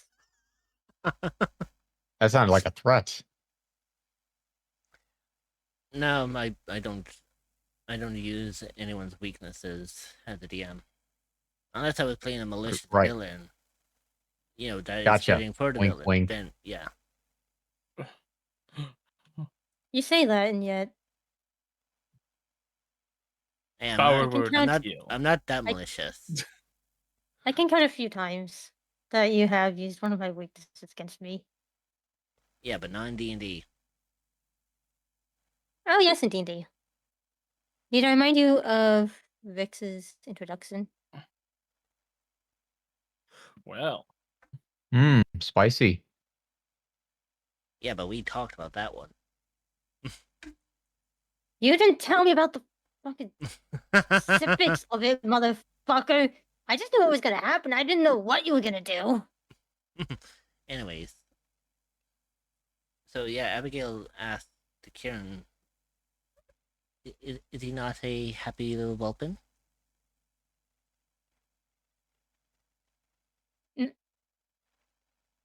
I can imagine Kieran is like just in this state of like confusion because he has like he has no memories of being in a forest.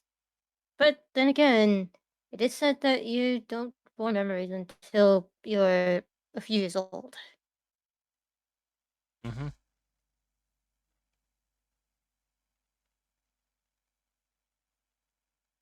If you want to, you can make an insight check. It will come at a disadvantage, though.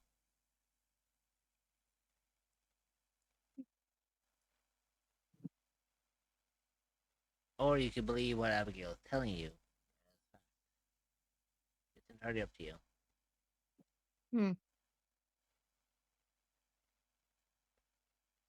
Lore. Lore.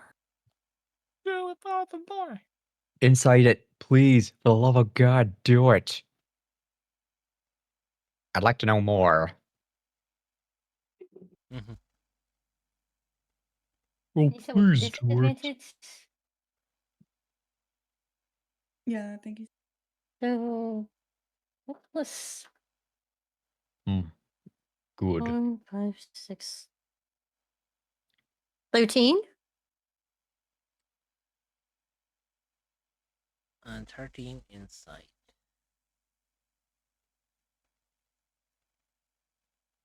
As Abigail reminisces about this potential story,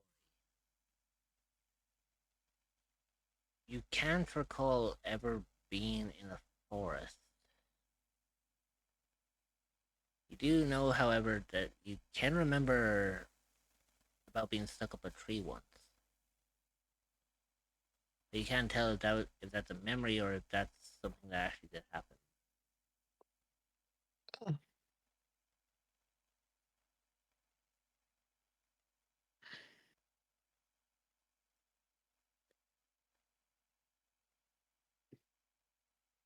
So yeah, that's pretty much like what you could get off of that insight.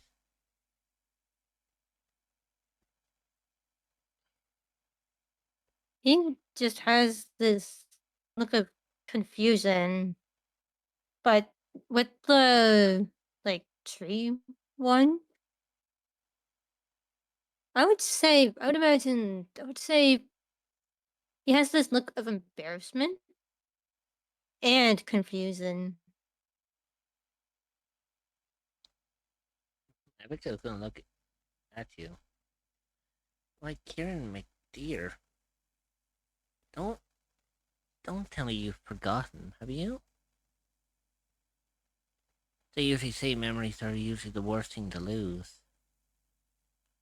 Lucky for me, you have a very special aunt who looks out for you.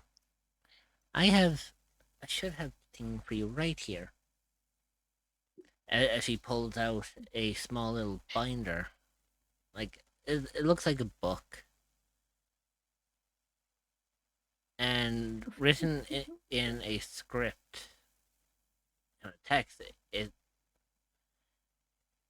just says the word memories. In what language? I'm curious.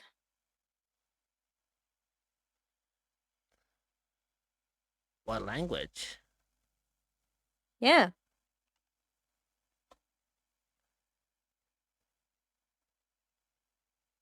Interesting. So, so the language it shows up in, it's sort of,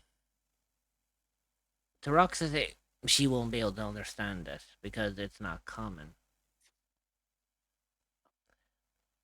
However, Kieran, you know this language a bit too well. This Let me guess. this book is completely written in Vulpin.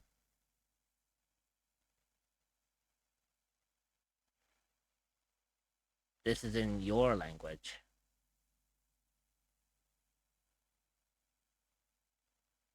So to you, you see the word memory written in Vulpin.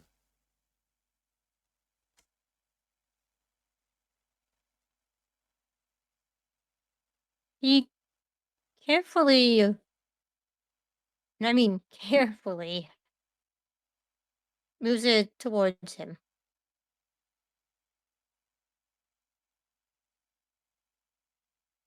I've been treasuring this for a very long time, Kieran. Wondering when you'll ever come around to find me. A lot has been said that over time you may forget who you once were. So I made sure that your memories were safe. As your mother wished.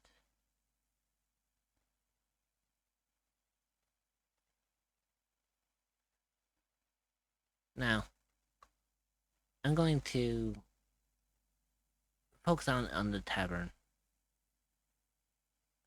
Unless you need something else?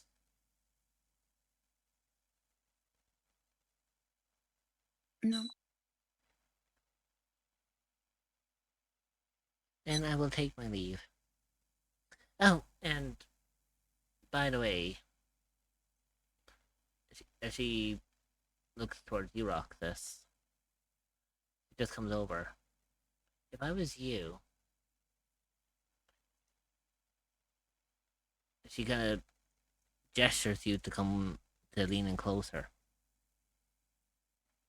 To lean in? You don't have to worry about the door, my dear. I run a tavern, remember? I see destruction all the time. I'm so sorry. I know, but I'm so sorry. No, fear not. I'm sure the two gentlemen over there will have that fixed in no time. As she kind of pats your cheek, like, you know, like how you do it with a friendly gesture, like,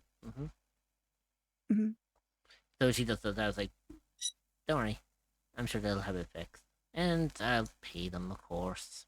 I mean, they are doing a job. That I caused. So if anything, I should be paying them. And paying you extra. No, don't worry about it. I mean, I run a tavern, for God's sake. I'm sure you've probably seen the ruffians outside.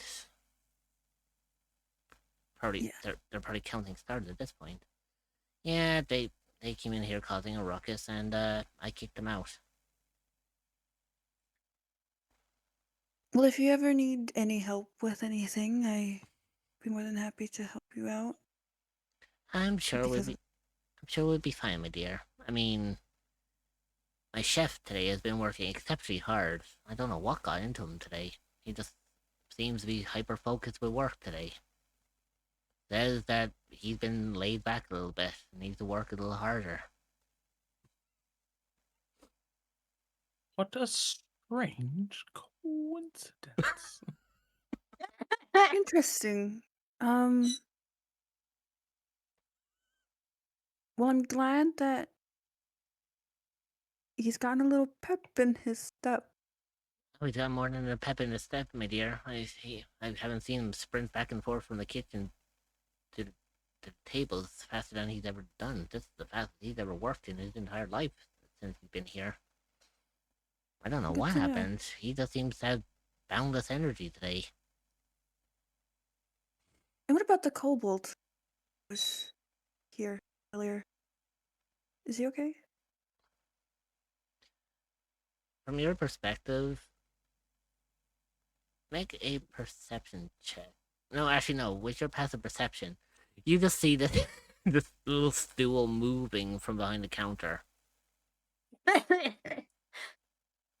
Can I keep it? As you see these tiny little claws like scamper up, trying to scamper up onto the stool. Was I help him. was someone looking for me? I wanted to make sure you were okay. Oh, never chipper, never. As he falls off the stool because he went into a little bit of a jig. As you just hear, I'm good. I'm just going to lay down here for a moment. Don't lay down there too much. You're kind of tiny. Noted. Jesus. Oh, he'll be fine, my dear. He's a kobold. He's built to withstand falls like that. Okay. They're just built different. I mean, Quite literally. as she leans in, this is the 6th time today that he's fallen off that stool. I think he'll be pretty fine. He just gets so enthusiastic with the music playing, you know? I mean, it's very lively here. Well, I'm glad that he's seemingly doing much better than earlier. Yeah, but apparently he was so worried and stressed out earlier. I don't know what happened. He came back from his break. Sonny, the chef, told him to take it easy, work the tavern, he'll run the kitchen today. I don't know what got into the chef today, but this little scam down here seems to be enjoying his time up the front. Isn't that right? Yes. As you just see this little hands like rise up every once in a while. Like you can tell he's hurt, but he's not like insanely hurt. He's just like he just stunned himself. Not the little guy. The little dude. Just thunk. Yeah, he may have not just fallen off the thing. He may have actually hit the little steps on the stool on the way down, and then landed headfirst on the wood. Ah, poor little guy. So- Bonk his guy. noggin. Rox is gonna pick him up. I keep her in her hands.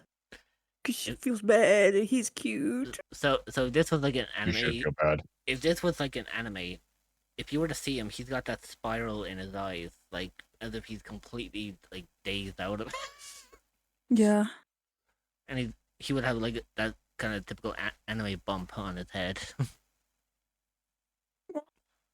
Yeah, he's like out of it, but he's fully comprehensive of where he is. She's still gonna pick him up.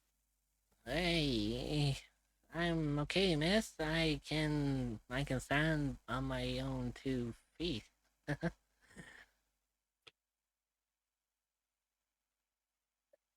Sure. I saw you bumped your head like multiple times on your way down. So I just want to make sure that you're okay.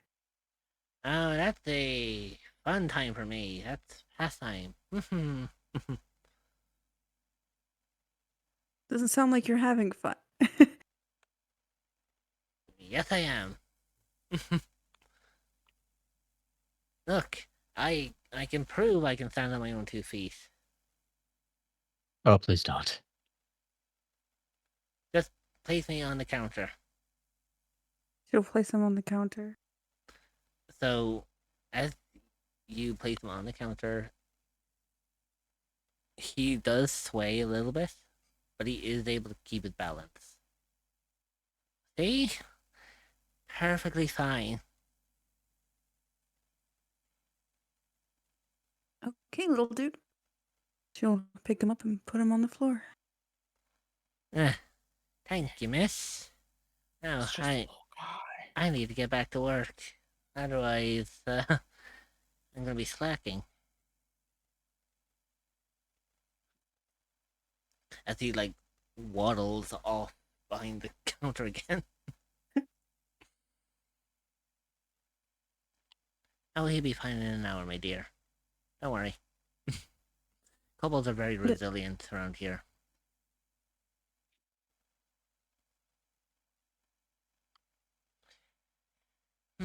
So, is that all you need, or shall we... Or shall we do more business? No, that was it. Yeah. Perfect. Then allow me to do just one little extra thing. As she kind of moves her hand on the counter, and suddenly 2 stacks of 5 silver pieces appear on the counter. When the 2 gents come back from upstairs fixing that door, tell them that is their payment for fixing it. After all, I have to pay for a good day's job. Thank you. I will make sure that these get to them. Oh, give me a moment. Oh, you too. As you watch, like, she puts one of her hands onto the counter and vaults over the Oh, shit. the tavern. Yes. Right. She heads over to this table. I warned the 2 of ye not to be riffraffing. You saw what happened the last time. Now I'm going to tell you to get the fuck.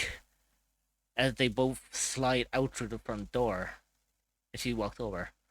Out!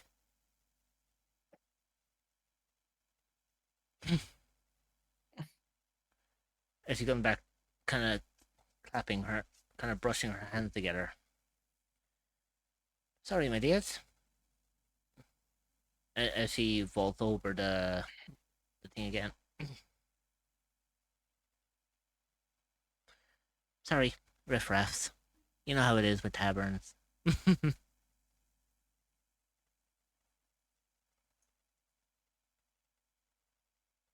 What are Adrian and Caleb doing? Oh yeah, hang on. Meanwhile, upstairs. Oh my god, do you not know how to hold the door shut? It's upside down. God damn it. Yeah.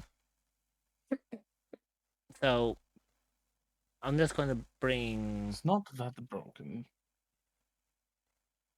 There you go. You're at the wrong door. What do you mean? I'm at the right door. This is your door. Oh, jeez.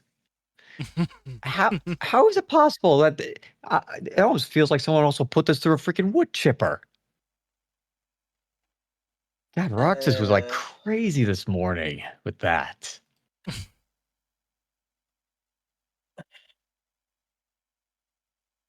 Adrian feels bad.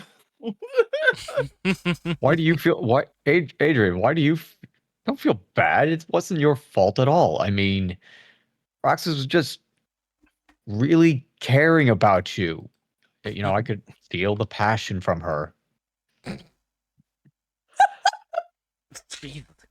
Yeah, no, You know, I it's felt the like passion too. It was it's like she likes you, but not in that way, you know? what are you talking about?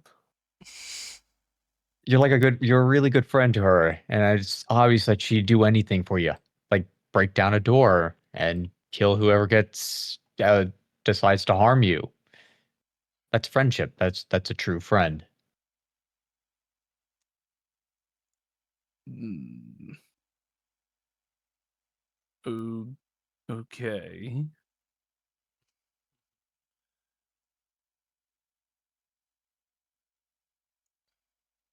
Anyway, we gotta like turn this door upside down again to get it right. Does that mean that Kieran likes Diocles? I really don't see them as an item. No, like as a really good friend. I don't see Theocles with anyone aside from Fiernos personally.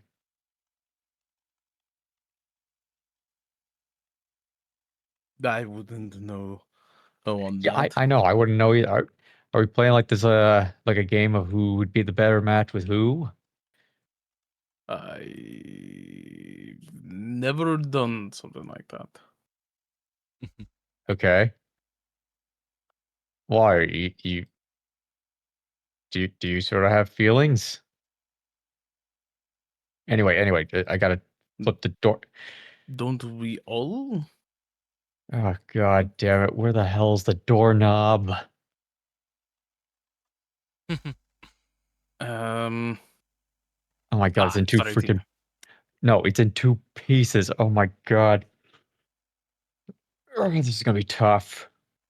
Just God. keep casting. Well, yeah, I'm doing my best. But for some reason, as I keep casting, it's turning into a wooden rocking chair for some reason. I think a lot more things got destroyed when we were gone. So, what do you mean by? What do you mean by feelings?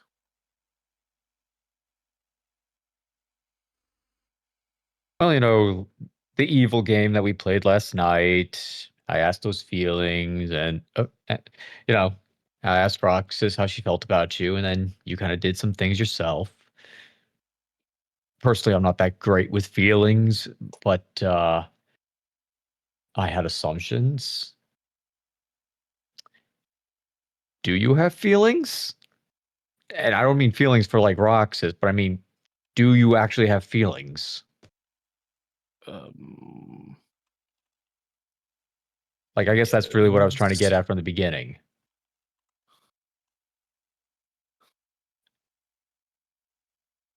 Yes, I have feelings.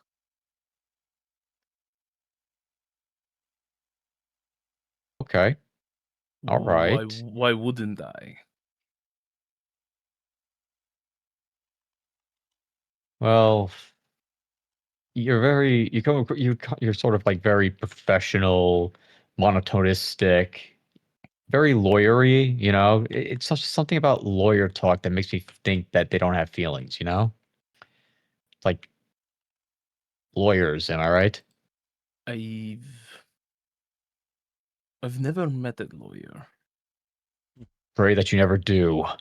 I know we went to Avernus and back, but seriously, if you go to like the fifth layer, they're all there. That's where they go. Oh, I will make sure to fill that in my notes on bestiary. What do they do? well, they take you to court and they take like all your crap, depending on like who you screwed over. Uh, they take you to court. They waste your money. They waste other people's money, and they lie. Their idea is not to uphold the justice of things. It is just to win the case by pretty much any means necessary. In a way, I respect it. I do because you know they play to win. So they have something to do with laws. Yes. Okay. I'm very confused. Yeah, I know we really got off topic here. We're trying to freaking fix a door. You're right. What? You would ask me about my feelings in general. I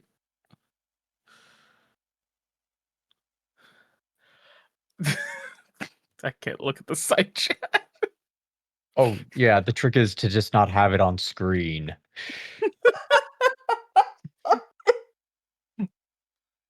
Y'all do y'all thing. Look, Adrian, not every single one of these conversations that are one-on-one have to actually be deep and heartfelt, okay? Sometimes it's just complete and total nonsense while we fix a door and stall for time to avoid doing something that we really don't want to be doing. You feel me? Okay. Do you have feelings? No, I don't. I'm soulless. Oh. I feel like that in and of itself is A joke? Yeah, wait. it's very funny. How can someone who's soulless not have feelings? Well, it's one of those things where you can see something that's funny and you know it's funny, but you don't laugh at Ah. it. Or you see something beautiful, but you do not tear up. You do not cry. You don't even crack a smile at the beauty. It's like losing your innocence or sense of wonder. Okay, but do we also find that demons are the embodiment of their emotion, whatever they feed off of? Yeah, you're really taking a joke very seriously, aren't you? Like I literally just said I was joking about not having the soul thing, but okay, let's No, but unravel the mysteries of the universe here now. I just figured, when you're saying if someone's soulless that they don't feel, I feel like that is a misnomer because as demons who are often considered soulless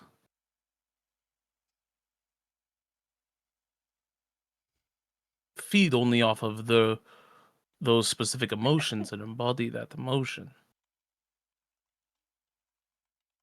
Yes, they feed off the emotions. They embody those emotions as a way of reclaiming a soul. They are soulless voids simply trying to acquire a soul of their own. So, if you had a demon, but you simply fed them goodness, kindness, that is what they would exude later. But instead, they live in very hostile environments and have nothing to really feed on except the evils of the world.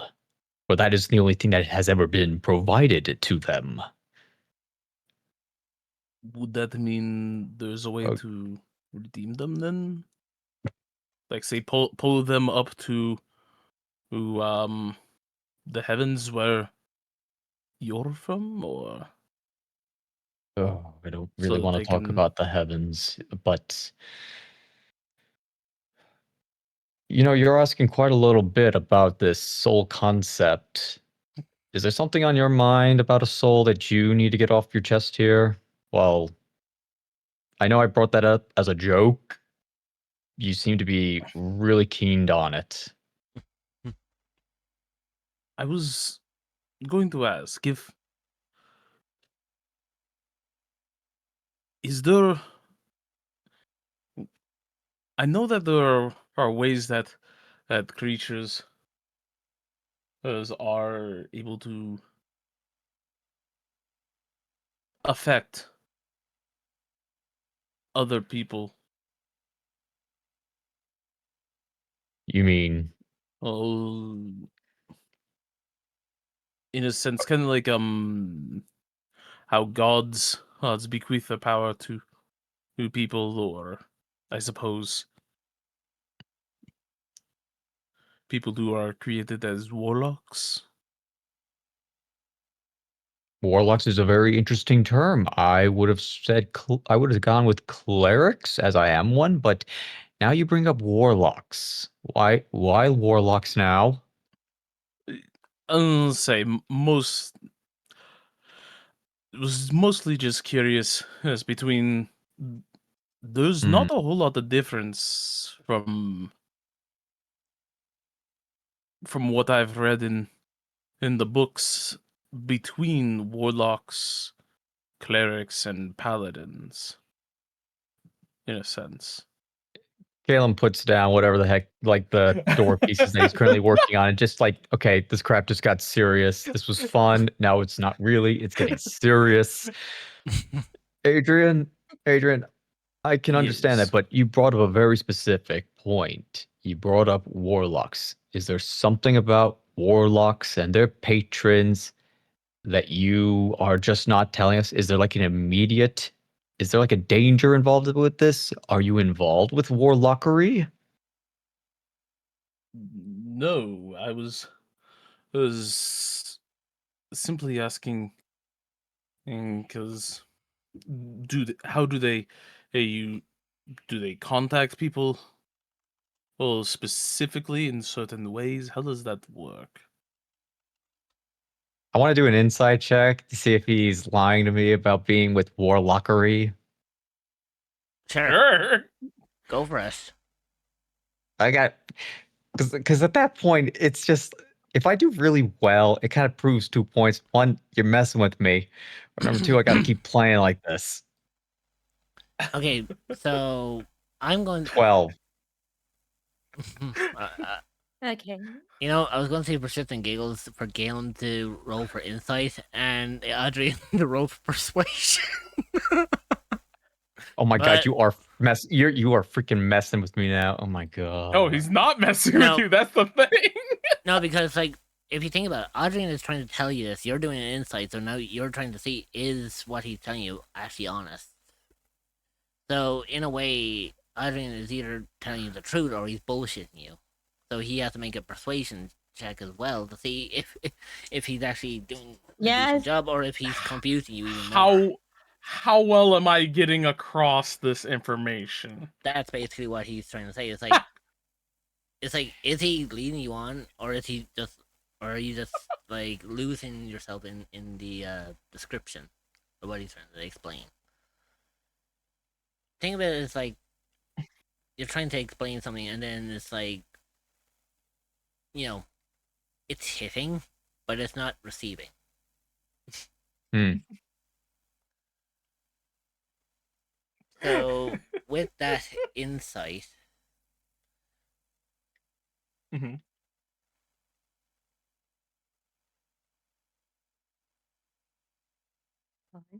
let's see.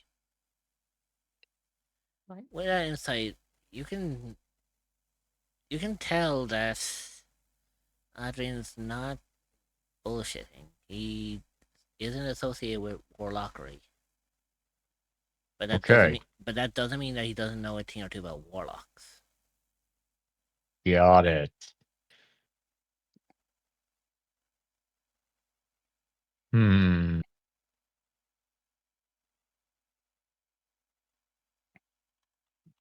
Okay. So you don't really know. So you're really curious in how does a warlock gain their powers? Is that it? Mm-hmm. And how deity actually communes with them? Well, In a you sense, yes. well, it's not they don't particularly reach out. They don't reach out to the mortal realm. They simply wait for someone to give them a call, reach out. Sort of like it's better to the same thing with deities. You pray to the deity that you would like, and they, if they find you worthy, they will grant you power. Of course, that's the whole thing. You must personally reach out to them first, and Mm-hmm. and the only way that a warlock or a patron would go for someone is if that patron could get something out of the caller, the summoner. But It's usually don't. it's a blood contract if anything. So I wouldn't really do it, but I hear if you are a warlock, you get a lot of good benefits from it too. But by all accounts, even the gods get stuff out of these worshippers. Yes, you're right. They do. The gods of this world, they do gain more power. The more people that pray to them, the stronger their power actually is. So, And it is they gain their power from worship. It's one of the reasons why they don't like space. They have no power in outer space, you know. mhm. So does this mean that gods are just, I guess, on essentially a patron at that point? But what they're aiming for is worship. They are capable of gaining their power from worship, which is something that they it's not as though they need more often. It doesn't mean that they ask their worshippers to actually go out commit world ending, specifically world ending. Because let's be real, some gods they do like that whole pagan sacrifice, and every now and then, but Well, that is there are very. evil gods. There are in fact evil gods, but again, patrons are like those lower tier kind of guys, but the ones that will like quick power, get quick return, whereas the gods are just they play the long game. That's probably a better way of putting it. Okay. But also by the same accounts, if the patrons can withdraw their power just as easily as a god can, does this mean that everyone's, say, all of your magic is borrowed power, or? Yes, exactly. Hmm. It is borrowed. It's power that it has been given to you, and it's more like a body of water. There's only so much that you can actually pull from that body of water. The amount of water that you can pull from a pond is, with your bare hands, is a cup. However, when you actually when you deal with a patron or a god, you are simply accessing their ocean of power. And it's really just comes down to how much of it are you able to carry at any particular moment.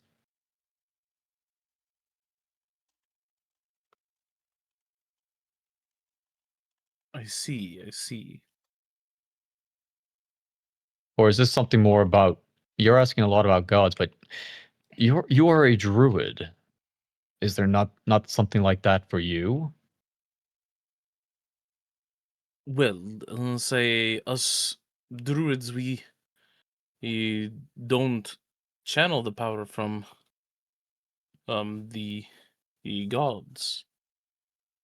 We pull our power from the world around us and through us. You are simply manipulating the forces that are of the gods. There are gods of nature, are there not?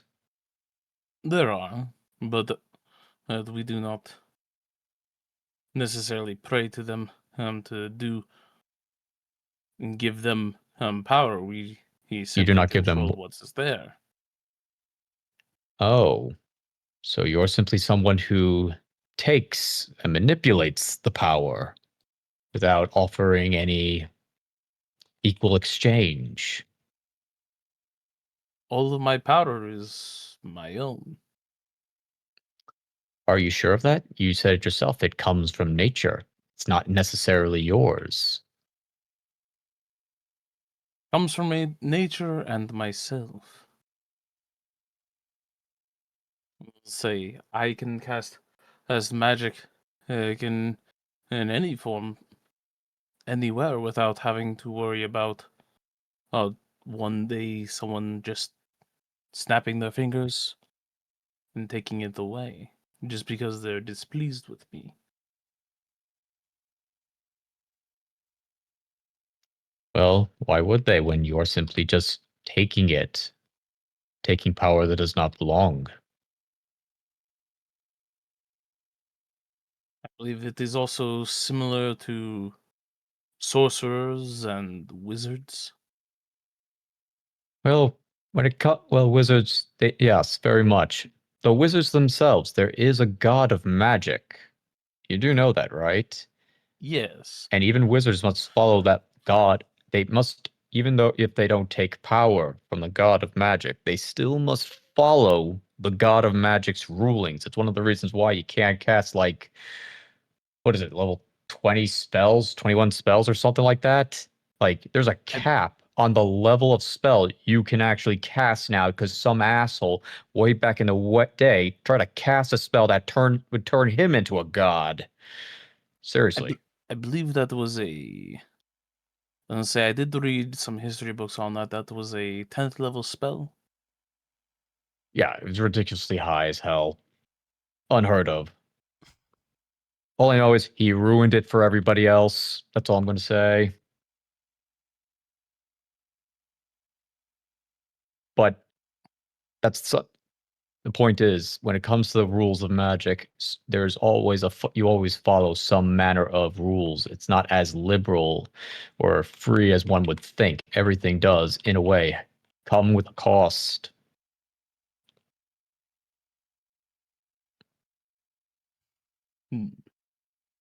But I feel as But though we are getting slightly off topic. We have gotten a little bit off topic.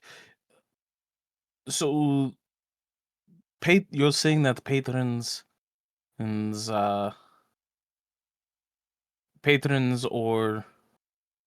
gods or the like will reach out to you on occasion? They would reach out to they would only ever really reach out to you if you try to reach out to them. When there's the void and you cast your line, your fishing line, like a fishing metaphor, the gods and patrons, they basically exist in the ocean that is power. And they will only ever respond or take the bait that you cast into that ocean of power. If you be worthy. Or a useful idiot or fool, because again, evil gods will take advantage of those who seek power.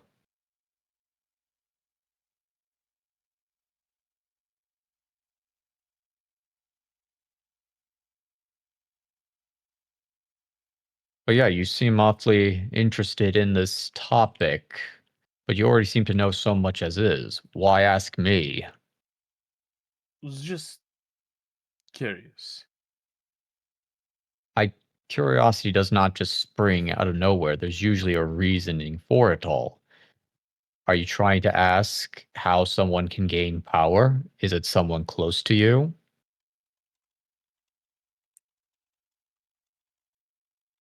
No, I was more so asking to see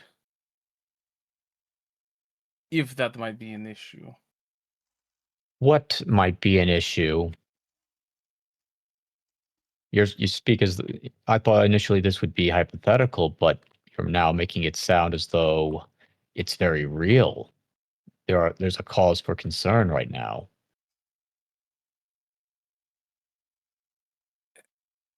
Nah, it should be fine. Okay, again, I'm just you have me very curious now. You seemed relatively you sound kind of worried or relieved at something? This is about a person, isn't it? not really, but also kinda. Is it someone we know?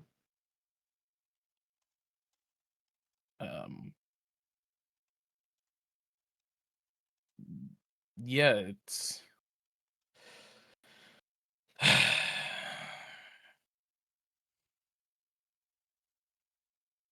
I had a bad dream. Okay. You had a bad dream. Oh, why didn't you just start with a bad dream? You know, it honestly feels like we went a little bit around circles here with the whole concept of souls. But you know what? Sorry. It's your dream. Please. What happened in this bad dream of yours? Literally around in circles. Literally in circles. Like, what the hell? You literally couldn't just say, I had a bad dream? No, that'd be weird to just start off like that. I understand the concept of souls, but you could have actually said, well, you speak of souls, but what of dreams? Are they connected to the soul in some way? And it's like, why would you bring up there was oh my god. I'm just trying to figure out whether or not if I may be Well, no, getting visits from a god or Adrian, I'm sorry. No disrespect. This is more of a foolery upon my part for not picking up on this sooner and going on a tirade for no apparent reason. Oy. I feel like there was reason for that. Not the point right now. It's just really I feel foolish. Anyway. Moving on. You had a bad dream. As we the door's basically kind of fixed. Let us go into your room and be more private. Dude, get in here. Okay. Okay. Now lay on your bed. I'm in a chair. This is basically going to be one of those therapy Oh sessions my now. fucking hell. You know, someone could stop. You know, someone could stop this. I'm just saying. No one? Okay, we're doing this. The funny We're thing having a about therapy session. the funny thing about that, funny thing- the funny thing about that, Caleb, is I needed you to roll a perception check. Oh, I need to roll perception now too? Mhm. Okay, cool. I'm also going to use guidance because I really want to do well. Strange, but sure. Yeah, Also, sure, Adrian, totally. Adrian, I'm gonna make you roll perception as well. I Roll got a a 12 perception. total. I am not rolling great tonight. All right.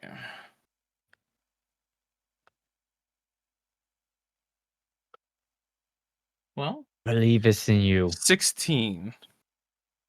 Ooh. So Okay, that's better. So as you two were conversing, you hear a. I'm sure you wonderful gentlemen are having a wonderful conversation while trying to fix my door. Oh dear God, what the hell? Yes. As you walk up, or as you turn around, you notice that Abigail is standing with her arms folded. I didn't mean to pry, but I mean, your little distraction couldn't last for too much longer.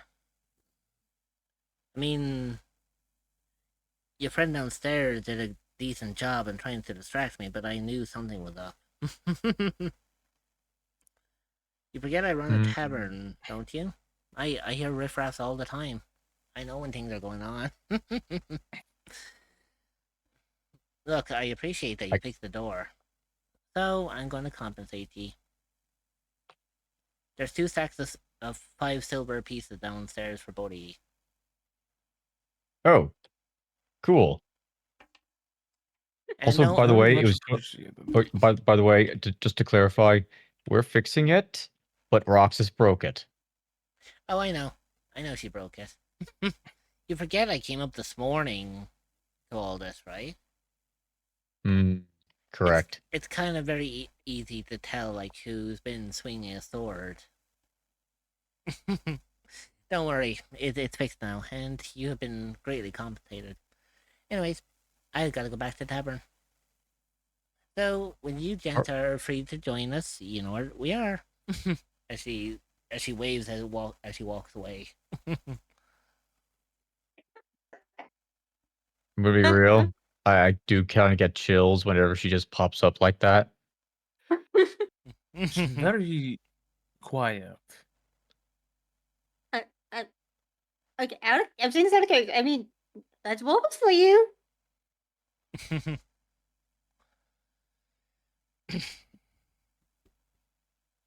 So, yeah, I guess we're done. So the door is fixed, and you're now fully compensated. So, as you traverse back downstairs, it's the same I love it. as it was prior, except Yeah, you no notice that dark. you do notice that there are a couple of patrons missing from the first time you came in here. You notice that there's a few extra empty seats that looked full about like 10 minutes ago.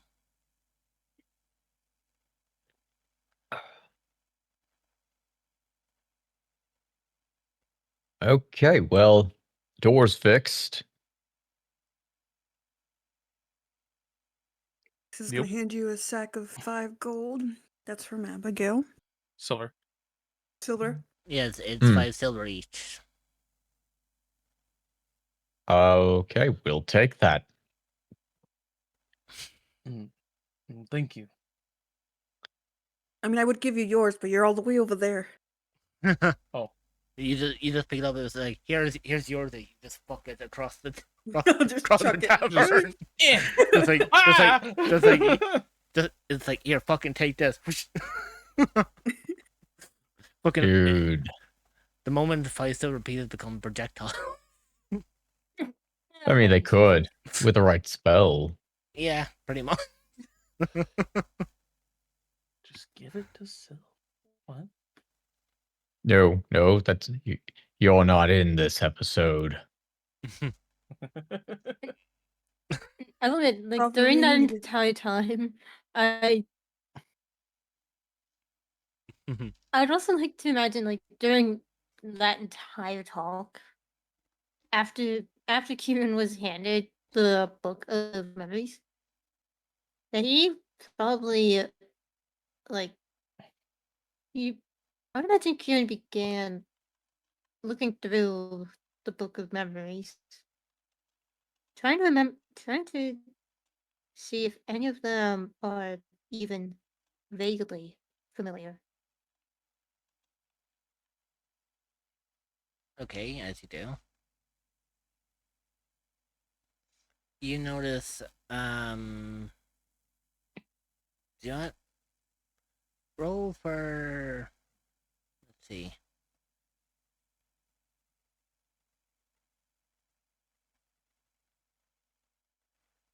If you're trying to look for these photos, and you want to know, like, are they true or not?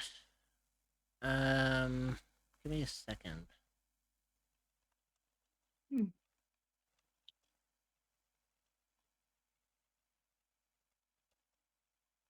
I do believe that is. Well, it's more. He's more so checking to see if any of them are familiar. Not if they are true or not. If he himself has any slight recognition of in them that happening. in that case, I will want you to make a wisdom check for me. This is probably not gonna go well because he only has one. Well, wisdom or intelligence, you can choose since you're trying to recall, like, your past. So you can either go off of wisdom or intelligence, depending on what you're looking for. Intelligence is being able to remember, is being able to like put things into storage. Wisdom is recalling things from that storage. Yeah, so you, like I said, if you want to So recall, I got a 12. on a roll of 12, wisdom. As you look through these pages of photographs that clearly have you in them, you only remember some, but you can't remember all. Some of them come to you as clear as day, others are more hazed with a fog.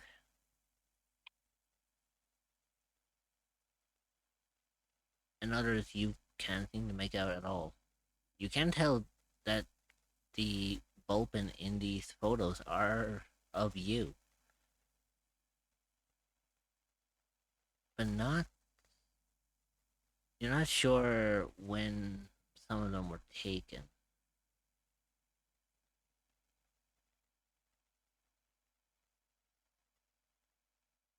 With that, I can imagine. Let's see. With the ones that he doesn't fully remember, one ear would be perked up, and another would be laying flat, like, and it would occasionally alternate as he's trying to think about them.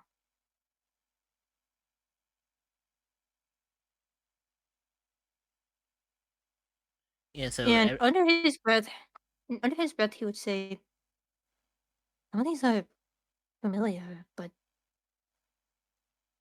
not all of them.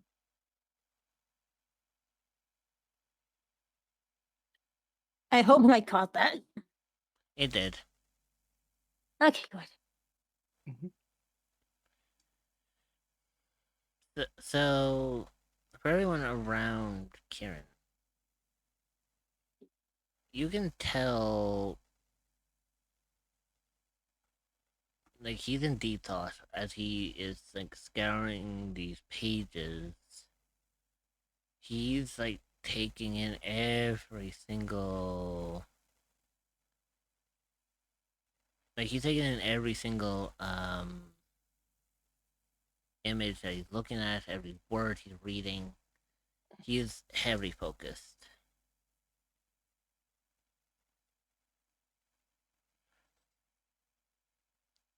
You even notice that his ears are, as I would say, they're flip flopping between two, one being perked, the other one not, and it seems to rotate back and forth. That's adorable. Every once in a What while, up, Zeke? You would notice that the ears do perk up completely, and then others they droop. Oh my god, he's like a dog, like a cute little puppy dog.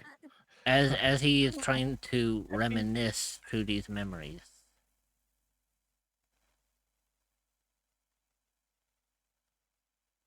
I You- would say because. Go ahead. I was gonna say no. I was literally just gonna say any of you can join in if you want to. I'm gonna say because Roxas is so close to Kieran. I can see the little eyes flip flop. Or not eyes, ears. That's If the eyes were flip flopping, I'll be concerned. Eyes flip flopping. Ah! Oh wow, Are we summoning Yes, concern, my boy? Roxas is like lost for words. Jesus. You know what? I take it back. Roxas and Kieran, power couple. Oh god. Oh, I'm lightheaded. Take a drink. Okay. Yeah, way too much has been Hydrate, happening. hydrate. Yeah, Everything's too much. Just too much for Roxas to handle right now. Yes. She's going to kind of put her hand on Kieran's shoulder. How is Kieran sitting? Is he sitting like facing? I would imagine. He would be facing. He would be sitting towards the counter. Should Killam and Adrian be here for this? Well, Y'all go back to Yes. the room. well, I mean, Kieran's just like Oh my in a god, world you of his own here. freaks! Like, yeah, Kieran's in his own fucking world. He's just kind of reminiscing through these pictures, trying to see like what's familiar to him, what's not familiar.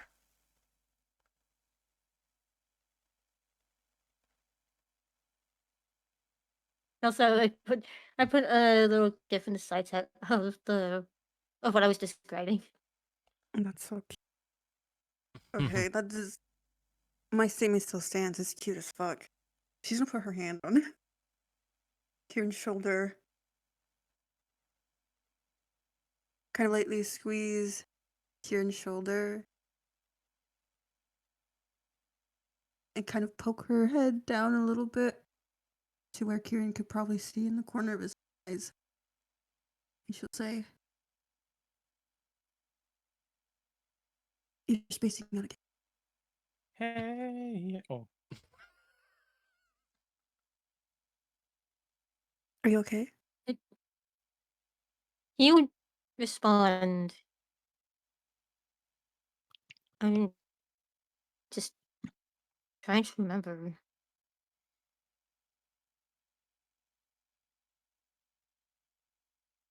Remember?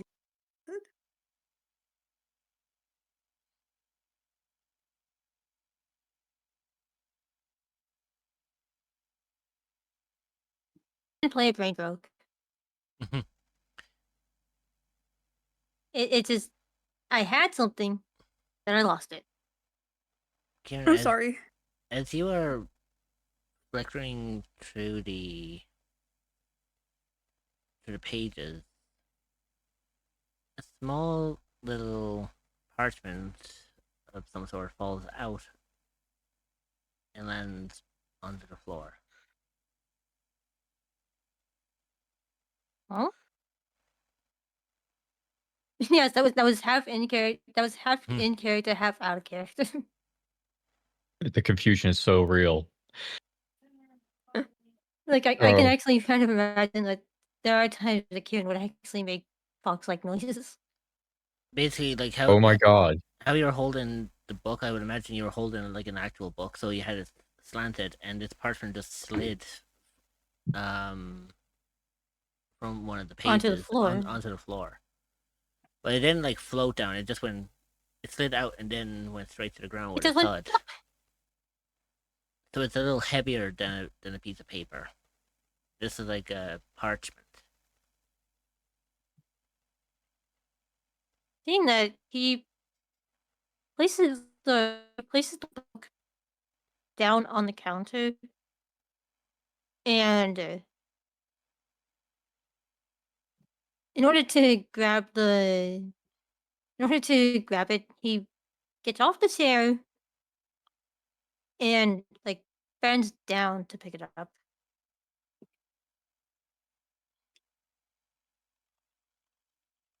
Once he picks it up, he goes to sit right back on the chair.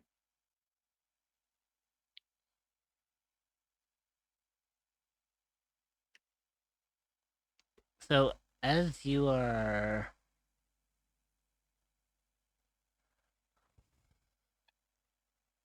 as you pick up this parchment,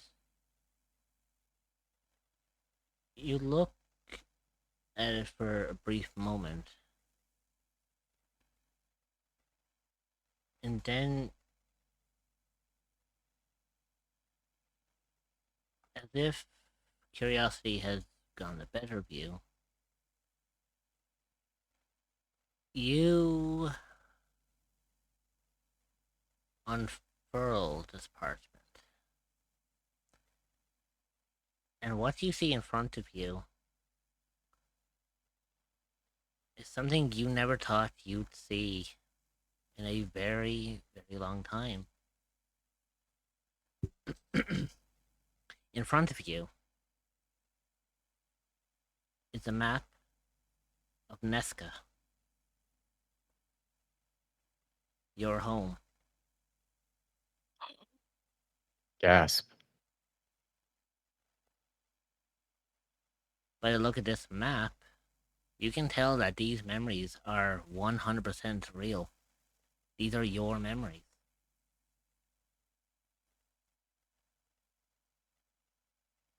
At seeing the map, he very well, not quietly. You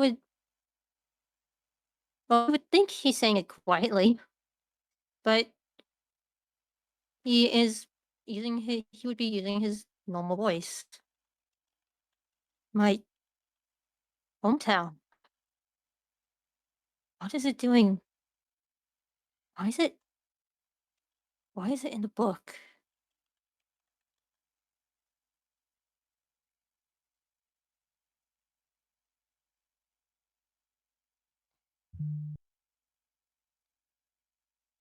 That's great, right? As as you continue to scroll to where you believe the map came from in the book, you reach pretty much the back of this memoir, this book of memories.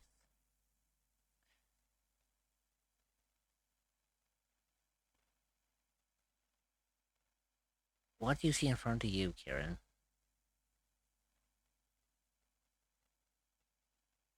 Is a handwritten letter written into the book. You went body for a sec. What you see at the back of this book of memories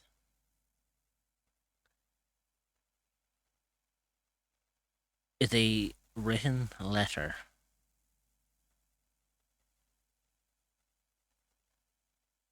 And it is entirely in Vulpin.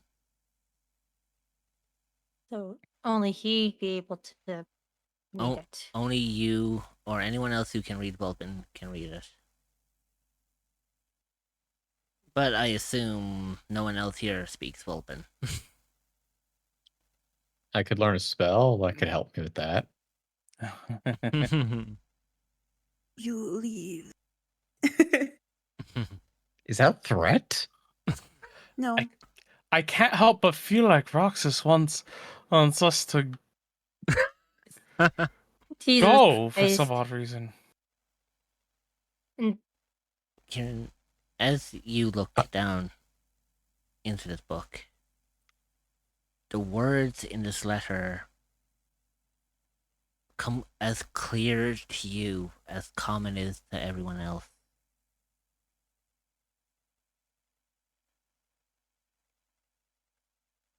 The letter reads, "To my dearest child, Kieran, how I wish I could be there with you right now to see how much of a wonderful, wonderful being you have grown up to become. Memories are hard for Vulpins. Hopefully, I'm not one that you've forgotten.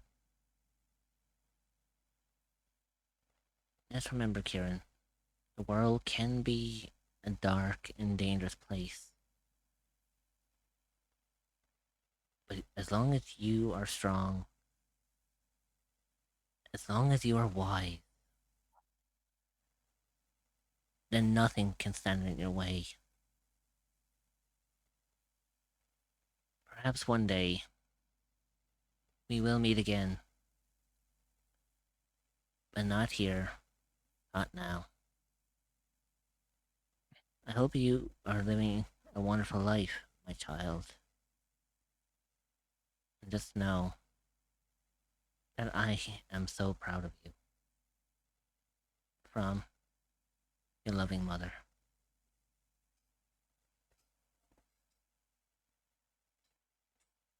Aww. Oh, so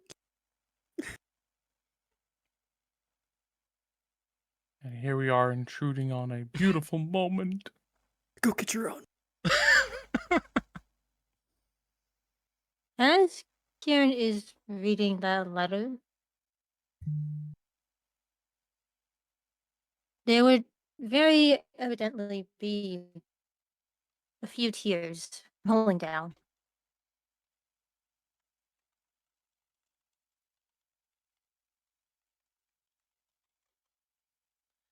As the tears leave your eyes, Roxas, from your perspective, you can see actually, from anyone's perspective who can see this, you know those little drops hitting the back of the book. It doesn't take a genius to know that these are tears. And these are tears coming from Kieran.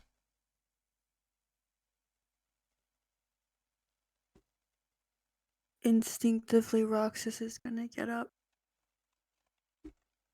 and give Kieran a really big hug.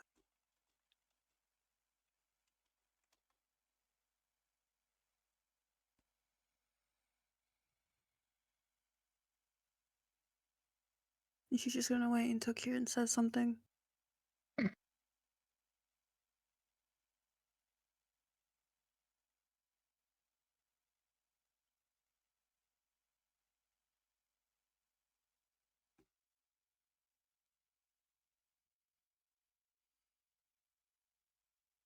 I can imagine that he wouldn't say anything, but Roxas would definitely. I heard myself fucking stumble. I heard myself stumble. Jesus. Kieran would definitely, like, not say anything, but he would, like, rub his eyes with his paws and feeling Roxas hugging him. He just leaned back.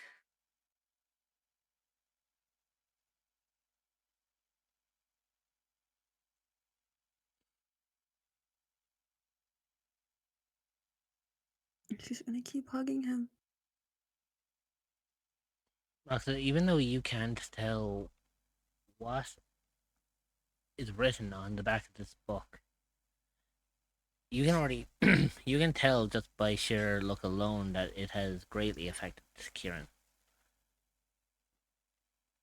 To the point that this seems, it feels like as if this has been one of the answers to one of the many questions he's been asking, and it's finally been answered.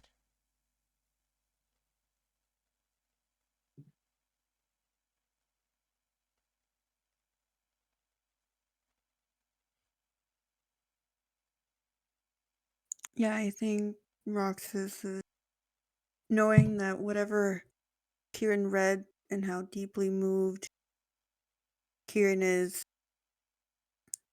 as we can see, Roxas is not going to force anything out of Kieran.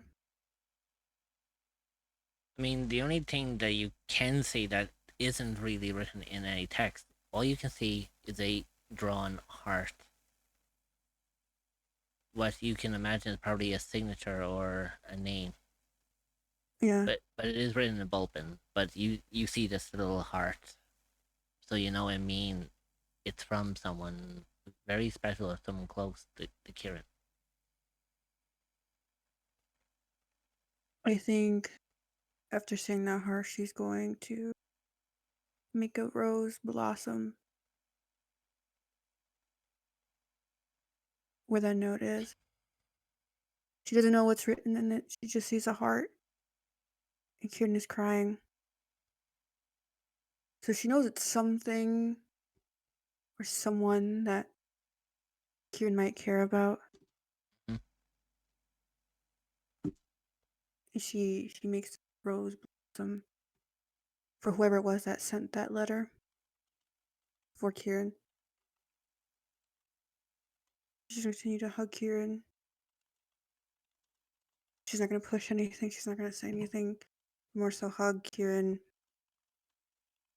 to mostly be, I am here for you. You're not alone.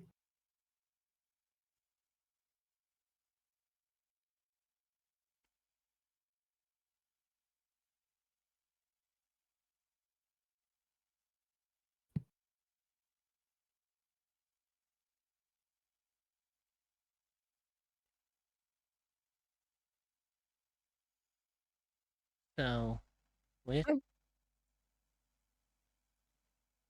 upon reading this, Kieran, you feel like you might have gotten a little closure about where you came from, about some of your past.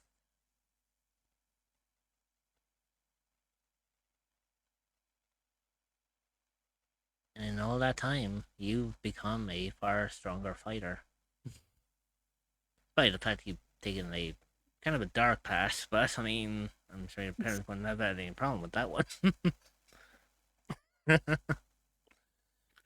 But, as you read in the note, it does state that they hope that you've made some good friends who look out for you, even when they can't be there for you. And it seems that they were correct. Surrounding you right now are a wondrous amount of friends who look out for you and watch your back.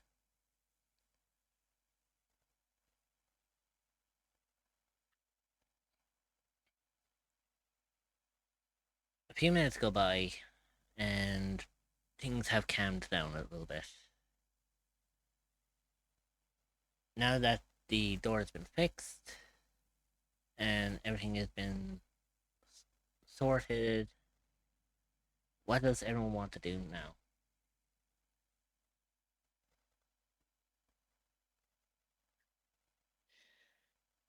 I guess we. The one thing left to do is probably go into the sewers. Let's go find Jenny. You mean get the phoenix and the amulet, right? Yeah. Mm-hmm.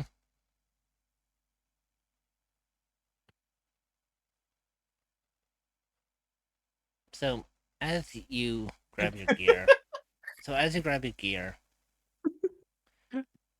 Adrian, Calum, obviously, Vienos will still be here.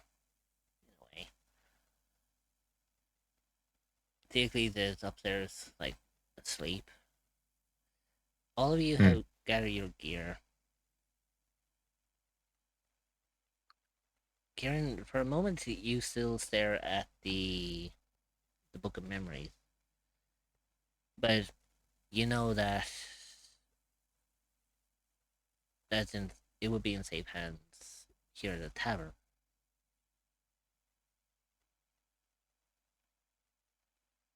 And you know that Roxas would always have your back when you need it.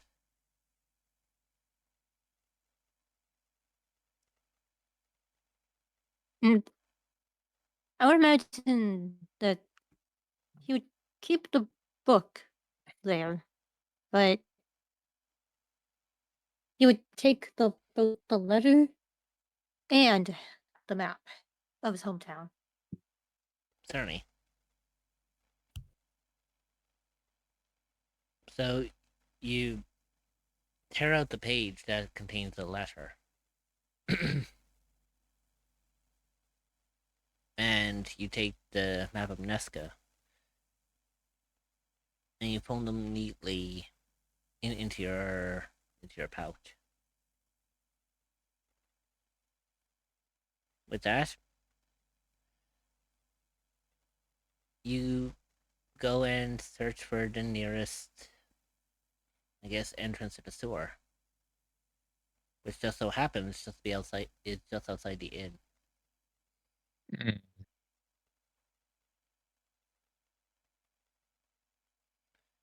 So you can imagine that the manhole cover will be about there.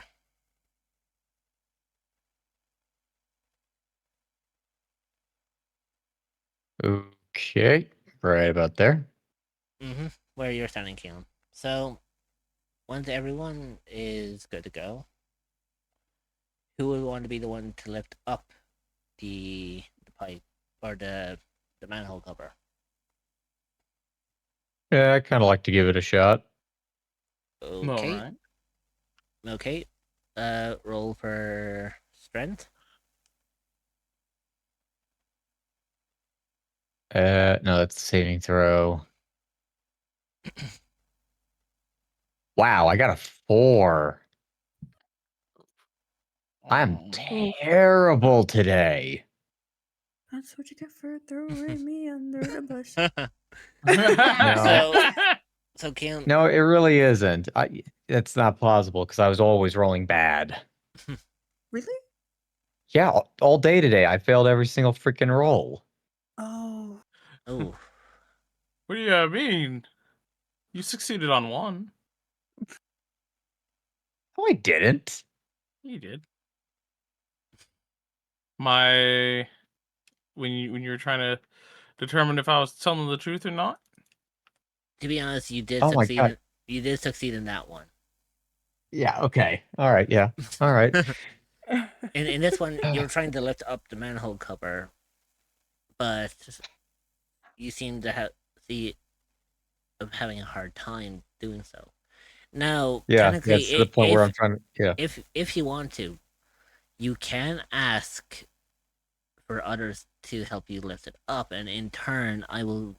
And for as many people who are helping you to lift this up, I will make you all have to do a strength check, and you combine the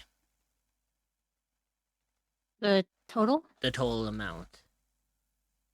The total amount to lift this up fully without problems. I'm going to say it's going to be an 18, a DC of 18. That's not gonna be good. I'm gonna need some help. I'm gonna need some help lifting this. Oh, all right. But you know, Let's go. we don't have to Kieran, actually go into the sewers and find Jenny. We don't have to do that. We could do other stuff. I mean, I Yep. fail to see what else we would be doing. I would say we need to. You can learn more about Caleb. I suppose you do have a point there. I Jesus. could be. Out of character. I could ask Caleb some more poignant questions about his faith. You could almost say that I failed that role on purpose just to not go in the sewers. You know what? I call that a success. Thing is, Aww. I rolled and I got a 16. Oh God, we Let's see here, opened it. Kieran. We have unfinished business. Yeah. Oh my God, Kieran, And why? remember, Kieran has a plus 0, so that is a flat 16. Yeah. I know that's amazing, but So as we're lifting this, sorry, Rich. I was just gonna complain to Kieran. Kieran, what the French toast are you doing? You're ruining this for me. So as both you and Kieran are lifting this, you start noticing that it is starting to lift up a bit, but it's not lifting up fully.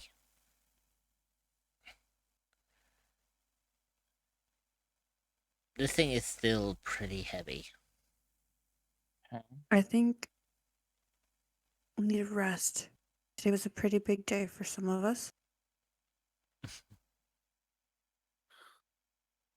Go find me the wild love for Jenny right now. I really want the bromance to blossom. Jesus But Christ. Now there is an option we But- could do here. For those who want to go into the sewer, move to the left of the sewer drain. So basically, if you want to go into the sewer, move here. If you don't want to move to the sewer, move here. So, go into the sewer, not go into the sewer. what the Sam heck are you doing, Kata? Kata, Well, there was a reason why I was gonna drag us to the sewer, but I mean, if we want to, we don't have to. How dare we be? Just remember, the longer it takes you to find Jenny, the longer the lockdown remains. Fine. And- Okay. Fine. that Fine. that was Kieran's And- reason for helping. But we're not going anywhere outside currently. If you really think about it. Yes, but trade and everything else is going to be Is- down because of the lockdown. What does the trade have to do anything because of the lockdown? Well, if we're looking Yeah. to buy goods, some stuff is going to start running out. I mean, fair, but we are druids, are we not? We could help with harvest. At least with food things, we can help. All of the harvest is outside of the city. Actually, I mean, The- okay. So for and the other context- harvest is hang on. Let me help you out here. there's different. Okay, I'm bringing up the Let world. me know. I am bringing up the world map here for a second. I am going to show you this. Oh my goodness. So feast So- your eyes on the bottom left, where all the farmland, it's all that outside vibrant the farmland walls. is Look, outside of the wall. Yeah. So this. so here is where the tavern is located. There are farmlands over here, Exactly. and there are some farmlands here as well as down here. 2 of them are inaccessible because they're outside the wall. These farmlands are inaccessible because the bridges are closed off Well, to those Right. areas. even like down here, Yeah, this farmland. just saying, all of this, Like all Yeah. of their major source of food It's sustaining the city Well, is locked out. sustaining the higher parts of the city. The lower cities are fucking thriving because they're the ones with all the food here. But Guess what? because of the lockdown, those bridges that lead to those areas are completely shut down. You can't access those because Damn it. of this lockdown. Yeah, these bridges are locked Okay, down. These I bridges put- are locked Okay, down. This one's so- locked There's down. still greenery. So I'll Don't point out speak. I'll point out everything that's locked down because of this. So this gate is locked down. This gate is locked down. This bridge is locked down. This bridge is locked down. This bridge is locked down. There's still one more Oh. up at top. Yeah. this Okay. one. Hang on.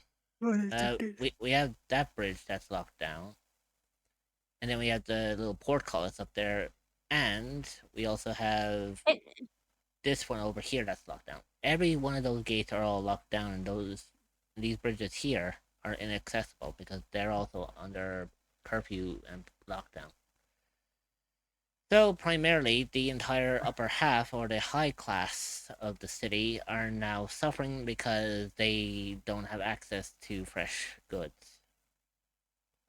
The lower half are thriving because they're the ones who are growing it. They're the ones who are like harvesting it for themselves.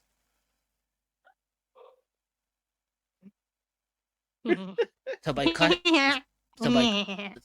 out the high class, I'm gonna spother him. the low class are now thriving. Think of Okay. it as Us. It's kind of a reversal of Yeah. how it usually is. yeah. We It- should it- probably just go to the sewer already. It's what I call the Robin Hood effect.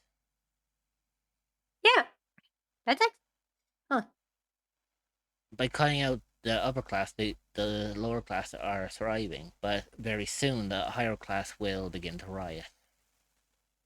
And then the higher class becomes a dangerous place to live. Mm-hmm. I let them And we don't- experience what the lower experience for many years. No, I'm just kidding. Roxas, she would definitely say that. She's very chaotic in that way. Yeah, you're gonna go to the sewers. So, with all your combined efforts, you lift the sewer grate up, and to you, Adrian, this stench you smell is exactly the same as what you smelled when you scryed for Jenny's location. It's foul, Okay. it stinks, it reeks down here. However, you do notice there's some bit of light down here. So as you all climb down,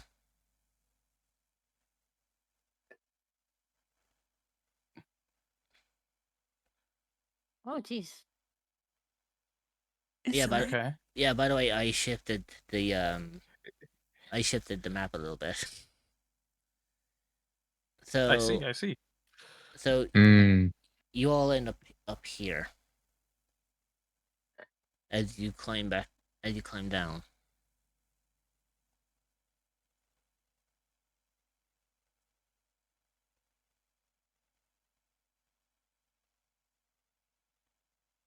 Hey, So Kaylin, what you doing all the way over there? You guys do know that you can zoom in and like. so Yep. as you are all On Adrian. Adrian. No, that's Roll a athletics check to see if you land safely. where am I landing? I don't know. It's either on the ground or in the sewage. Like any like I would say like safest bet is like Because the ladder is on the space that Roxas is on. Oh no, you would Oh, have I all. apologized. I was gonna say you would have all Well, like Oh, you would have all came No, down like, and Could then fall on move sideways. So this pipe here is technically above you, so you can actually walk under it. I know 2D maps don't really work well, but this one would be like climb down. this is like 20 feet up. Hops across.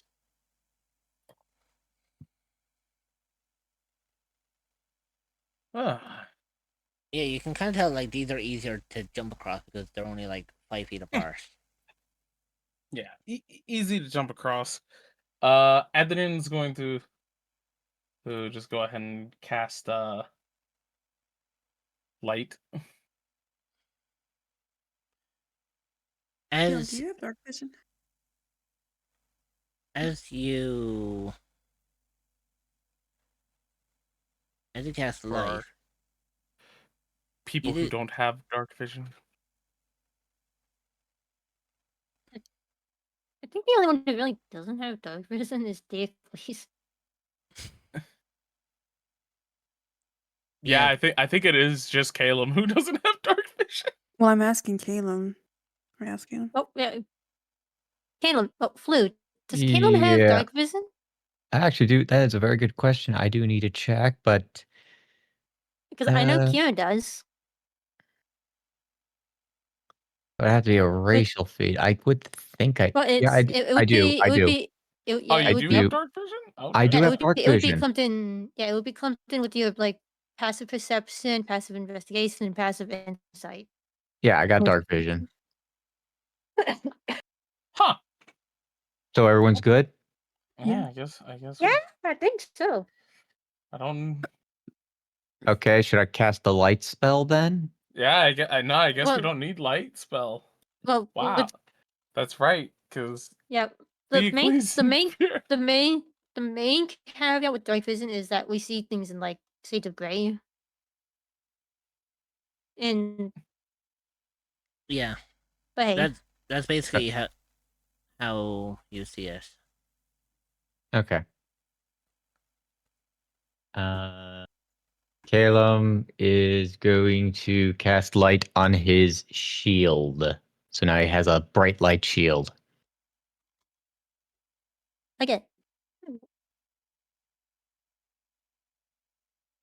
Okay, Okay. so as you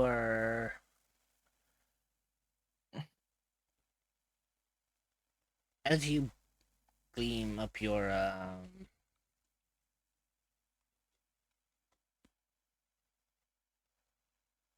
as you both gleam up your light, it becomes a lot easier to it becomes a lot easier to see things clearly.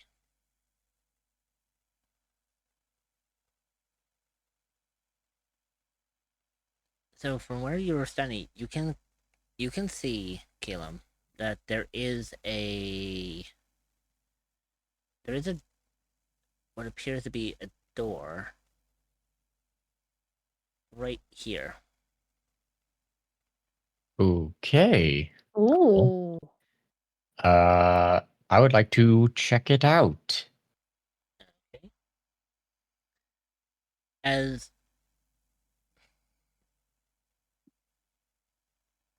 if you are are you checking to see if this is open or Well, first to check to see if it's open, and then another check to go inside. okay, so as you grab the doorknob, it gives way under your hand and the door swings open ever so slightly.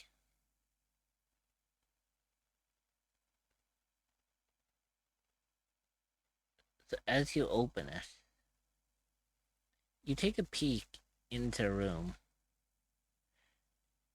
and it appears what looks like to be some sort of storage or storeroom. Primarily something that might have been used for tools for maintenance work.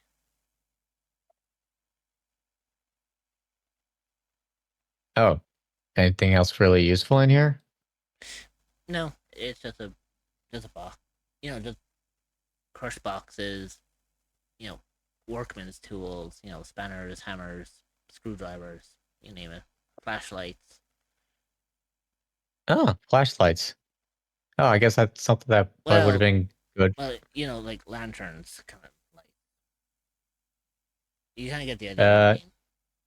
You know what? I'm gonna decast light on the shield and just cast light inside one of those lanterns instead. I'm just gonna hold on to a lantern. Okay, as you do, the lantern just goes as this lights up. Cool. And then I just wait. Do I roll insight? There's got to be something more in here. You can roll for investigation if you want to see if there's anything else.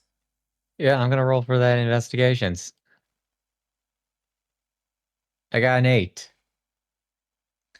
Apart from what you see, the only other thing that you see in here is a rat that scurries past your feet. All right then. animals. It's basically it is just now just an empty room with just Okay. tools. Walk out. And I got a lantern with that has the light spell in it. I believe Roxas would like to speak with animals. If the rat ran across our Okay. Oh. rat ran across, I will cast speak with animals. Go for it. As you do, the rat suddenly stops. Sorry, you want to speak with me? Yes, I wanted to know if you've seen a cyan teal gelatinous humanoid around here, or can point to that way. The rat just stares for a moment and uses like his back paw to like scratch its head. Like Oh how rodents or anything like that scratch themselves like that. You need to stop this because I'm gonna start taking some things. They're too cute. Oh my god. Cyan gelatinous thing you said. I mean, you're in a sewer. Yes. That the whole place is gelatinous. I don't know. I lived here all my life. Well, like a human logic. that looks like a human, has clothes. You might need to be a little bit more specific, miss. I don't Okay. I don't see what you're trying to explain to me, yeah? A humanoid see-through slime teal person with adventures clothing, kind of talk like this, but like really annoying. Oh, that little thing. Yeah, I've seen him. Came down here a couple of days ago, but don't know where he is around here. He's over down here, I suppose. If you're down here looking for him, he's around here. Would you mind pointing us in the right direction? I Also, if you're may, looking for a home, I'm also open for the idea of having more pets. I will again, take care of you nicely. Again, the rat scratches the back of his head.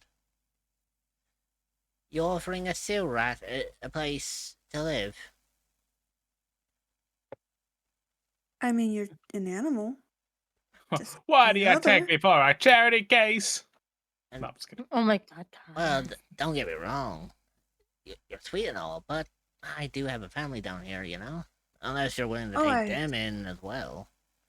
I'm willing to take them in too. If they're gonna be this cute. I mean, Oh boy. there's me, there's my spouse, and then for about 30 seconds more, he's naming off like every kid he's got. Jesus. Which you kind of lost count after 40. Oh, kids, Oh. sisters, rats aren't too picky about who they do it with. Yeah, I think your family would miss you. That's I what think I cat was space. thinking. Now, if you excuse me, I need to go and look for food. Last Well, fucker, we're the last fucker who came down here locked me in here, and I've been trapped in there for days. So he turned to Yukino. All you hear is little squeaks. But Okay. unless how to speak with animals, I think everyone can hear it. Is it? Or is it just the one no, who? it's just me. Okay, Yeah, so only so- Roxas can understand what's going on. So Ryukin, On this rat comes up to you, looks right up at you, and all you're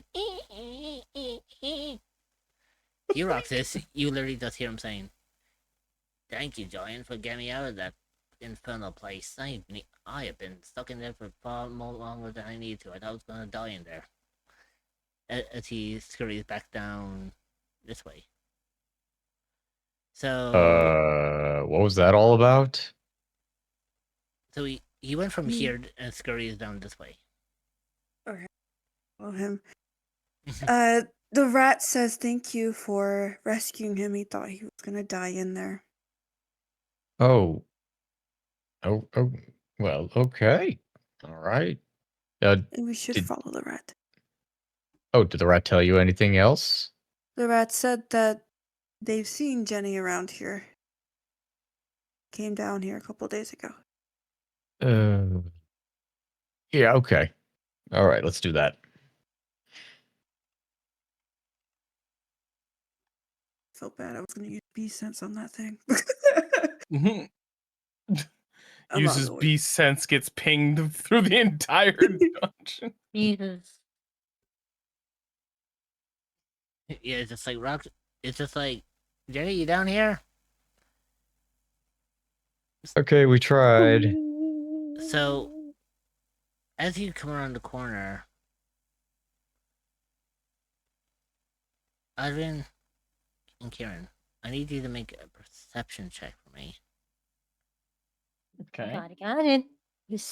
Perception. Will do. And because you have light as well, I'll give you advantage. Okay, so that's one roll.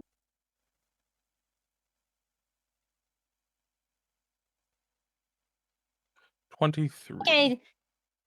17 plus 4. 21? Okay? So, as you're both walking, you swear in the distance. Hang on, let me just unmark the pog so you see where I'm pointing.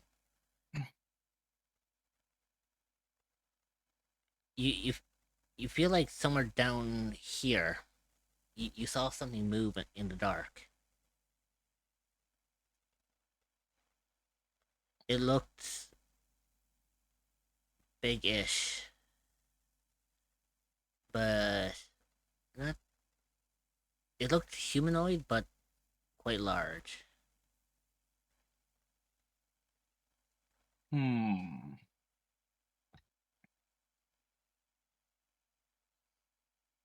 Okay.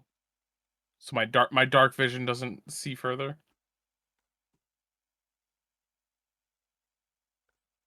From your point of Right. view, like, It's a 23. okay, so for you, Adrian, you can see someone. You can see what appears to be like a cloak character or a cloaked person walking. There. You see them walking in this direction, as if they're walking away from Okay. you. Okay. And you can tell Hmm. that what this creature is because of the clicks that you hear that echo down here. You just hear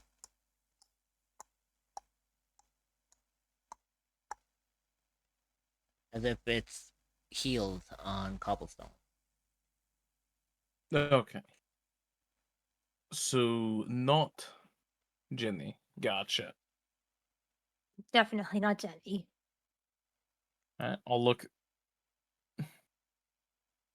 over in this direction then.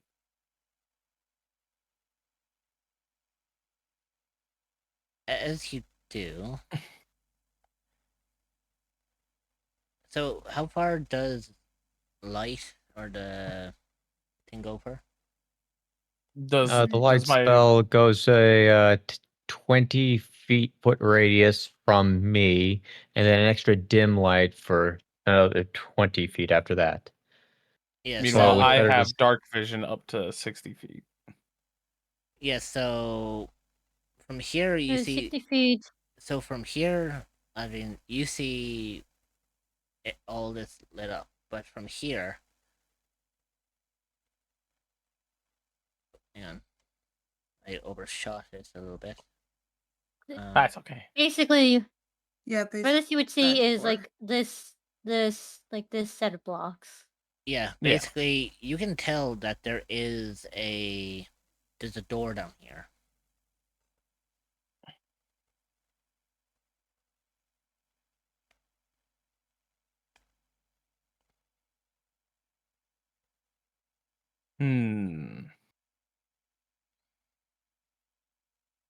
I also would like to note that Kieran has the same like dark vision length. Right. Okay. So we all have 60 feet of dark vision. Yep. So Kieran would see like where Kieran is now. You would see to right around here. Yeah, so you can still see in dark vision. You can still see that there is someone wearing a cloak walking in that direction.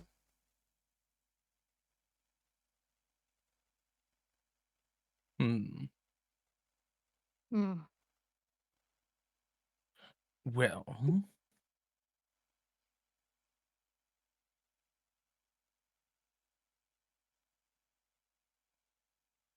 I don't know if I want to ask any people who might be down here. What do you guys think?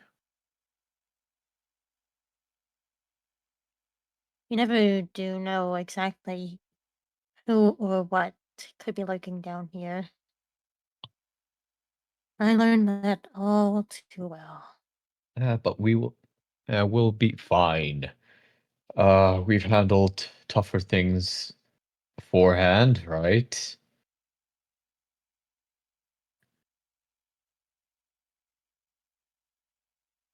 Fair. Also, I will say, But out of character, she did like step away for a little bit. okay, so she would move down there. I would then move there. Adrian, if you would, taketh the leadeth. All right. Then I suppose we'll continue this way then. Wait, are you sure that this is a good way to go? I just figured that we could check up here first and see where we go. Look down the pathway as we pass it.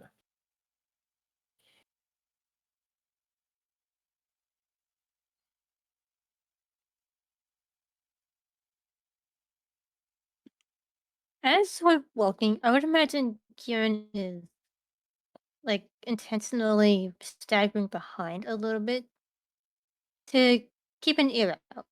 Well, an ear and eye out. As you do so, Kieran, again you hear another set of footsteps.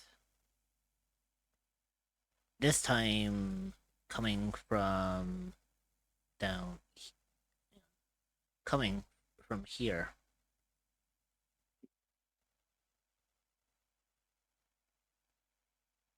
And you notice that they are getting. You notice that they are getting louder.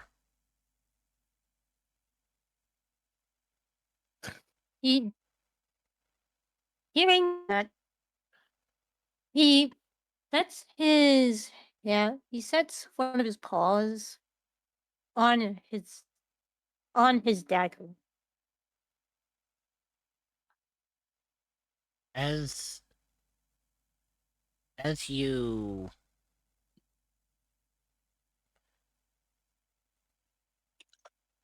As you put your hand on the dagger, the light from Calum and Adrian illuminates, and you see an elf coming out of the dark. Oh, cool. There he is. Eleanor! Part of me was like, ah, man, if we can avoid me, I'm in the sewer. Nah, you. Uh, God Dude, damn it. let's be real. This was gonna happen. Yeah. True. What's a bunch of commoners doing down here? Let's see. I I'm feel sorry, I like I missed just something. What were we happened? just insulted? Basically, see, Adrian is guiding us, and we just met Eleanor. Oh, okay. Yeah, and Kieran was like hyper alert, basically. Yeah, Okay. because you were listening out for. You were Kind listening kind of out. playing kind of So playing into him having the feat of alert. so as this elf comes out of the shadows holding a torch, he just looks at you all. What brings you to the sewer? State your business. What brings We you are. to the sewer? I was gonna say, why are you in this sewer? Yeah, that's actually a better question. Why are you in the sewer? I'm looking for someone. What kind of someone? He pulls out a little notebook. Uh, Someone who is basically cyan, gelatinous, looks humanoid. Let's just say he has a debt to pay against me for bumping into me. So we're looking for the same. We're looking for the same person. Person? I will say He Well, one. no. and I will say one thing though. He didn't come the way you came, that's for sure. Because yeah. I found these as he holds up a backpack, and you know specifically that this is Jenny's backpack. Oh, Would you allow us to look through that backpack? The person you described took some stuff from Yeah, certainly. us. The backpack doesn't interest me. It's the person I'm interested in. By any chance, did you happen to see a necklace? Kind of looks like this. Jewel purse. I don't know. I wasn't paying attention. Just saw this stuff lying on the ground outside a manhole cover. Picked it up, put it all into the backpack, and came down here. Right. After all, that's He where. tossed the backpack over. I'm opening it up, looking in there. What? So Hey guys, inside, find the necklace. Give it so to me. so inside the backpack, you see essentially just common clothing, like camp clothes. You would imagine. You see rations. You see like a dungeoneer's kit. The things that stand out to you the most, however, is the fact that you see the armor that Jenny was wearing, as well as a phoenix-shaped pendant.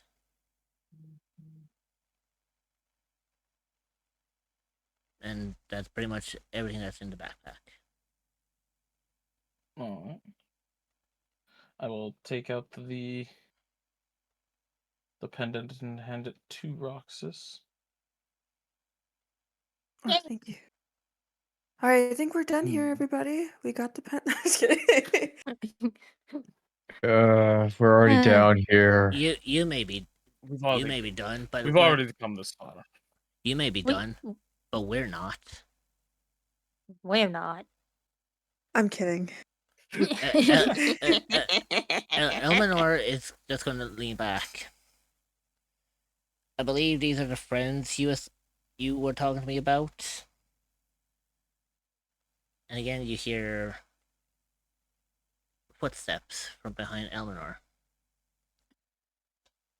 When out of the shadow comes a very familiar face. Yes, I do believe that they are friends of mine. Oh dear lord. Fancy meeting you down I here.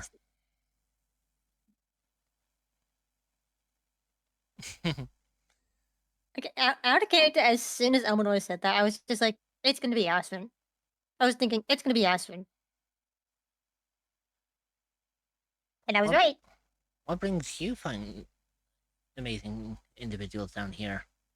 Never thought I'd ever see the day that such colorful characters would find themselves down here. We are looking for someone. The same person that this person is looking for too. She'll Please call me. gesture at Eleanor. Please call me Elminor. Elminor Forgeblade. At your service. Hmm. I'm Roxy Tailgaze. Nice to meet you. I'm Eleanor. Rewind. Good God.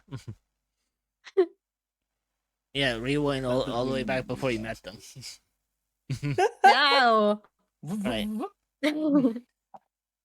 So Fuck knows. you. Ashton's gonna turn to you.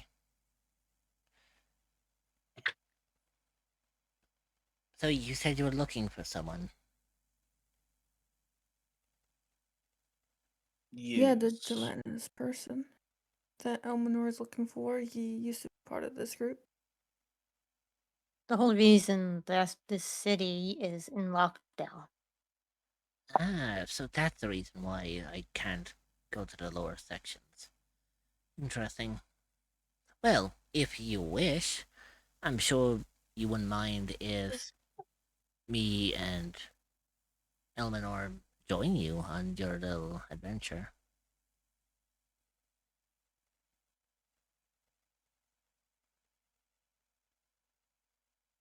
The more the merrier. Yes. That was cute. Whoever said yes. That was Dream. Yeah, I think that was Dreamer. Screw you. The more Yes. the merrier, I agree. Your face is actually kind of warming up. So, with Hmm. that, you now have Elminor and Ashrin joining your party. Nice. We're now technically a party of 6. Mm-hmm. Technically. At least token wise.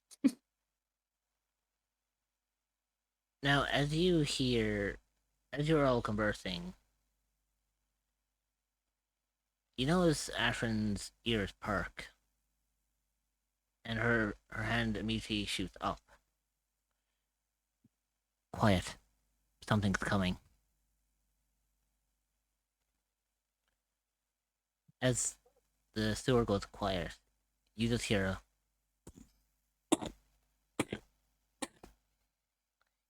like loud stomping sounds, as if something big is walking down here. Oh. I say we fight it. No. Yes, you will fight it. Oh my gosh. Oh no, hang on, that was Caleb. I fucking Yeah, No. that was Caleb. I- That No, was that was- Caleb that fucking that was- said that. That was, What? well, that No, was Flu. no, that it was, wasn't that was me. Flu. It was I'm a Flu. dude. Lou, you That's are scary. unnaturally good at doing you are unnaturally good at doing female voices. Thank you. Thank It's you very much. scary. Thank you. Thank you. So I use it only for corruption. You know. so It's so scary. upon hearing the Anyway. stomping, you notice Ashrin brings her hand up, and you notice a large ball of energy emanating from it. Uh-oh. She just looks at Kieran and gives a wink. As she aims down the path where she came from, and out from her hand she shoots 5 beams of Eldritch Blast. Holy crap, she's level 20. Yeah, I was like, well, Yeah. So from her hand, you just see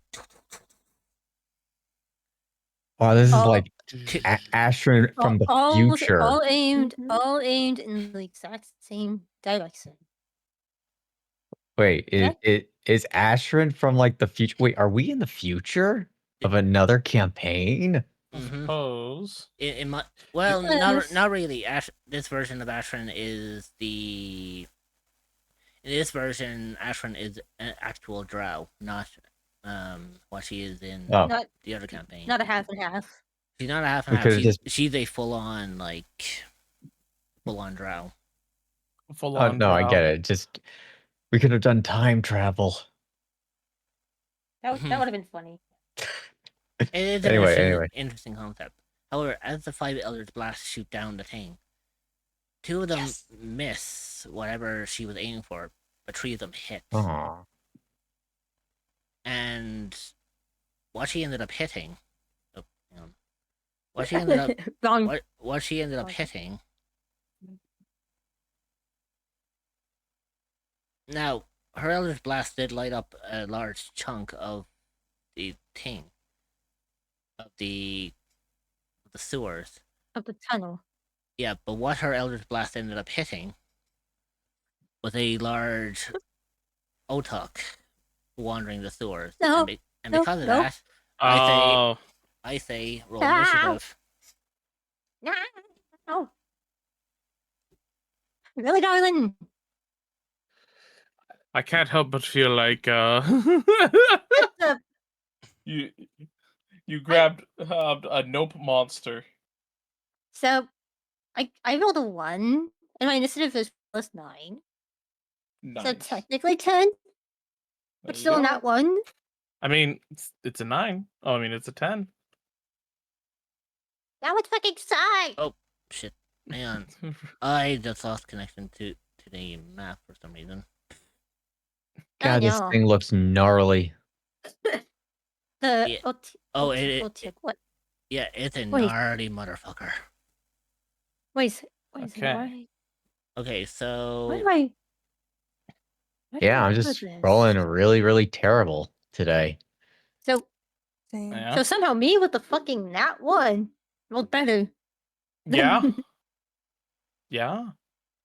Ow. That's initiative bonus to you. She's got a +9. I got a +9. Oh, this game is so Because- rigged. Hey, okay, it's because I took the alert feat. Yeah. Freaking cheats. Hacks. Hacks.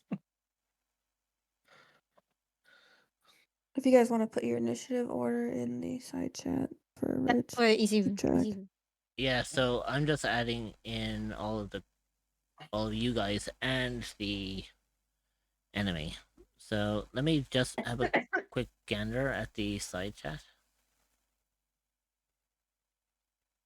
Oh, you're gonna get screwed. We are No, gonna so No. Say what's Now remember, Eleanor and- so I'm gonna roll for Eleanor. So, give me a second. I actually had to get his character sheet because I need to find out what his initiative is. Oh man, it'd be really Now- funny. Now remember, you sorry, still sorry, man, your character died. now remember. You do say that you are screwed, but remember, you've got a fucking level 20 on your side. I think this is a good way of balancing out a high monster with someone who actually is high leveled. Okay, so... Okay, so...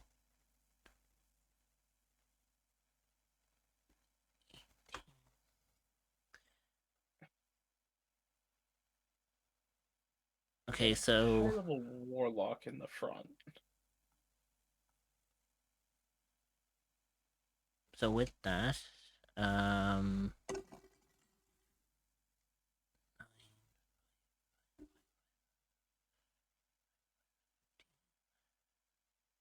That's fine. Okay, so I'm going to roll for the enemy as well. Yeah. Let me just get his stat block. Find out what his initiative.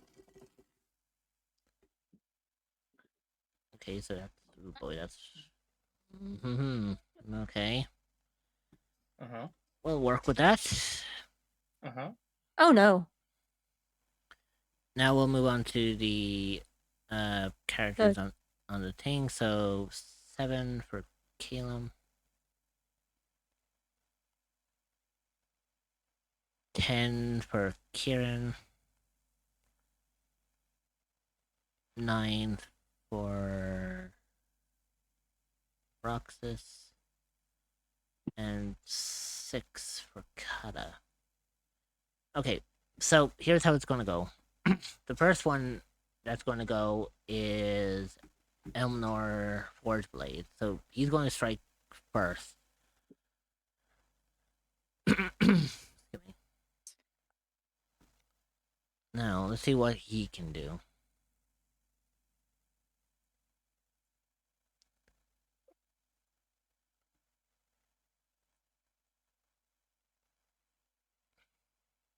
Cast Fireball. With Actually, ironically, that's actually what he would do. He's going to cast Firebolt Damn it. at So close. the Otuk. So, let's see.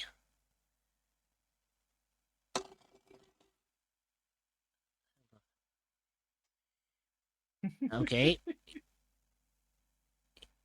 He hits. So that is a 2d10. I feel like it's the size of the hallway, so if you missed. Yeah, pretty much. But that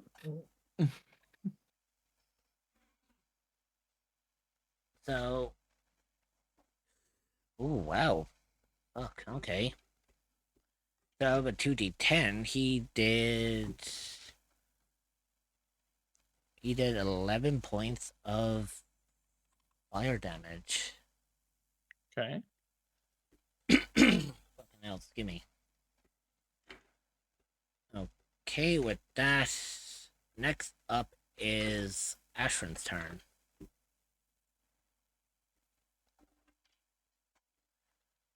Oh, this is gonna be interesting.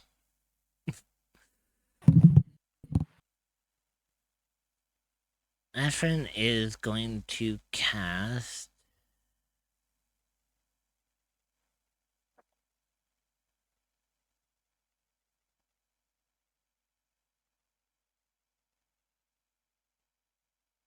Mind Sliver.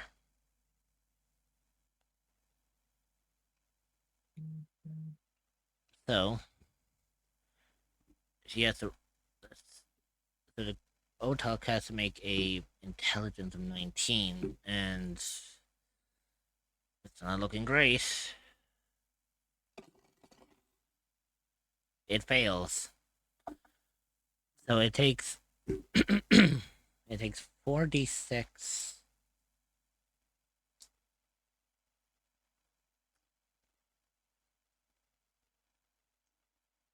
Oh boy. Well, this is fun.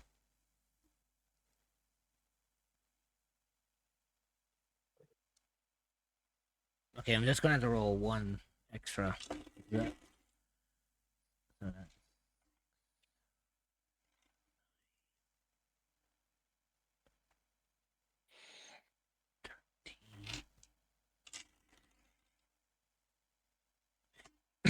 She does 15 points of psychic damage.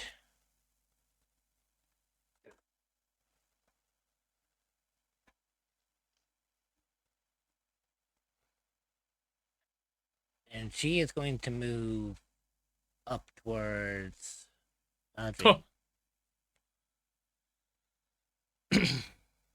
Next up, it's the Otok's turn.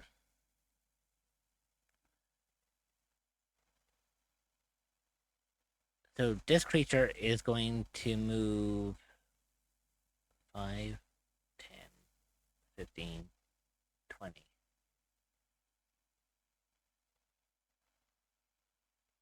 And this is gonna be fun. There's 6 of you, right? So it's occupying It occupies 4 spaces. it's It's 4 occupying spaces? these Yeah. Oh, because this okay. one, this one, and this one. Basically, if it was to stand in the middle, its whole body would primarily be blocking up this whole entranceway. Okay, so okay, I see. So at this point, it was just where you had it sitting. I was like, okay, so it's a Yeah. huge creature. So there's 6 of you, right? Yes. Let's roll a d6 to see which one it targets. Oh, no. Go for it. Alright, I have dice ready just in case. Number 3. It's coming after you, Roxas. Okay. Do I have anything for this? It is.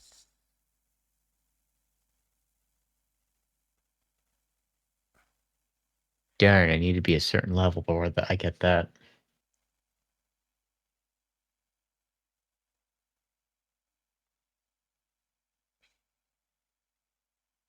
It is going to use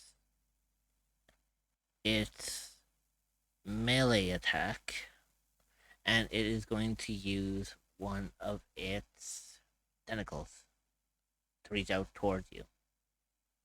Oh.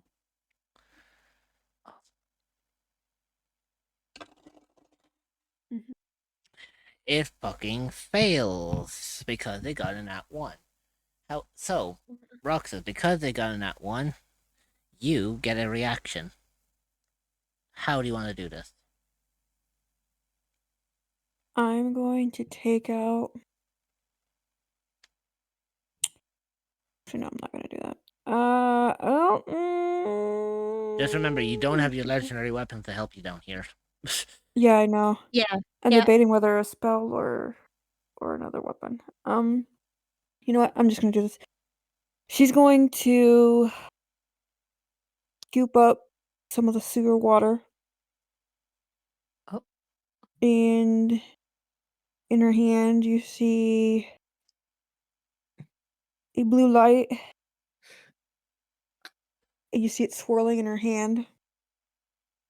I'm gonna cast water bullet. And I'm gonna aim it Okay. to that thing.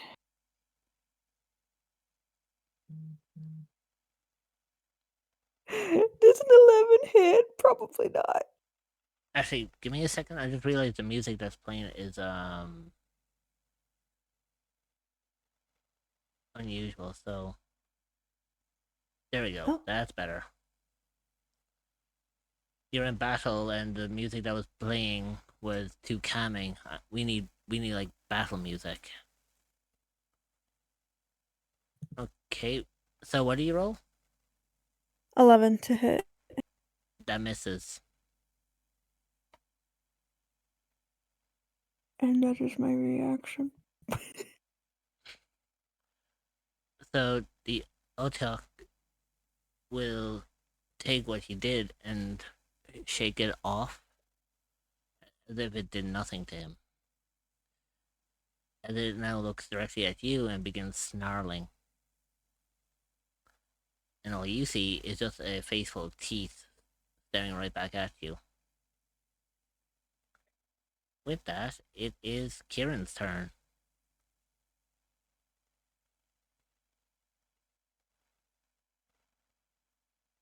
So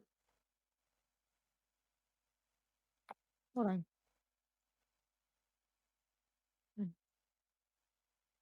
5, 10, 15, 20, 25, 30.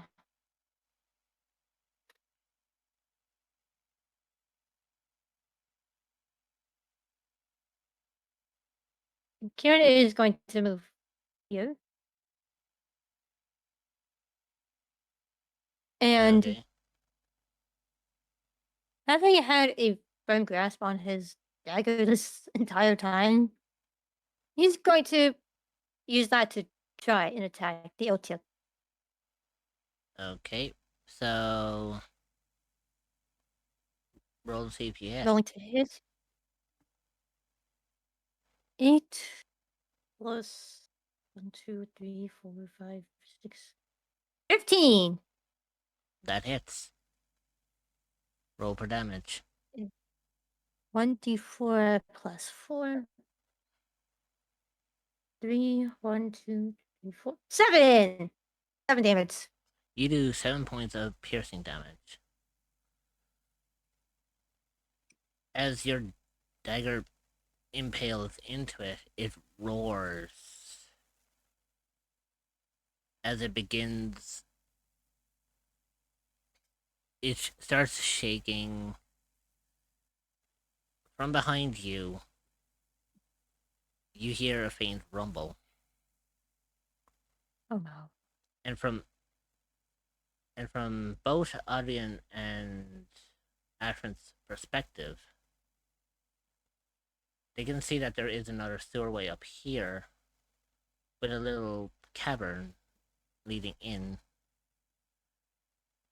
There seems to be a rumbling coming. There seems to be a rumbling coming from here. As this Otak just begins wailing and roaring out.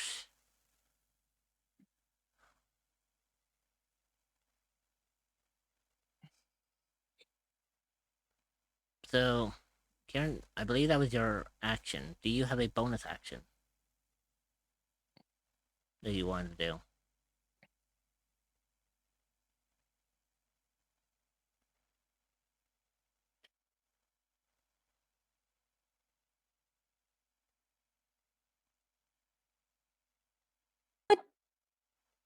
I'm going to.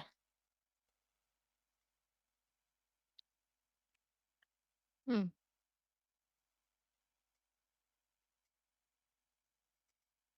You know what? Hold on. This section can make an insight check against a creature you can see that isn't the capacity to become tested by the target's deception. Yes. I'm going to use insightful fighting. I have to roll an insight check. It has to roll a deception check. Okay. And this will be to my benefit. Interesting. Okay, so deception is, I believe, wisdom. I got a nat 20. Oh, Never that's fu- great. Never fucking mind. So I'm gonna say this, Kieran. How do you want to do this? Nice. So, because of the fact of insightful fighting, that means I get to roll 2d6s for more damage. Okay.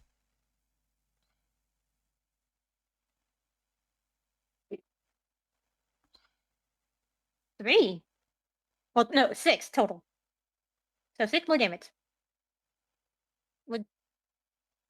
So Yeah, the Otak yeah, takes. because I rolled a 3 on both. So the Otak takes 6 more points of piercing, I believe, is it?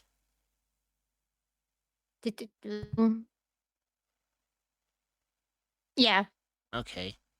So as you're like jabbing your daggers into this thing, it's wailing more and more as you are starting to like draw blood from this. This time, the rumbling you heard earlier is now occupied with a loud bang, Oh no. followed by another bang, and another, until the whole wall here gives way.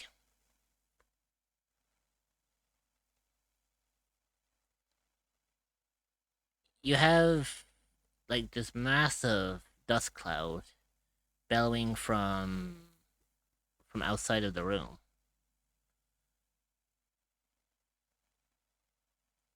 And when the dust settles, You're fucking kidding me. We're dead. Gosh. another Ojok shows up, and it is going to roll for its initiative. We're Bye-bye. dead. So with that,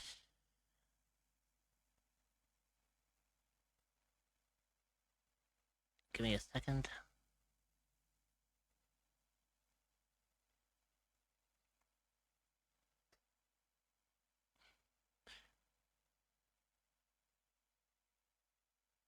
So with that being said,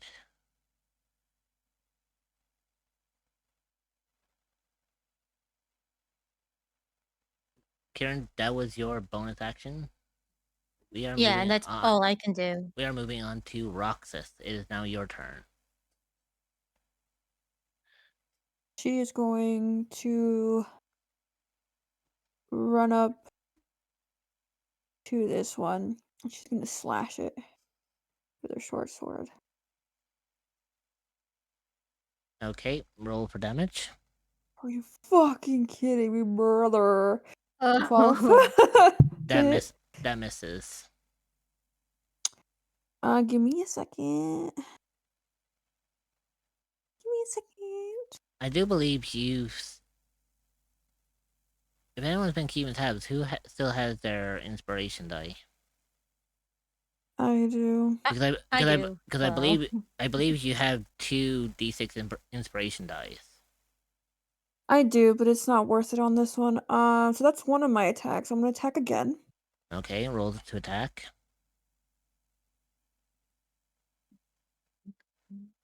15. That hits. Okay. 4. Ooh, good And damage, good damage, 11. good damage. Good 11, damage. 11 points of damage. This thing is starting to feel it. Like, it's really... I'm gonna put it this way. This Otok that you're fighting down here, let's just say it's just above half of its HP left. Okay. And she's also gonna use her swarm. So you see butterflies kind of swarming this thing. So I'm gonna do 1d6. Okay. It does 1 extra damage, so 12 in total. Okay, so it does 12 points damage. It is feeling it. And as your butterflies swarm around its head, it starts shaking and moving violently to the point where it's like... It looks like as if it's trying to make a reaction, but it can't. As in to like retaliate, trying to shake off the swarm. So I believe that was your action, was it? Or was that your bonus action? Or do you use both? I have no bonus actions. I don't Okay. have any bonus actions. Those were both my actions, and that's all I can do.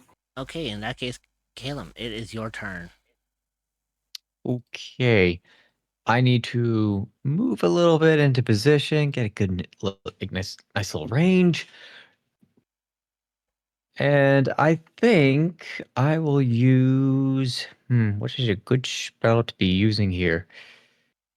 Hang on. I think I might want to try using Scorching Rays.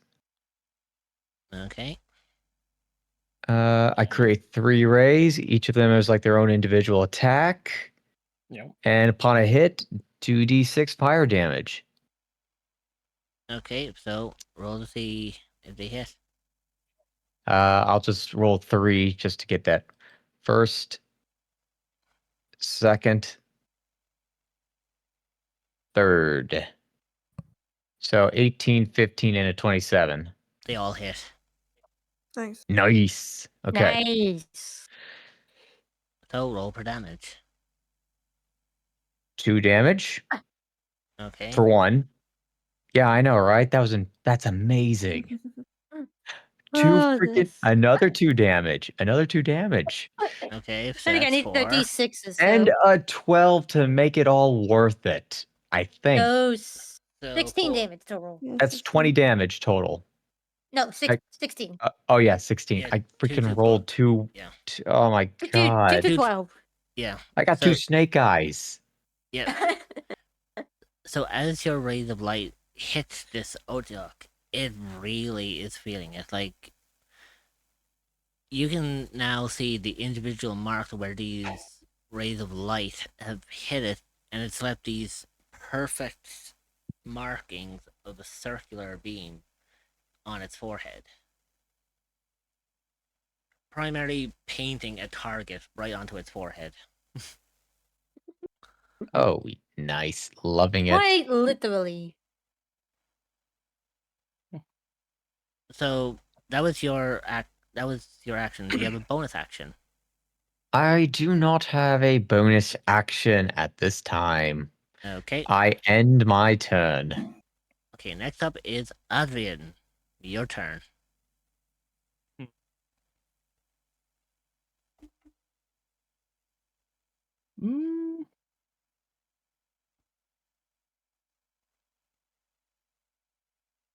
Is it necessary to?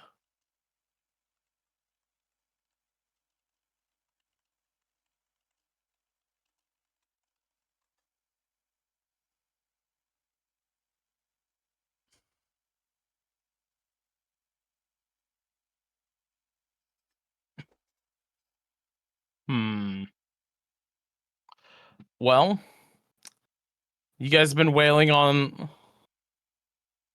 the first one. Yeah, we've been waiting on this one. Why don't I have a feeling I know what I can And do? you guys had already said that it was, and Rich already said that it was getting bloodied. Yeah, like Yeah. like Adrian, you can see from your perspective that this thing is bloodied. At this point, it's now missing like 6 of its top teeth. After being slashed and punched and stabbed and everything, and it's shaking around, it managed to knock 6 of its teeth out. And thanks to Caleb, it now has 3 burned scorch marks on its forehead, literally painting a target onto its head. Okay. So you can literally see how much damage this thing has taken. Yeah, that thing is definitely getting messed up pretty badly over there. So I feel like Adrian's going to trust them to everyone else to be able to take on that thing. As he's going to look up at the other Otiok? the other Otiog that's about to come crashing in on them. Mm-hmm. So Adrian is going to who yeah,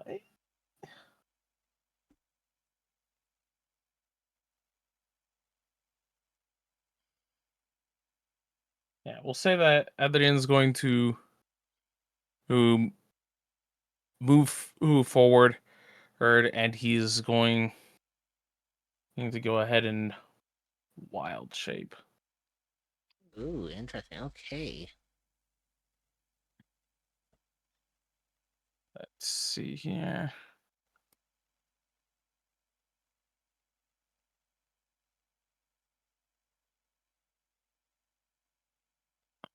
For this, we'll go ahead and turn into his saber-toothed tiger. Okay. So I'll move you out of the way for a moment, and so I'll move you over there for a second, and I'll use the point and ping to mark where you were, so then you don't lose where you were. Yeah. All right. So Adrian appear shifts into his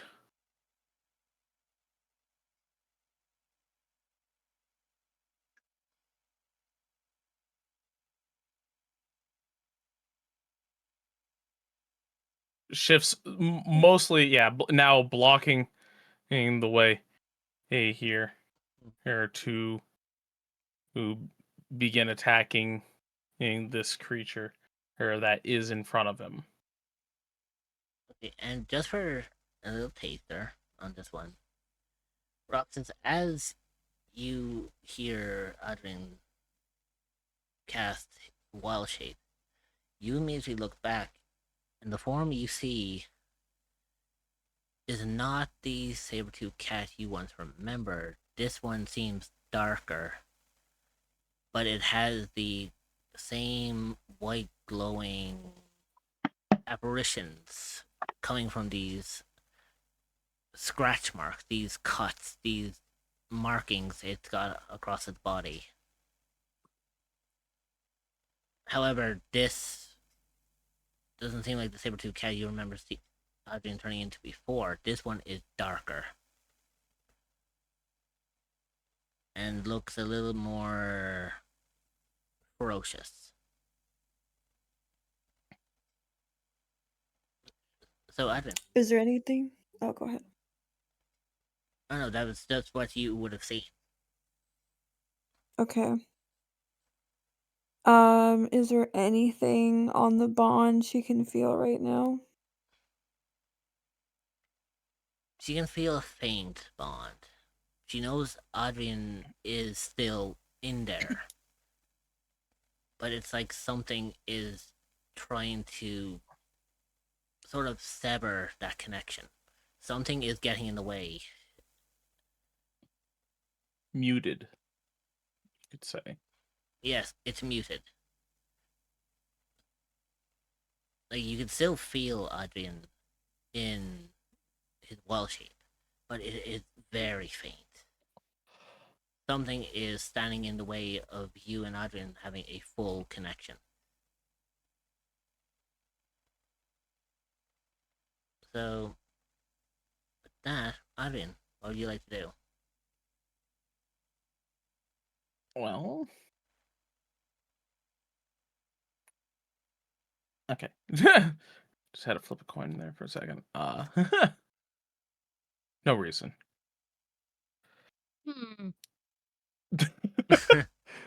I No doubt. reason at all. Adrian, and he's focused on this creature, this prey, and he's gonna go ahead and swipe at it with both of his claws. Okay, so roll see if it hits.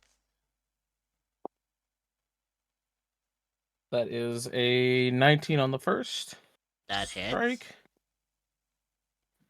and a 22 on the second. That hits.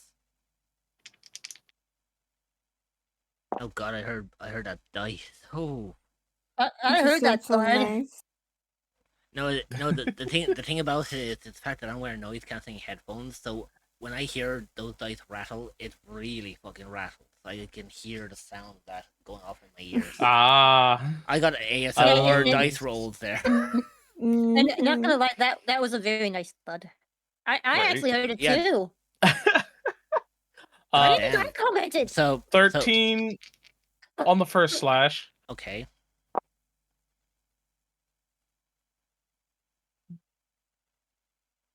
$13 on the second slash. So that is 26 points of damage it takes.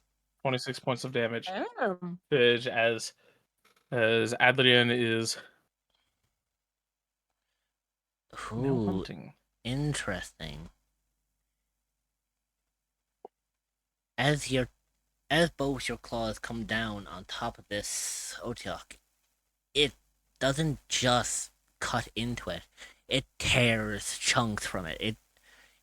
You see like skin and muscle being torn from this creature as it wails in pain. Adrian, I want you to make me a wisdom saving throw. Alright. I'm good at these.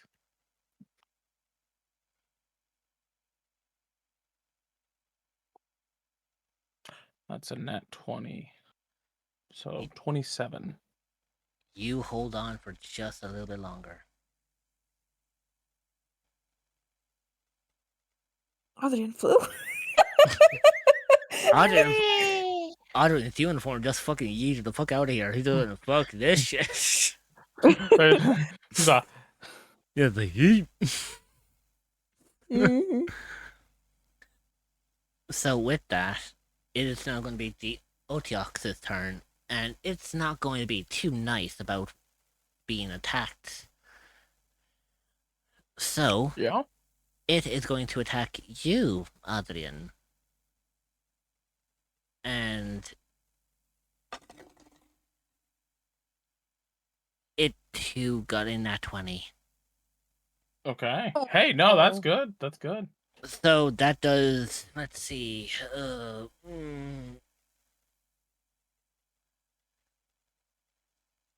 on top of that, you need to make me a Constitution saving throw while I tally up the damage.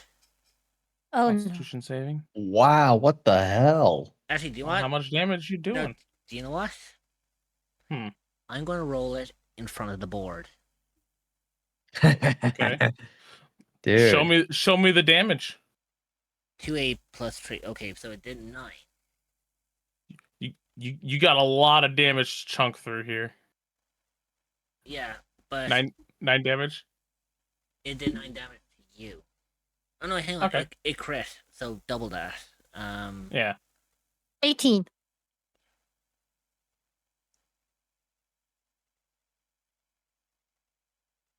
Yeah, sorry, I missed. Yeah, so it's double the thing because it crit. So that's 18 damage it did to you.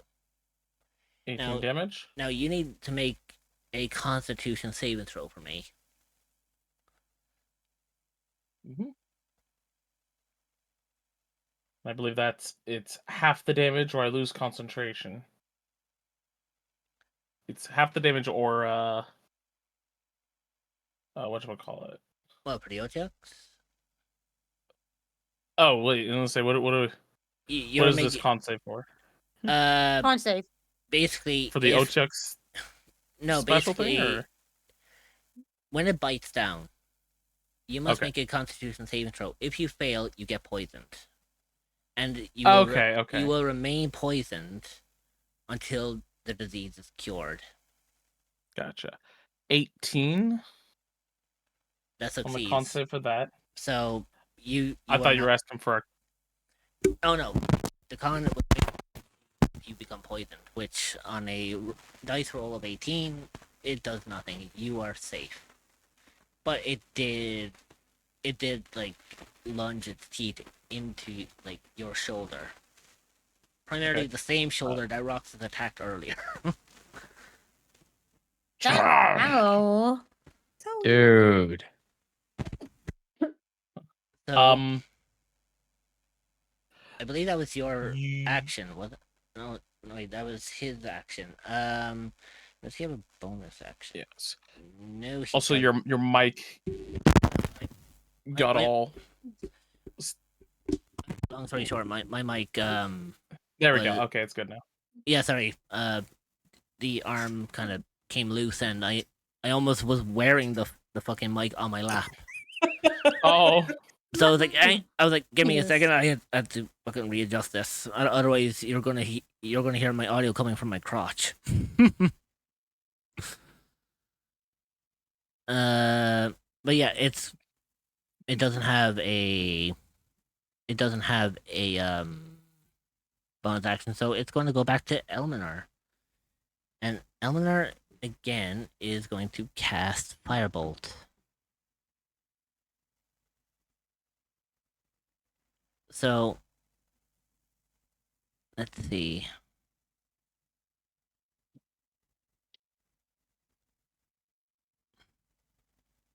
It misses, so it does nothing. However, does he have a bonus action? Um.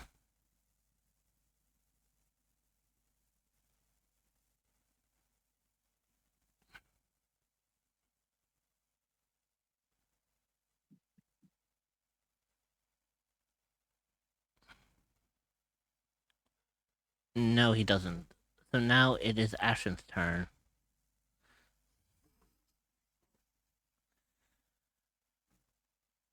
Ashen is going to stare at this Otiok. She's going to turn to Kieran and Roxas. If I was ye, I would get out of the way. As both her hands light up with a sickly, near poison green. Ooh. It's a poison green color. Her eyes begin to glow. And in a booming voice, she incants a spell that you have most likely never seen in your lives. She casts Power Word Kill. It strikes the Otiok and obliterates it to non-existence. What? Okay. Upon that, what leaves her hands is not the sickly green that you saw, but instead it's that purple smoke that looks vaguely familiar to what you've seen prior. As her eyes fade and she drops prone. Using such power takes a lot out of you. I can't do no more. Not for a while. I need to rest. Upon using Power Kill with Ashrin, she remains prone for up to 5 turns. As the power she used to cast such a powerful spell has taken almost all of her energy, leaving her weak and vulnerable to all attacks. So with that, she is going to remain prone, and we are going to move on to Kieran.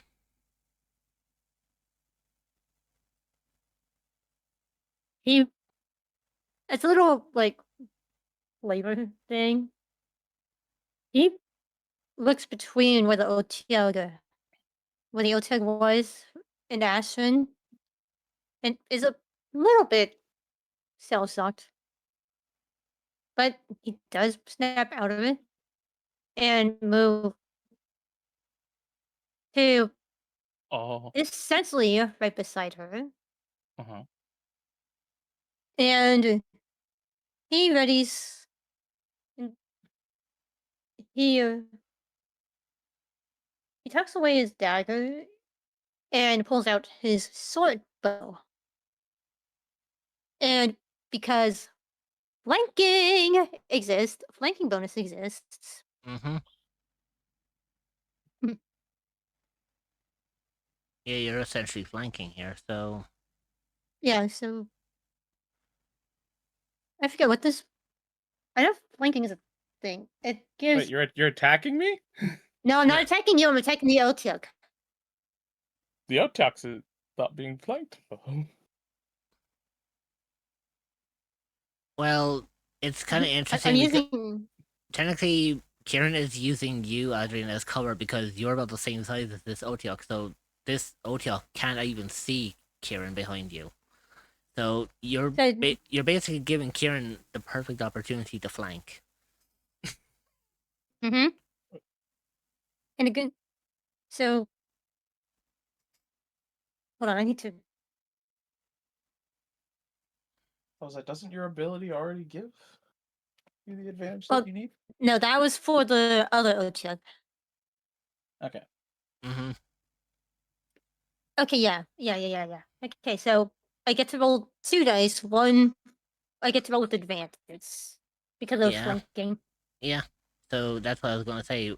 Roll to see if you hit with advantage. 17 plus 17 plus 7 is 24. That hits.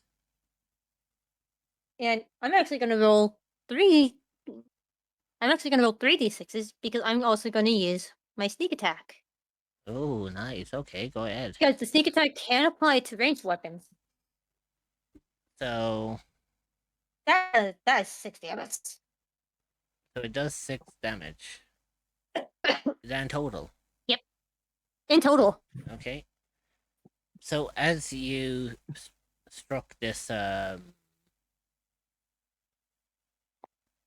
this Otiok, it wailed in pain.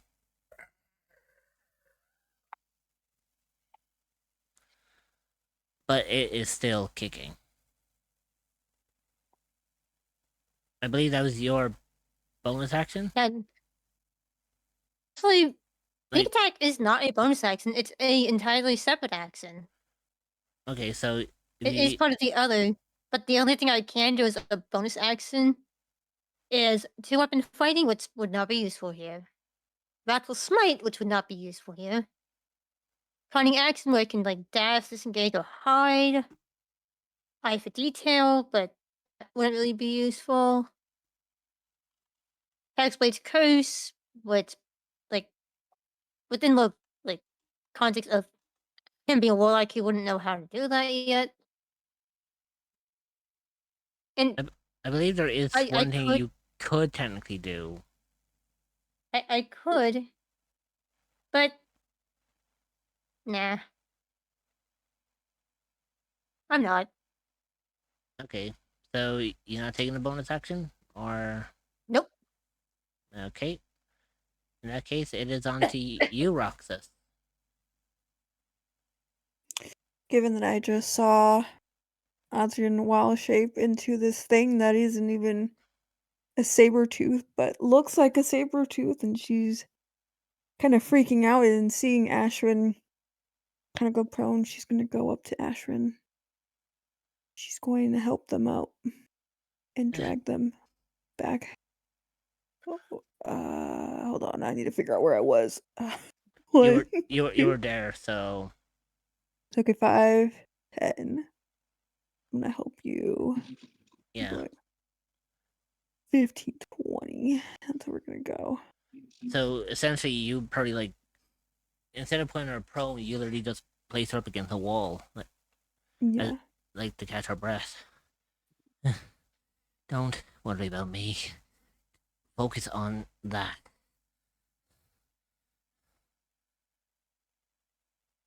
I know. I just wanted you out of the way. It's. I feel like what anyone would have done.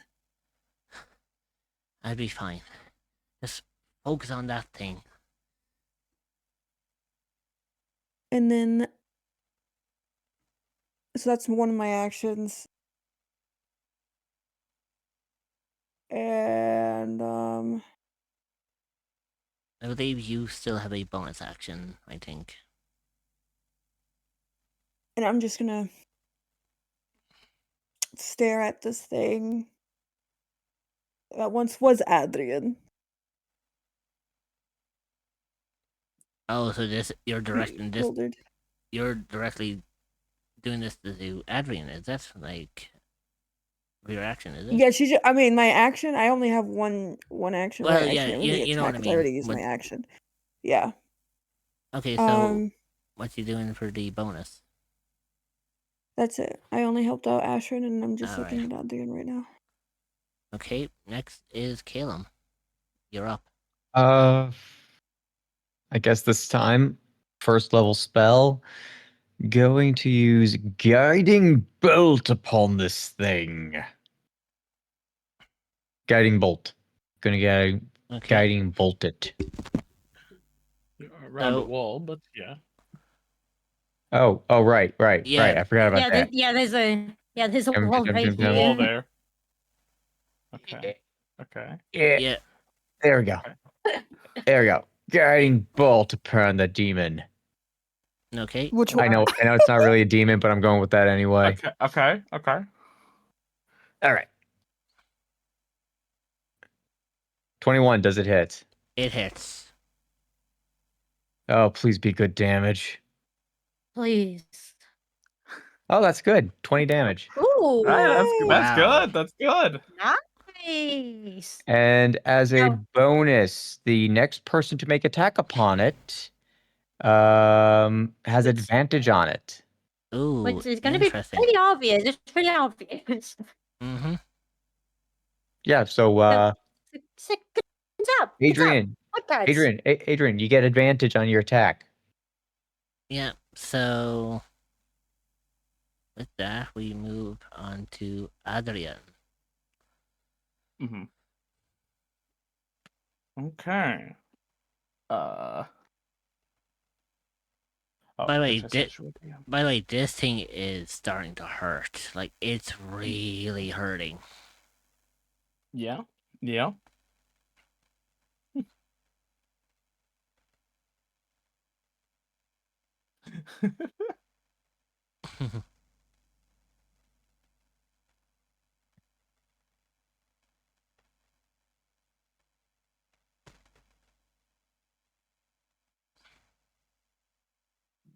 Okay.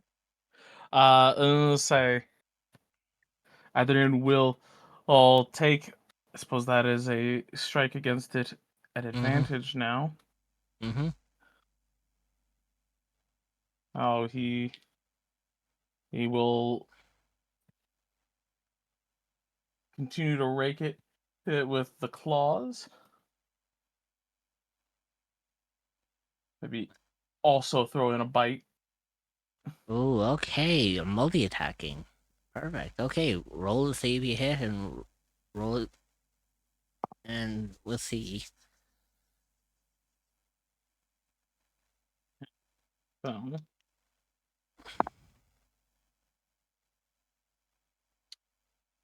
okay, that is a 25 to hit It hits. for the bite. And then for the claws. Yeah, so I believe if you're striking with 2, you roll twice for each one, I believe. Yeah. Or are you just like swiping? And say he will bite and swipe. So 1 claw. Okay, so roll to see if the claw makes contact. 15 to hit on that one. It hits.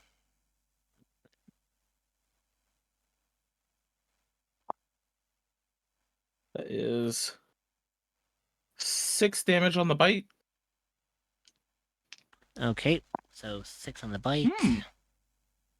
And a max on the slash. So 12, Wait, did I 17 damage on Ooh. the slash.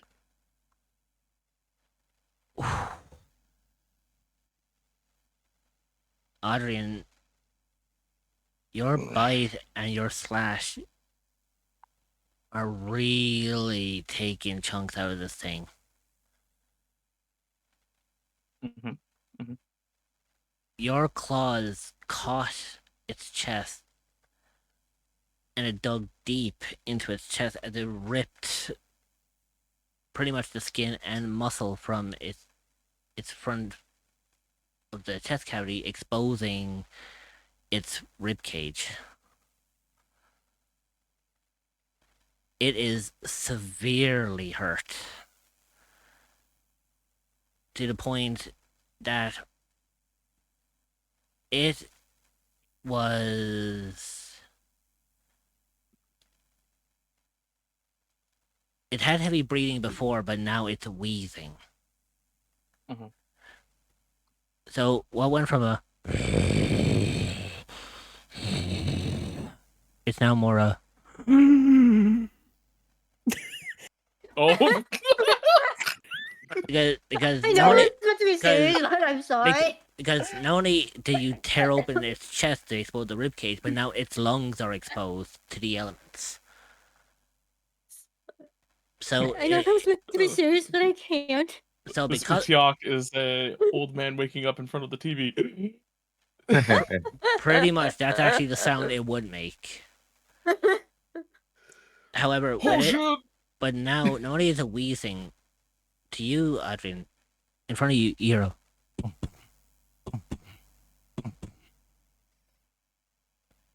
And from your perspective, you can see a beating heart. However, I'm gonna want you to make a wisdom saving throw for me. This Right. time with disadvantage. Disadvantage. Oh, great. We're gonna have to fight Adrian. What? Now, don't worry. I'll put you down, kitty.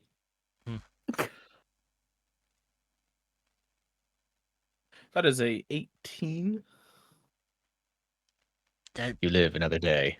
that barely succeeds. Darn.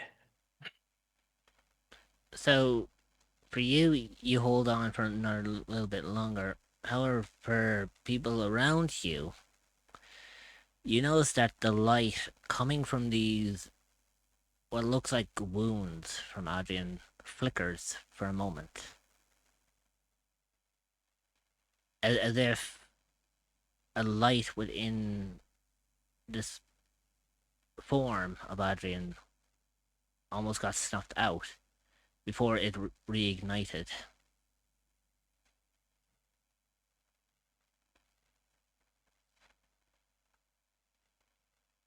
So with that, the Otiok is going to make its move towards you, Adrian, and it is going to bite again. However, because of the fact that you've exposed its ribcage, its attacks now roll with disadvantage. All right.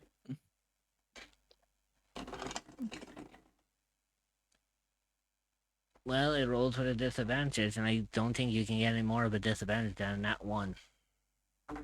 Oh. That these things have been rolling down ones like Well, when it comes to the creature, it's been that one across the board. So yeah. so I'm just going to say, Adrian. Does a 1 hit your AC? No, it does not. Then it does fuck all. In fact, it Yeah? chomps down on you, but it comes down with such a force, it breaks like half of its upper front teeth. What? Thinking it could really take, believing that it could take a chunk out of you, it misinterpreted how sturdy you are, and in doing so, it shattered half of its upper jaw and its teeth. So, with that, it is going to end its turn, and it's going to be Yeah. Elminor's turn. So, Elminor is going to move. See, what's his walking speed? So, it's 5. He's going to come in to the corner here between Calum and Ashran. And he is.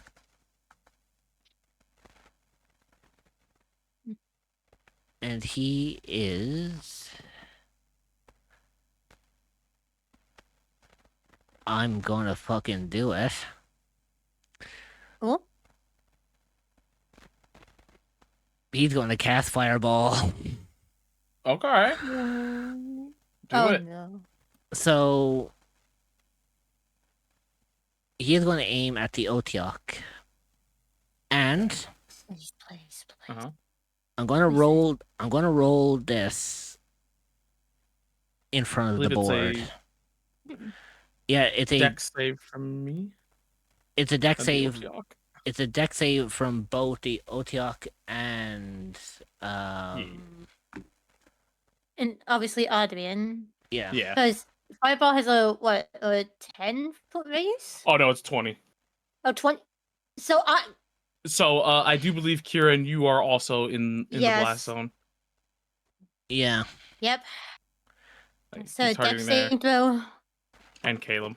Hey, noting that I have a +9. Noting that I have a +9. So the Otiok failed its dexterity.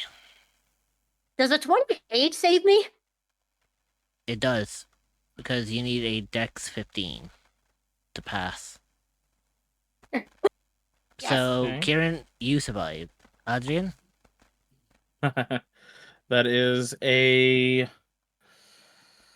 11. That misses. How much damage? Let's So see. how I'm much gonna roll this in front of the board. Give me that damage. Give me that damage. This damage is what you and the Otiok take. Okay. 33? Not bad, not bad. With that, 30. the Otiok is immediately burst into flames. And when the flames dissipate, the Otiok is nothing more than cinders and ashes. And with that, the combat ends.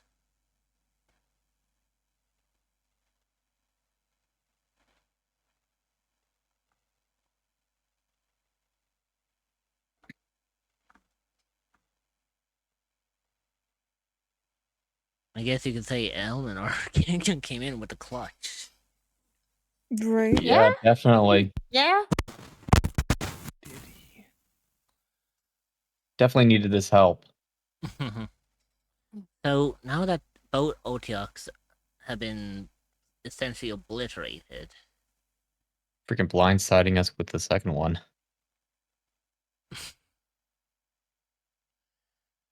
you all And have a again, moment. You all have a moment to relax. However, Adrian, you're still in wild shape, right?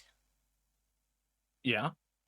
I need you to Well, make it. actually, wait. I do need to make a con save for that damage Yeah. because of wild shape. because of having taken damage. Mm-hmm. Yeah. So once you take that,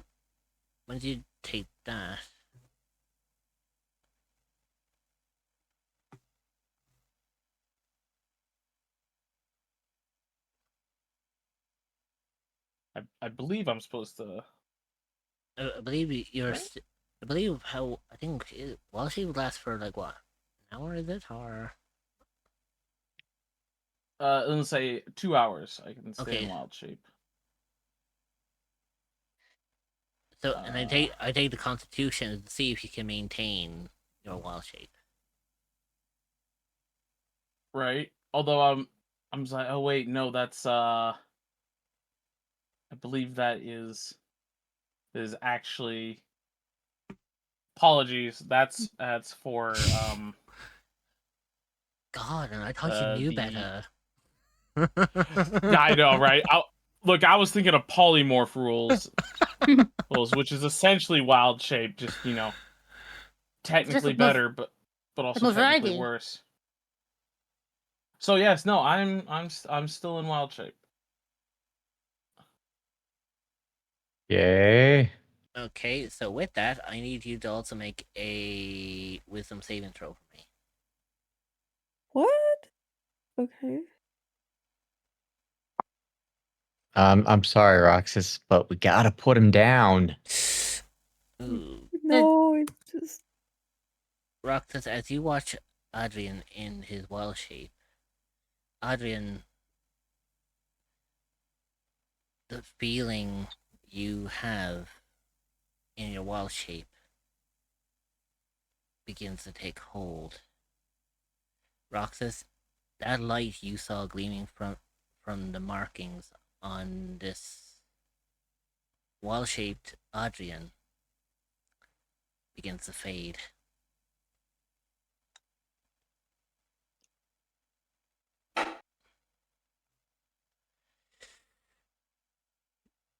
Wait. For this Um, moment, Adrian has no control over his wild shape. Hmm. And standing in front of you now is a feral saber-tooth cat. fuck. Oh, Eh, oh. Oh man, I called it. okay. What Roxas is going to do?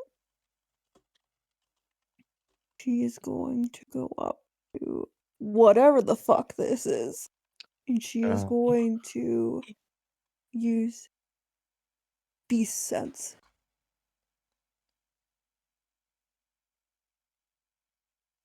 If that's okay. Okay. I'll allow it. Go on. Okay. Hmm. This So, has concentration up to an hour, so essentially I'm now this beast. I can only. So what it says is you touch a willing creature for the duration of the spell, you can use your action to see through the beast's eyes and hear what it hears, and continue to do so until you use your action to return to your normal senses. While perceiving through the beast's sense, you gain the benefits of any special senses possessed by that creature, though you are blinded and deafened to your own senses. So you can see and hear or what Yes, I can't control. you Yes. can't control me. No, sadly, I don't But have is Beast's tame.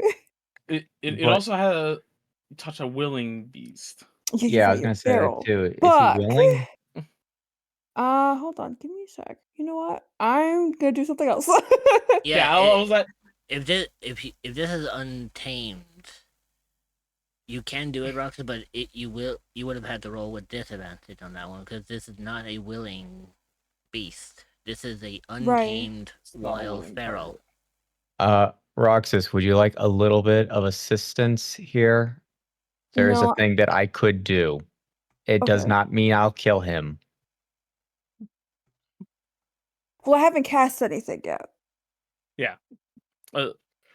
We're cheat counting this one since you should people know their spells. But out of character. What is your idea, Kayla or Flo? Flu? Well, no, the idea is I can probably get him into a disadvantaged position. So whatever you got cooking, you like if you need to calm Do him that. down, I could like at least assist in that. Do that, because I'm gonna try to tingle them up. It would be my next thing. Yeah, I don't like how you said tingle for a second. That tangle. I'm gonna Tangle. Oh my restrain god. him. As in, Oh thank god, she, because it's she, like when you said tingle, I'm like, what are you Like- gonna do to him? Jesus. Anyway, I'm going to. Sorry, Rich. No, I was gonna say, geez, I know my, I know my, I was like, I know my fucking channel is R-rated, but I didn't think it was gonna be that R-rated. Yeah, bestiality Jesus. getting into place here. Anyway, No, what are you talking about? Oh, this is you're a shit we're monster. talking about. You're a They're doing saber-tooth the tiger, tingle Adrian. dance. You're a monster. Damn. Okay. Anyway, So I'm just gonna. Yes, yeah, go ahead. I'll allow this. I will. I'm going to cast command spell and tell Sabertooth Adrian to grovel, basically putting him into the prone condition. Okay. So I mean that gotta put make him easier to approach, I okay. guess. So technically, since Adrian doesn't control the wild beast, I temporarily gain control of this one, right? So what does Adrian? Yes. So what does Adrian have to roll to save, Uh, or is it just like a it takes wisdom, a roll? wisdom save. Is this a charm effect? This does not say anything about it being charming. It's an enchantment.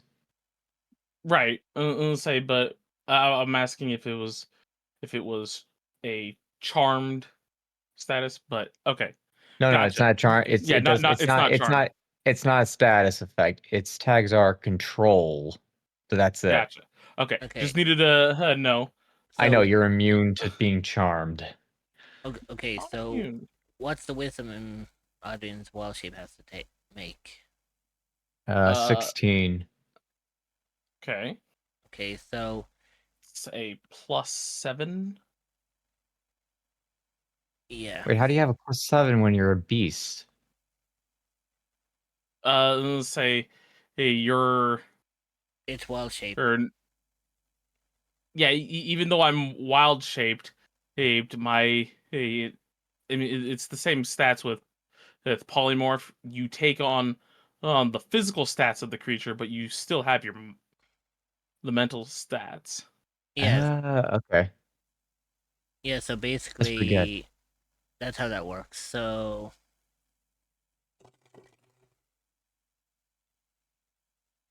what was it that I had to roll? It was a 14, was it? What'd you get, Adrian?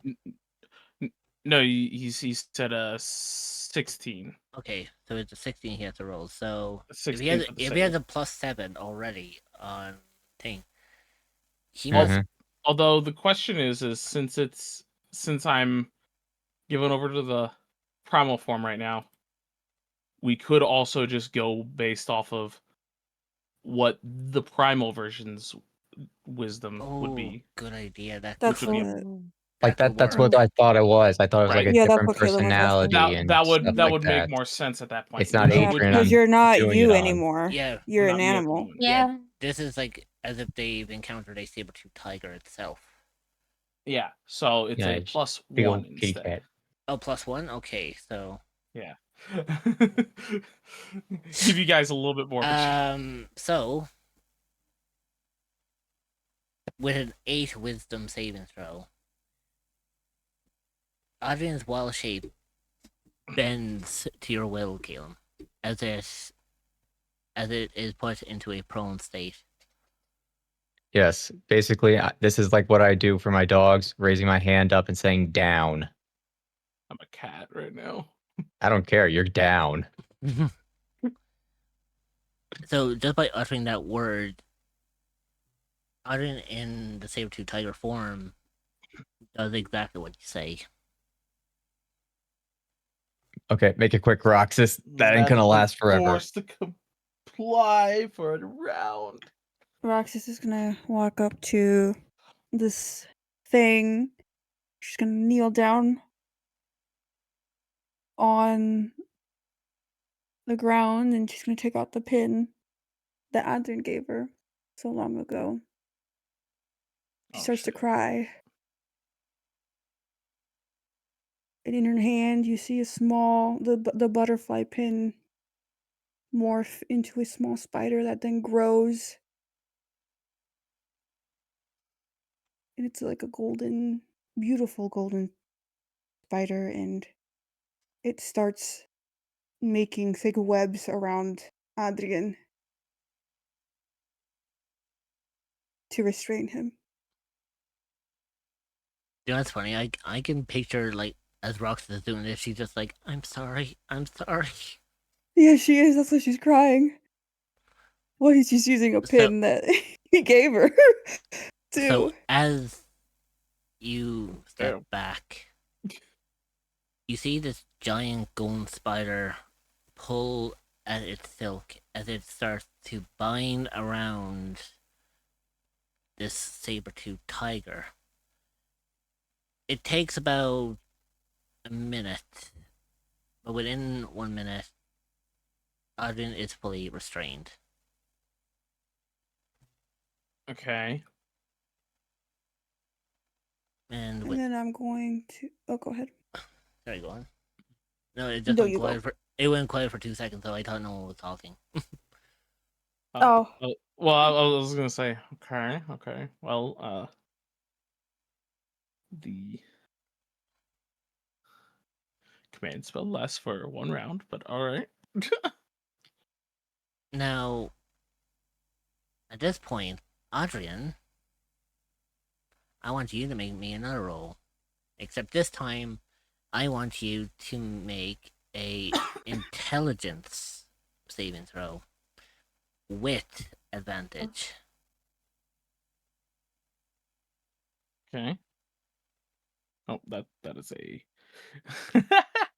I picked up a D12 instead of a D20. So wait a minute. Gee, you're really giving yourself disadvantage, aren't you?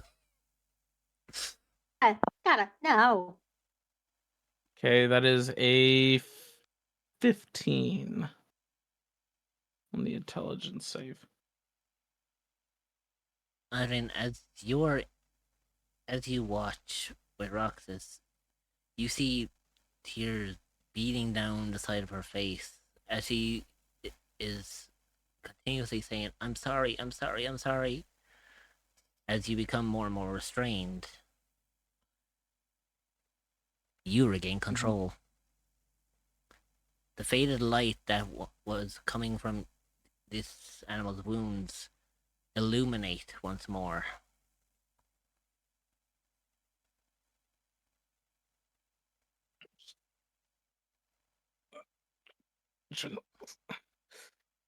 I'm still here. And say Adrian would like to drop his. Now that he's gained control, he wants to return to his normal form. Okay, I'll let you do that willingly. Okay. You don't have to roll. Okay. As his Because obviously to stay in wild shape, you need to make a constitution saving throw to see if you can hold it. But if you want to go back to your normal self, you're just basically making yourself lose concentration on purpose so that you go back to your normal self. right. So I'm as you start to shrink. start to shrink down, Roxas, you see what was once a primal saber-tooth tiger in front of you. You see Adrian once more, looking very worn and very tired. As the amount of energy he had to put out to regain control from this primal form has left him tired. Not exhausted, but just tired.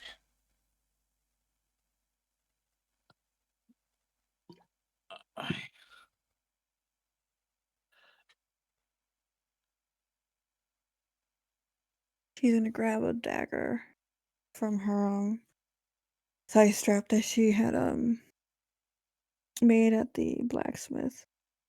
Kind of cut through the thick spider web that was created from her spider to get to Adrian because he was restrained. So, as you For do, good reason.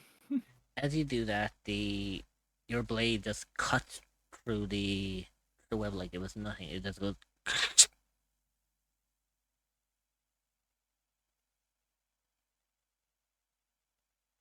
Is Adrian literally on like the ground right now? Yeah, he would be like on his hands and knees because basically that's how it would look if while he would have been in his wild shape. He would have been in his quadruped form. So he would be on his hands and knees. She's gonna help him up and kind of sit him up on the wall over here.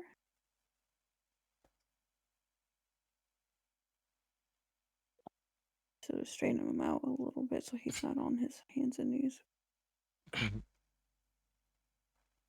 I would say as you grab him, I'm gonna say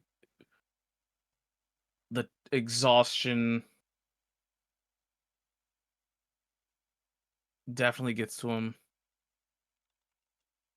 He's gonna fall asleep for a little bit. Mhm. She's gonna smack his head. Why? Ralph, 'Cause as you he's smack his upset. head, you realize that he doesn't come around this time. However, you can tell that he is still alive. He's just extremely tired to the point that he has just fallen asleep and nothing can basically wake him up at this point.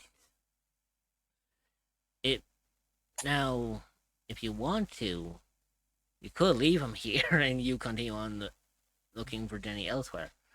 Or remember that there was a room where that Artok came from. You can use that temporarily as a makeshift camp.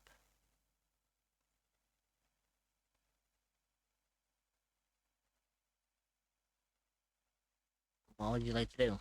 Oh.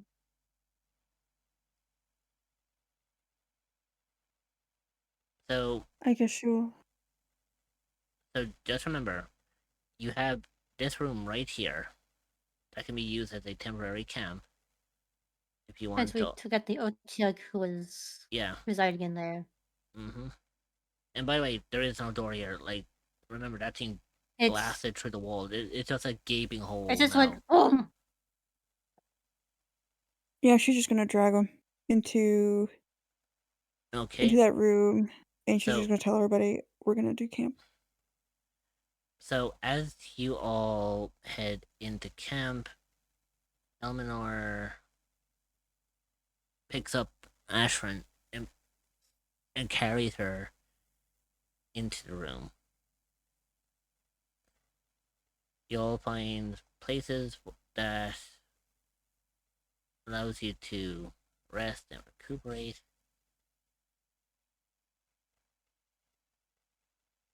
And that's where we will leave it for this session. Okay. So obviously when we come back around, this counts as a short rest. It kind of gives Short rest. it gives people a chance to rejuvenate themselves, to rejuvenate themselves, to waken up, to do everything that's needed and whatnot. So, I have to admit, that was fun. We finally got into the sewers. We can move on to looking for Jenny, lift this lockdown, and on top of that, you got to meet Elminar. Mm-hmm. So, with that, I think we had a very successful session. Agreed. I will say this session was a lot more fun, and when I said to you guys earlier that I had fucking drama set up, I had fucking drama set up for you.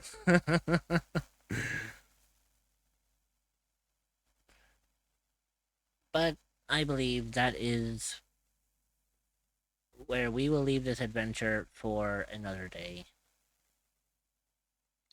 For now, I am going to mosey on over to my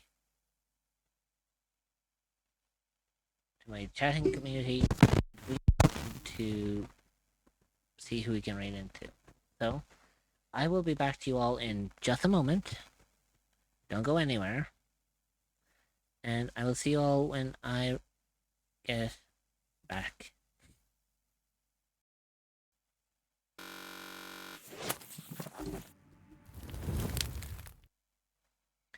And so concludes another fine adventure for our wondrous adventures, our heroes in the making.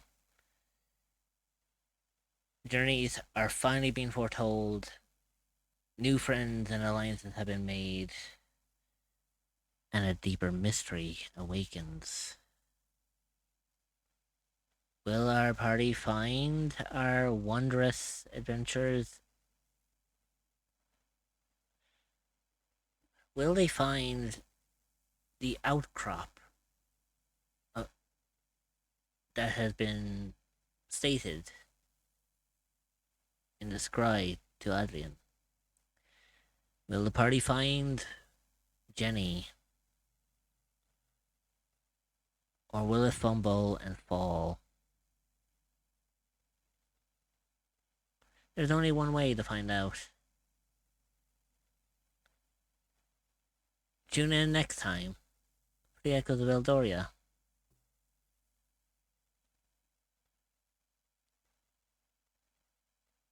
And with that being said, we are going to go and raid out.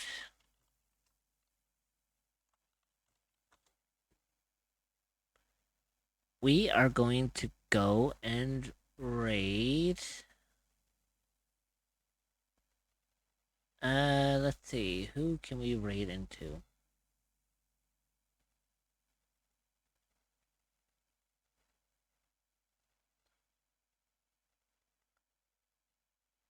If anyone has like anyone you want to recommend as well, go right ahead. I'll check them out too.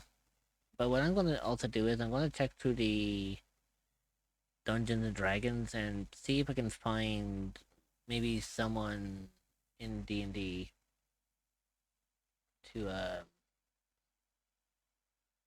raid into.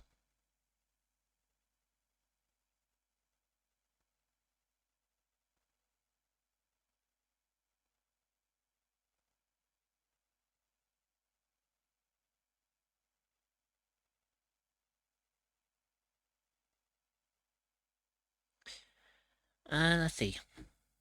I think for today we are going to raid into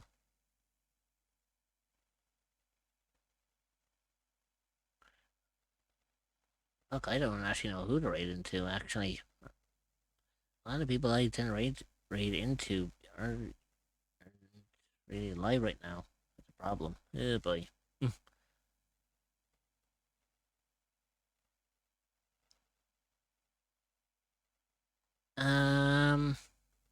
You know what? Since we were doing D&D, how about we raid into someone who's playing Baldur's Gate? I feel like that's probably as close to D&D as we're going to get. So let's head on over to LB Knight. They are currently doing Baldur's Gate 3. Remember to give them all the love and support, drop them a follow, be nice to them.